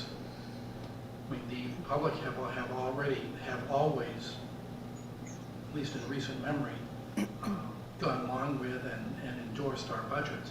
But I do worry that if we just start hiring people without really strong justifications and really strong and detailed understanding of what we want these people to do and a need that they're going to be addressing, a demonstrated specific need, then I think we run the risk of running into problems with the taxpayers.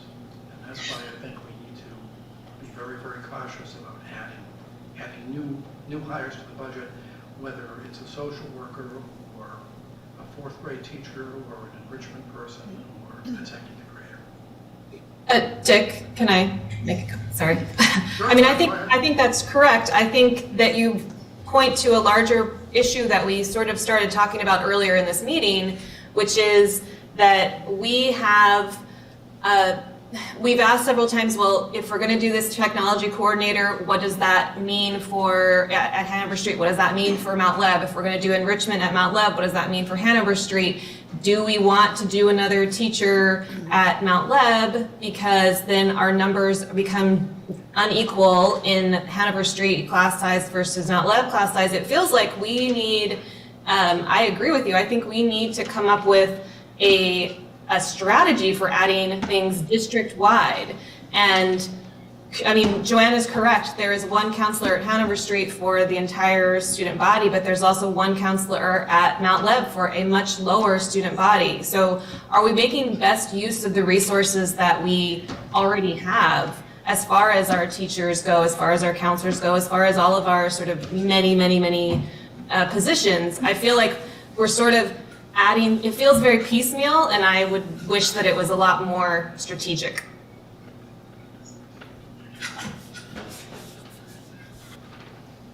So where are we?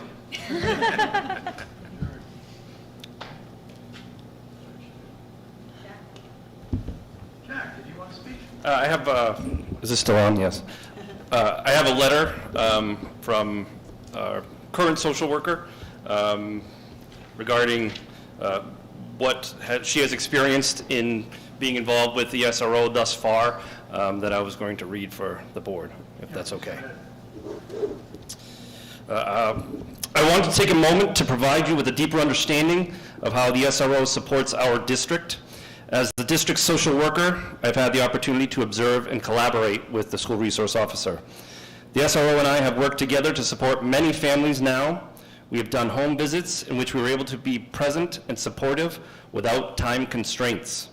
Without the SRO support, there would be a delay in home visits to either contact the police department for support or find another staff member to go with me. When going on home visits with other staff members, there's less flexibility and more time constraints due to other duties. Without the SRO, outreach and support would be delayed. In my past experience working in a community whose SRO was often not accessible, it made this type of support very difficult and put up a barrier for appropriate outreach and connection. It has been amazing to be in a district where there is so much support for our families. In one situation at the middle school, we were able to work in collaboration to support a student in crisis. The SRO provided invaluable support to keep everyone safe and allow mental health and administration to intervene and support the student. I have also observed the SRO take time to speak with families and students who have questions about the process of legal matters. This resource is especially important to parents who need support with children involved in legal proceedings, often from events that happen outside of school. The SRO has the ability to spend time connecting and working with families and students in a way that typical patrol officers cannot do due to time constraints and other emergencies. The SRO is able to provide important information to support administrators in making building-based decisions to keep students safe. This allows minimal disruption in children's school days. He has a wealth of information on school safety and works with administration to put in place best practices in school safety. Along with this, the SRO is able to provide insight to the school about students and families that have been involved with law enforcement in a timely manner. This allows the school to support the student more effectively. Without the SRO, I wonder how the district could still support these families in meaningful ways that meet the needs of their students. Not only do current school staff not have the time and flexibility to provide this support, they also do not have the legal knowledge to provide either. The partnership of the SRO and the social worker allows for continuity of care for our students by providing wraparound services to our families. Thank you for your time and consideration. Miranda Collins. Can we add that to the correspondence file? Okay. Roger says sure. Thank you. You know my position on school safety. I can only ask to maintain the position. There has been already occasions this year where I've had to make decisions, immediate decisions on the safety and building safety of our staff and students. Without information that the school resource officer provided to me, I would have made an entirely different direction. I would have had to have postponed the release of students from school if I didn't have information. I already had a plan ready to go, but fortunately I had the resource to be able to make a decision that didn't impact families and students, and we carried on in our regular dismissal.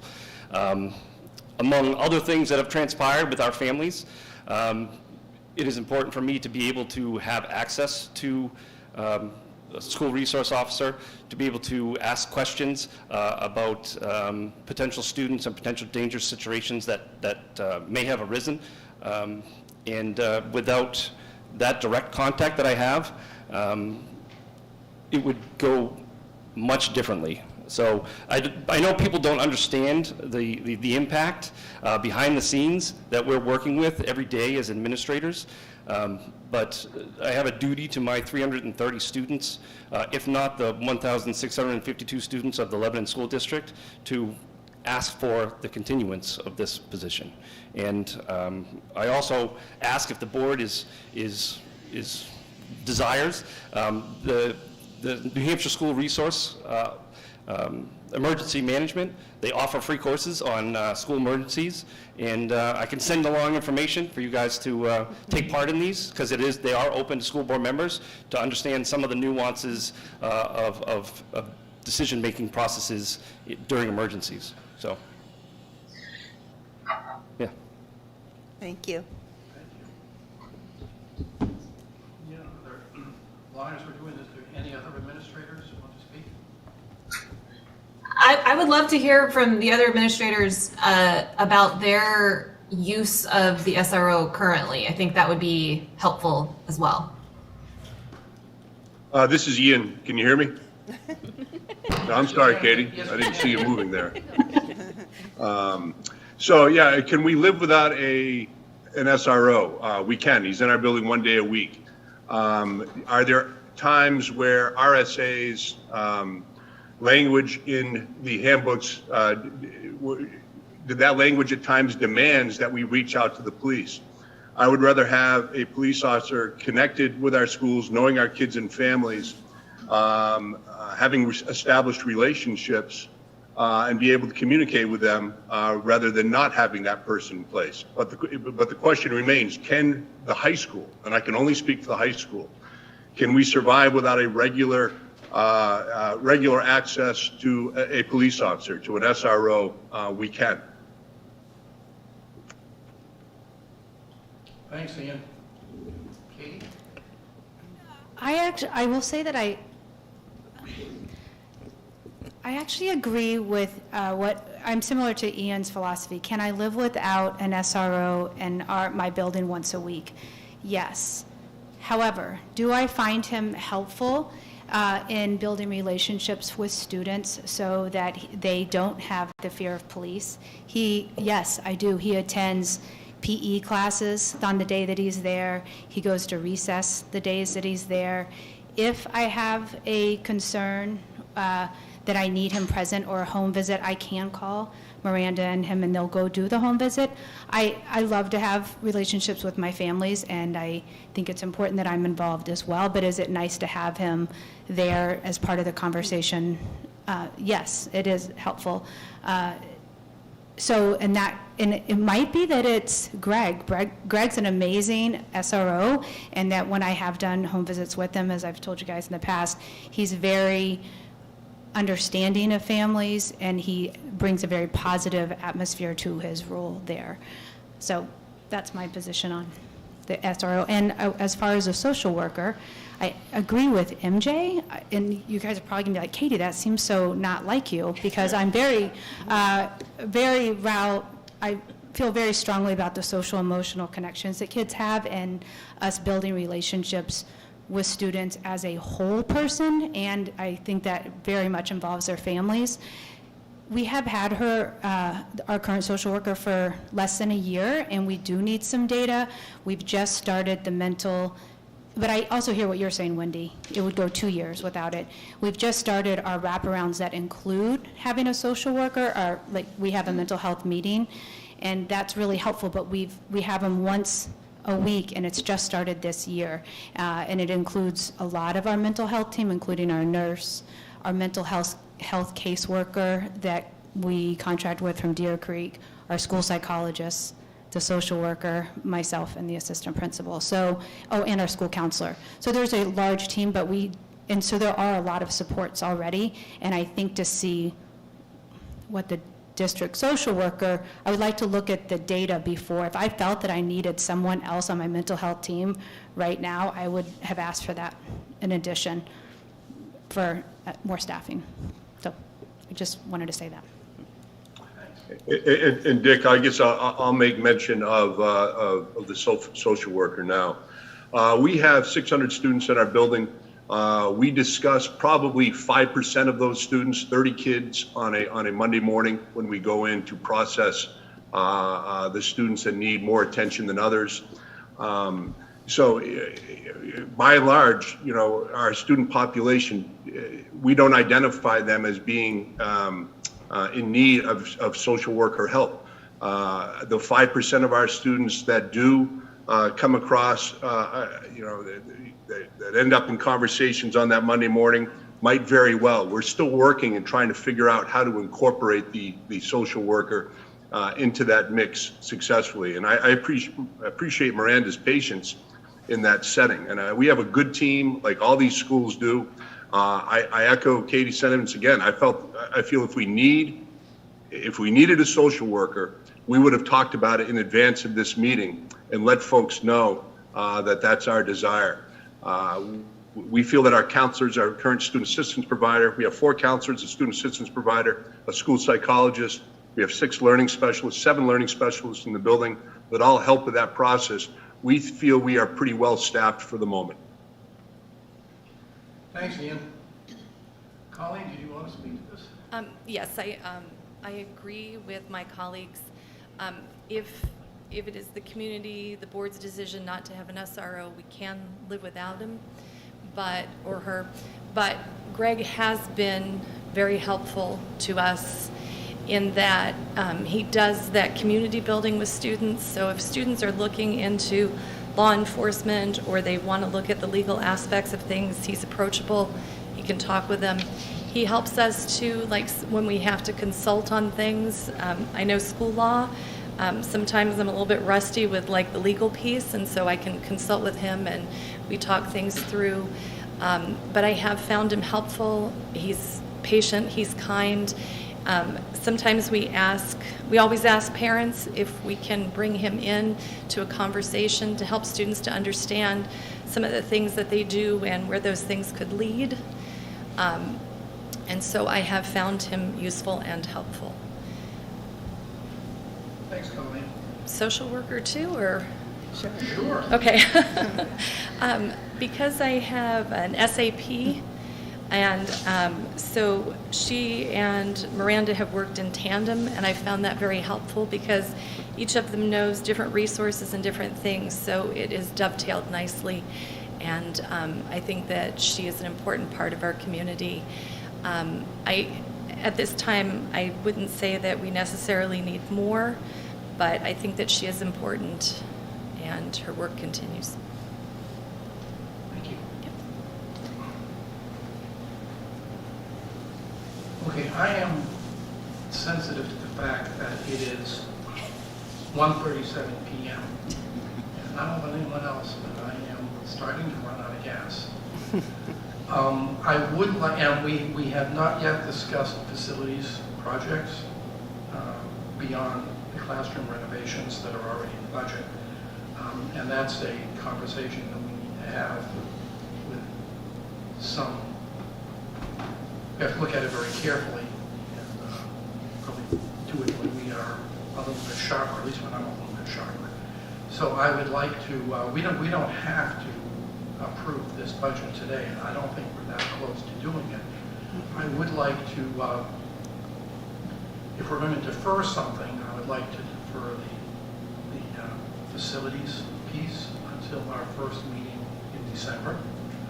Also give Tim the opportunity to answer some of the questions that have been brought up about various cost items that maybe need to be looked at again and make sure the computations are correct.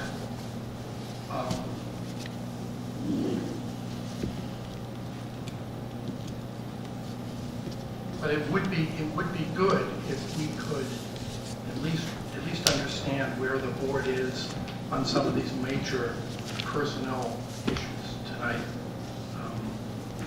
This afternoon, it's not night. So I guess let's. I guess what I'm interested in knowing is, based on everything we've heard, is there support on the board for adding additional social workers to the budget at this time?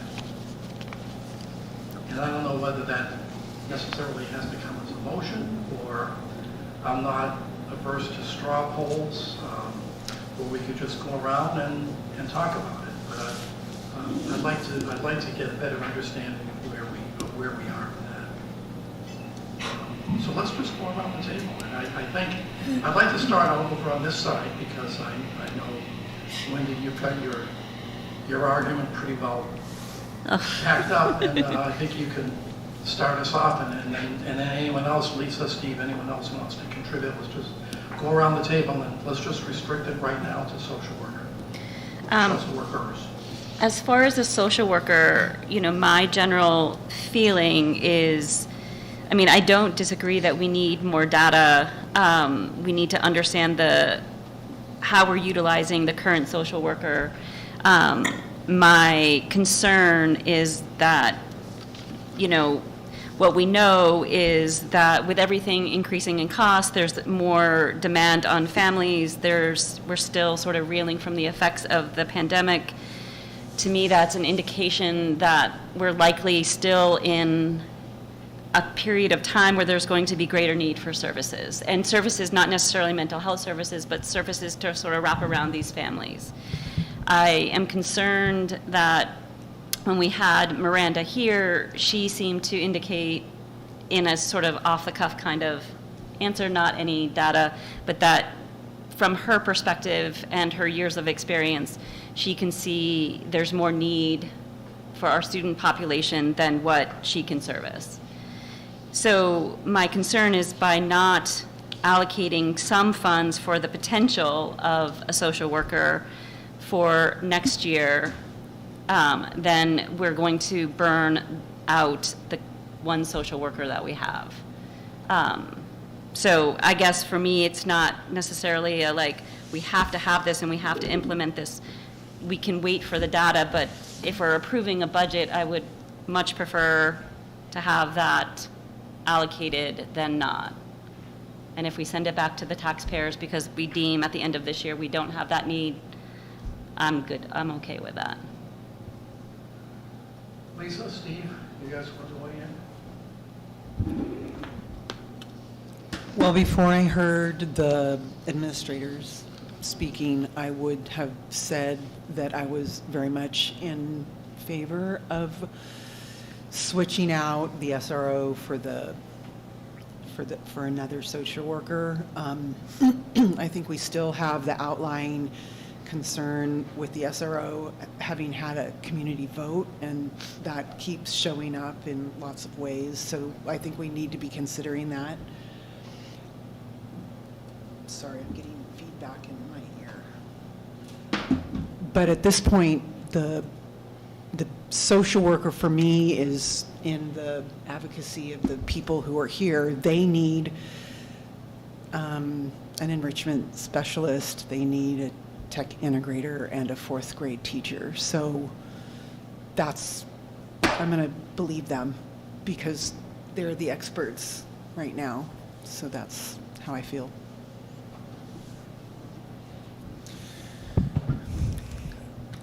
I think hearing from the people we rely on for our information, the administrators in each building,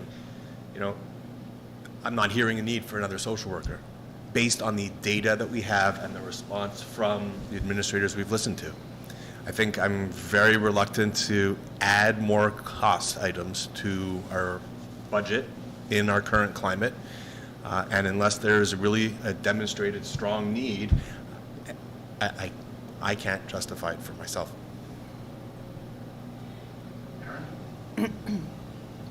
I agree with Steve and MJ. I think we need more data, and I think if we really needed it, the administrators of the schools would tell us that. Mary? I have to go with that. I wasn't thinking that way. I was thinking more of what Lisa was thinking about in that switching out the SRO for another social worker. Because I remember in the past when we hired vice principals that sometimes they would say, I'm acting more as a social worker than I am doing other duties. So, but listening to them today, I've changed my mind. So yes, I do think that we need to have more data. I also think we have to trust our administrators who at this time don't feel that there is a need for more social workers. I also think that I agree with Lil that I think at this point just going and adding positions for the sake of adding them without the data and a comprehensive strategic plan, because I do worry that we're adding expense and we may not get the value for the expense on the other end, because as I stated before, there are limited social services that the social worker can connect the students to. So we may have a bolus on our end, but they may not even have the resources on the other end to continue to support all the students that we find for them. So I think that this is more of a community conversation in general, and I also think that we just need to have a strategic plan of what we're really trying to focus on, and I do think that we do well right now with all the student supports that we have and everybody working as a team. Lil? I brought this up, so I agree more with Wendy in the sense that I do feel like, for me, I agree. We need data. We need evidence-based decision-making. However, I think that if we wait for data, or if we say, well, we know there's a problem, but we don't know exactly what the problem is, we don't know the scope of the problem, so therefore we're going to do nothing, I think that puts us in a position where we're not even making the best responses to the problems that we already know exist, because we want them to be quantified. Some of these problems aren't quantified or aren't quantifiable, and some of these problems are directly related to not just the pandemic and coming out of the pandemic, but our current inflationary problems. That is why we're spending so much time in this budget in the first place, because there are so many community needs that we know exist. Whether we know them anecdotally or whether we know them with numbers, we know that they exist, and they exist in our schools.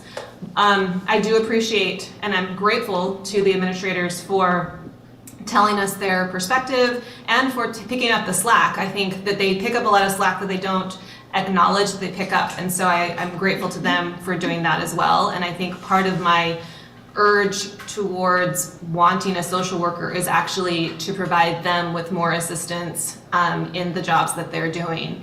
So that's where I stand. And for me, it seems to me that I believe the administrators when they say that if they felt they overriding need for additional social worker hires at this time, they would have asked for it. Most everything that we've heard today is a legitimate need. We don't have the money to do all of these things. And if I have to put my money into another fourth grade teacher, I'll do that before I'll go for adding additional non-instructional people when we don't necessarily have a clear idea or plan for what we want them to do. Okay, my sense listening to what everyone had to say is that I don't hear a significant amount of support for adding social worker positions to the budget. Now, if those of you who are in favor of it want to make a motion to do so and get people to vote, that's perfectly okay. We can certainly do that. My sense is that there isn't support for this. I think it all depends on how it's going to be documented. So I would love for it to make sure that in the minutes it was documented that we had the conversation, that, like, even without a formal vote, that, you know, there's some reflection so that when we go back to minutes that we can discern that we had a conversation about this and sort of where generally the board fell on it. Roger? I got it. Also, while this is going to be an extraordinarily long Jack's TV show, I think we can encourage people, members of the public who want to hear this really excellent discussion to kind of fast forward to the 1:00 p.m. and watch from there and get the raw data. I'd like to do the same thing now with the school resource officer position, just to get a sense of where the board stands. May or may not lead to a vote, but let's see where we are. I'm going to start at the other end of the table this time. Mary, would you like to? You don't have to. I'm not going to require it. I've heard more today about the resource officer than I have heard all year. I wish we had had a little more information earlier, and I think the public probably would have liked to hear more about it. So for now, I think I would like to stick with the officer working with a social worker and see how that works out. But I do worry about in the future, if we have a year go by that we need someone else and we don't have that person there.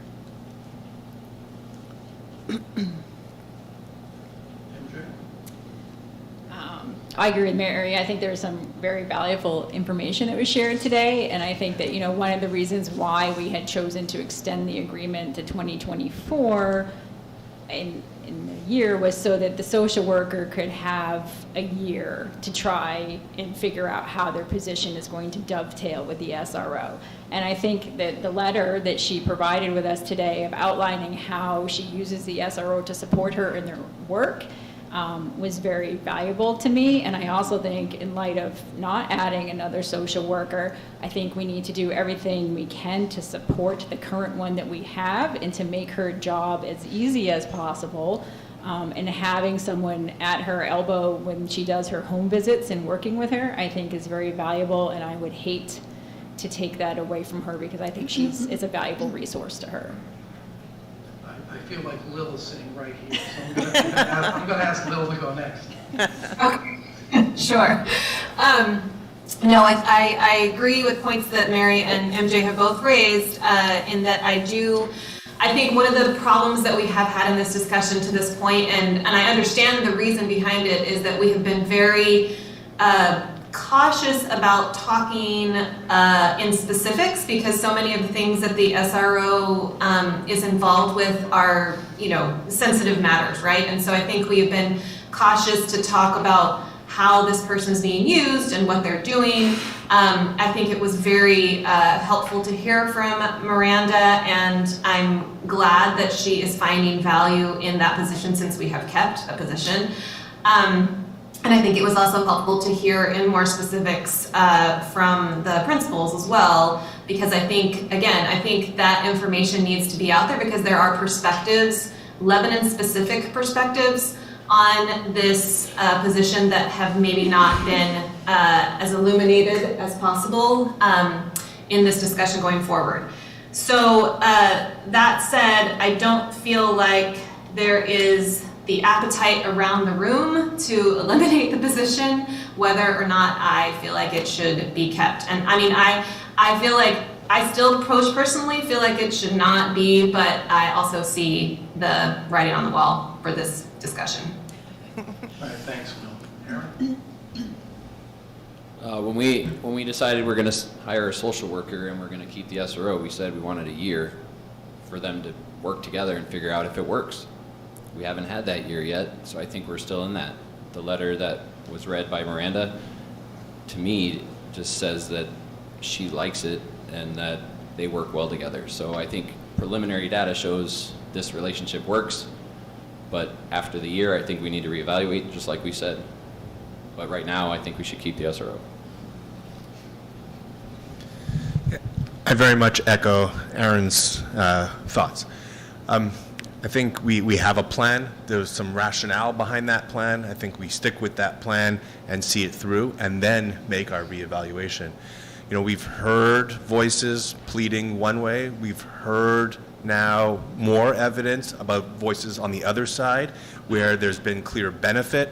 And I think it's our responsibility to listen to and act on all of the voices that we hear. We obviously can't satisfy both sides, but I think we have a plan in place to give our new structure a chance at working, and the preliminary sense on that structure seems very positive. And so I would be in favor of continuing as is for now. So I find it interesting how each of us perceive the conversations that we've heard today. So we indicated that we don't support a social worker because we're trusting what the administrators say, which I'm fine with, but they also, all except for Jack, said that they could do without the SRO. And even though they find him helpful, that we could do without it. So I just thought that was an interesting point for justification. For me personally, I think I like Greg a lot. I think he is probably the most positive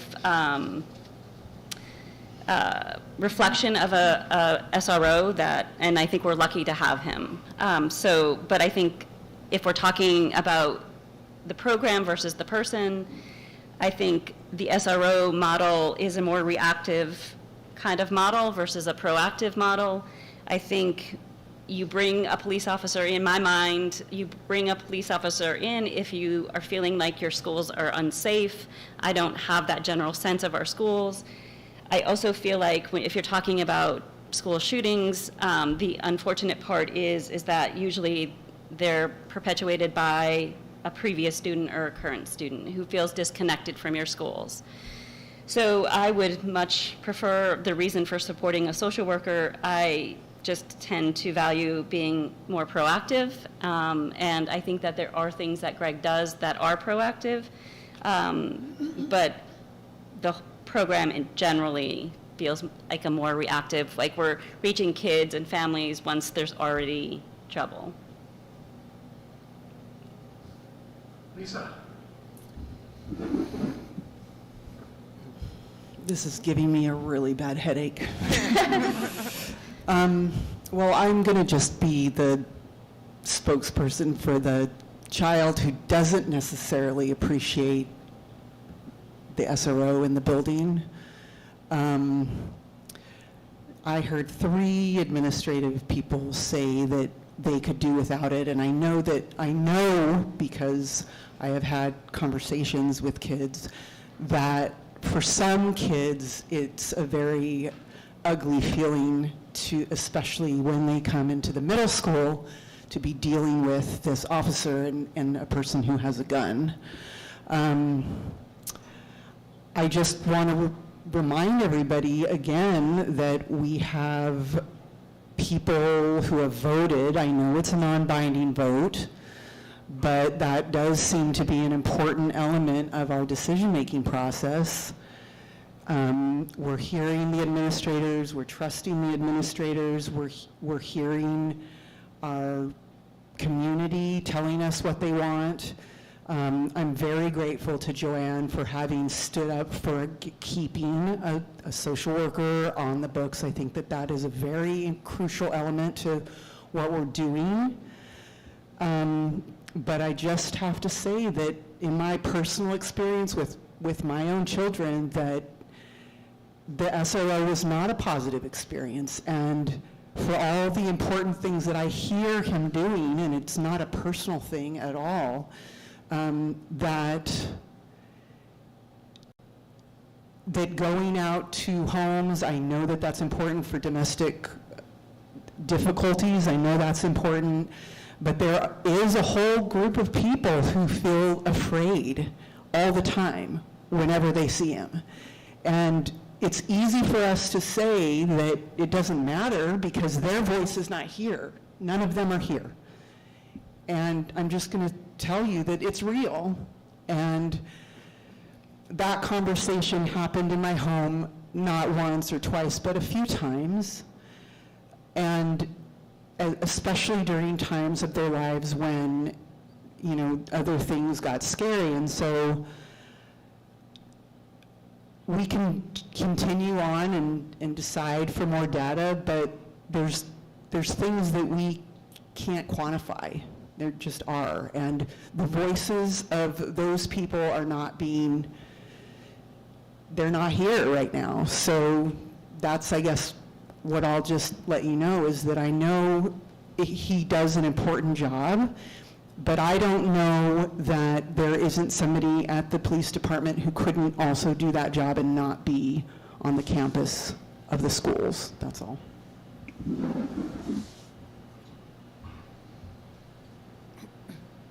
I understand Lisa's perspective. I mean, my own kids have had very negative interactions with police as a whole because of their skin color. However, those who went through Lebanon schools had positive interactions with the SRO. So I, in my heart of hearts, believe that the individual makes a difference. And I can't add anything to to what's been said by those who support keeping the SRO, because I do support keeping it. I would like to. I've been thinking a lot about the whole issue, though, of public opinion and the non-binding votes that we've had, and not to demean or belittle anyone, but most folks, once they check the box on the ballot, or once they hit the send button on the email, their job is done. And that's not the same for us. This board has responsibility for the safety of the school kids in Lebanon. And that's something that I take very seriously, and I know all of you do as well. And there can be differences of opinion as to how that's best achieved. But I just want to point out, and I know you all realize this, but we all raise our hand and take an oath when we join this board to act according to our own convictions in a way that is in the best interest of the school kids of Lebanon. And if that means that I may get even the majority of voters angry with the decision that I make, I'm going to do it anyway. So my position right now, at least until we see how things work out over the next year, is to keep the position. Okay. Can I ask a? Yeah. I don't know if a formal vote is needed or not, because we are talking at budget time in regard to a financial piece that connects with an MOU with the police department.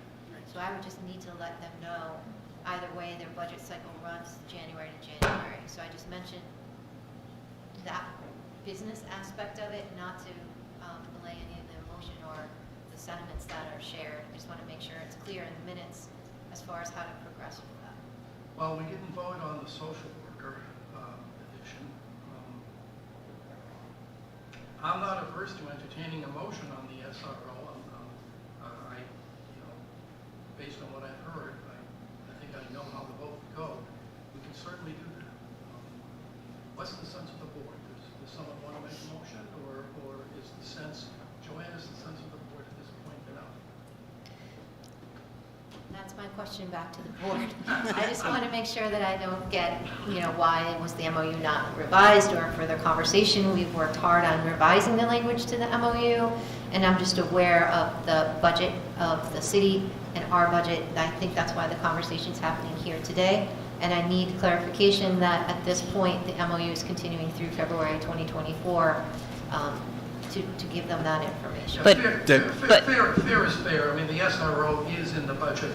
The social workers are not in the budget. So if we're going to take the SRO out of the budget, I think it probably makes sense now. And I think, so the one thing that people are, I think what's so confusing about budget, right? Like we're in the current year, we still have most of the year still to go.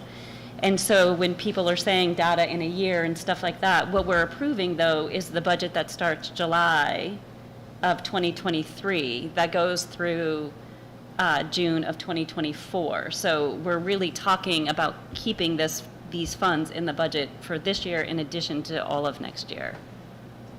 Which is, right, I just want to... That's why we said to keep the MOU till February 2024, is so that we have that year of data, and then we would decide on the next year.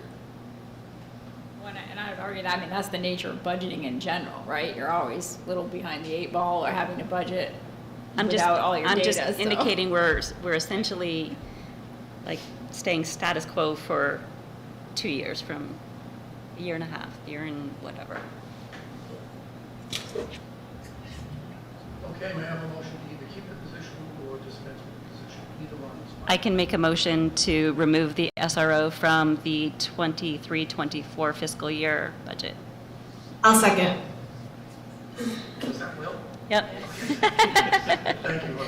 Yes, the disembodied voice. I will second. Yeah, the disembodied voice is right. That's clear, though. I can't believe that there's any further discussion. So without objection, we're going to do a roll call vote since Lil is not here. Start with Mary. And this is a motion to delete that line from the budget, zero out that line from the budget. No. MJ? No. Lil? Yes. Aaron? No. Stephen? No. Wendy? Yes. Lisa? Yes. And I'm a no. So that's 1, 2, 3, 4, 5. 5 to 3. Motion fails. Okay, I think we should call it quits for the day. We have, as I mentioned before, we have the facilities part of the budget to do yet. We need to let Tim do a little bit more number crunching. And is there anything else I'm forgetting? Are we not going to do the rest of the personnel today? Yeah, that's my question. When would we do that? When would we do that? I mean, I'm fine not to do it today, being that it's 2 o'clock, but I just want to know what our next step is. The extra 4th grade teacher is in the budget, correct? As are the tech integrator Yes, and the integrator, enrichment yeah. person. Can I offer an opinion? Yes. For me personally, I don't think that I'm prepared to make that decision today. I think that we need to kind of regroup and figure out all of, as Steven suggested, what are additional or net new asks versus inflationary, so we can then kind of look at it at a whole, what we want as the budget. And for me, when I look at that, if I say, okay, I'm willing to keep teacher in if we're willing to cut the classroom renovation for next year. So I guess I'm uncomfortable making these line item by line item decisions without having more information of what our total net new increase is. So what do you need from Tim? Well, I think it's what Stephen had suggested before, and I think Tim said he thought he could get at it, what was actually new to the budget versus what was just kind of the inflationary ask, but I'm not putting words in Tim's mouth. What Stephen had asked for is a percentage, and that's what I said I could probably do. What's new to the budget is on your tab between the facilities projects and the non-facilities increase. Those two things together are new to the budget. And then I was gonna just make sure our utilities numbers make sense, is the homework assignment I have. Can I just, so my response to MJ's comment, though, is that I would hope as a board that we're making decisions about personnel and programming on the merits of those things and not just in a plus or minus of the budget. So I hope that's not how we're making decisions about teachers and enrichment programs and stuff like that. So I don't, it doesn't matter to me whether we do that tonight or today or another time, but I personally do not need that additional kind of, like, what might we cut to keep the teachers kind of conversation. Let me do go ahead. I was just going to add another opinion saying everything that has been proposed obviously has strong merit, right? And we trust our administrators to ask for what they feel they need. And on many levels, to me, that's good enough. They say they need it, they're the experts, right? But it's our job to say, despite how worthy it is, can we afford it? And so I think to answer that question, we need what else is being asked for? What else is on the budget? Where can we cut in order to provide those things? So I think MJ's point of gathering more information so that we can then look at the plus minuses is valuable. They're all worthy. Absolutely. I'll swap you 2 buses for a tech. Well, but, I mean, essentially, that's what we're being asked to do, right? Yeah. Dick, sorry, can I say something? I agree. I think also we brought up these questions about enrichment and acceleration, which seem to be very tied to the enrichment position ask at Mount Leb and the technology coordinator or technology integrator position ask at Hanover Street. And I feel like we're not in a position to say yet if what we're doing is, if we were to fund those positions, it feels like we're pushing those schools in 2 different directions where we're running into big equity questions between our elementary schools, between the experience that you would have as a student who lives on one side of town versus the experience you would have as a student who lives on the other side of town. And those equity problems are hugely problematic for me. And I feel like that's part of this discussion that we have talked about a little bit, but we haven't really addressed. And it's hard for me to make that decision on those positions without feeling like we have a plan about what it is that we believe we want our students to have access to as with regard to enrichment and acceleration in our elementary schools. I agree with that equity analysis completely. Me too. And in my mind, that may mean having to wait until we articulate a more coaching plan, but we'll see. For homework, some of us need more data. If you've come up with specifics that haven't been addressed, data you need, please let Joanne and Tim know as early as you can. Take the binders and let's try to articulate our positions as tightly as we can before we meet second week of December. Sorry, I'm interrupting someone else. We have a education committee meeting on Monday where this is one of the topics. This acceleration and enrichment is one of the topics. It wasn't supposed to be like a formalized, have all the principals there meeting, but maybe that is what it needs to be because we need to move this process along to at least a point where we have enough of an agreement of what we're doing that we could feel comfortable talking about these positions. But you So, can't. if I may, we have Karen Dubois here, who's in her second week in the role. And I did bring this concept to SALT, and the leadership agreement was that we really need to be thinking carefully about what we propose as a philosophy.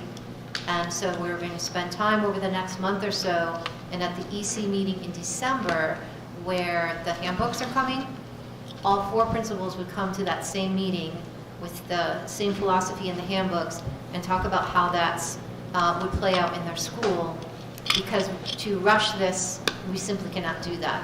And I would say that the tech position is new, but it's not new at Hanover Street. And the enrichment position is not new at Mount Leb, in that they have been there for a while. So as superintendent, I'm not going to ask my administrators to rush to create a philosophy within 2 weeks when it's just not going to be cohesive and it's going to be a race to the finish. And I think we really try to be thoughtful in what we do here. I know that from the lengthy board conversations that we had today. You could have just come in and said, no furniture, no buses, we're leaving.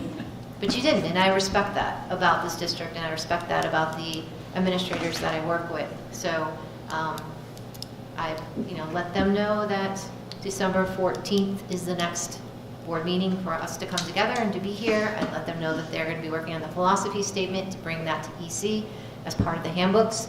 And I just wanted to be very clear as far as the directives that I've given them. That's the direction that we're heading. Can I just ask a question? Sorry. Wendy and then MJ.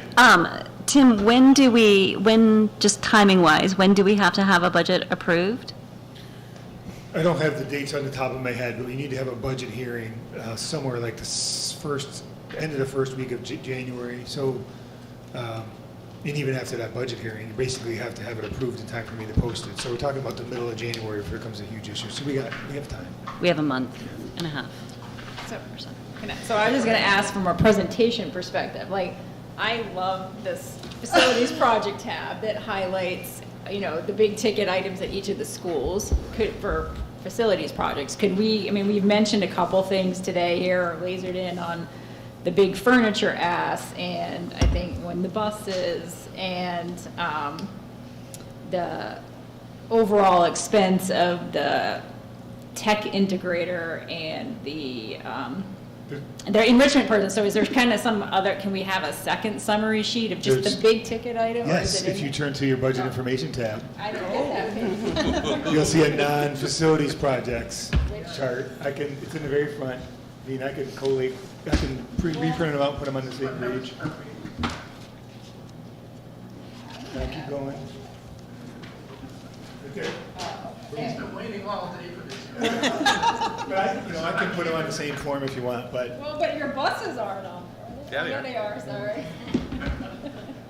If we add those two together, if you add the net of the facilities and non-facilities tabs together, the add increases is 503,457, $500,000. Yeah, so I guess maybe a one-page snapshot then, so I don't have to flip from the 10 inches from the front to the back. Before we break up, I just wanted to congratulate and thank everyone. This has been a really long session, and I think everyone was really very much engaged, and I think we made a lot of progress. I just want to thank all of you very, very much. Tim had time. I just want to mention, so for the next time, to keep the process moving along, besides hammering out the utilities things with Steve, I'm going to, in your binder already is a revenues page, but I'm going to bring that as a separate page just to review. There's nothing, no huge surprises there. I'm going to bring that, I'm going to try to have a default ready for you to review. Those are the two things. So there'll be a couple more additions. I don't want to wait for the default until after Christmas, so I'm going to get that out to you. So. If there is nothing else, I'd like to make a motion to adjourn. We need a roll call. Is there a second? I will. Mary says motion by Stephen, second by Mary. Roll call. Mary? Yes. MJ? Yes. Lil? Yes. I'm a yes.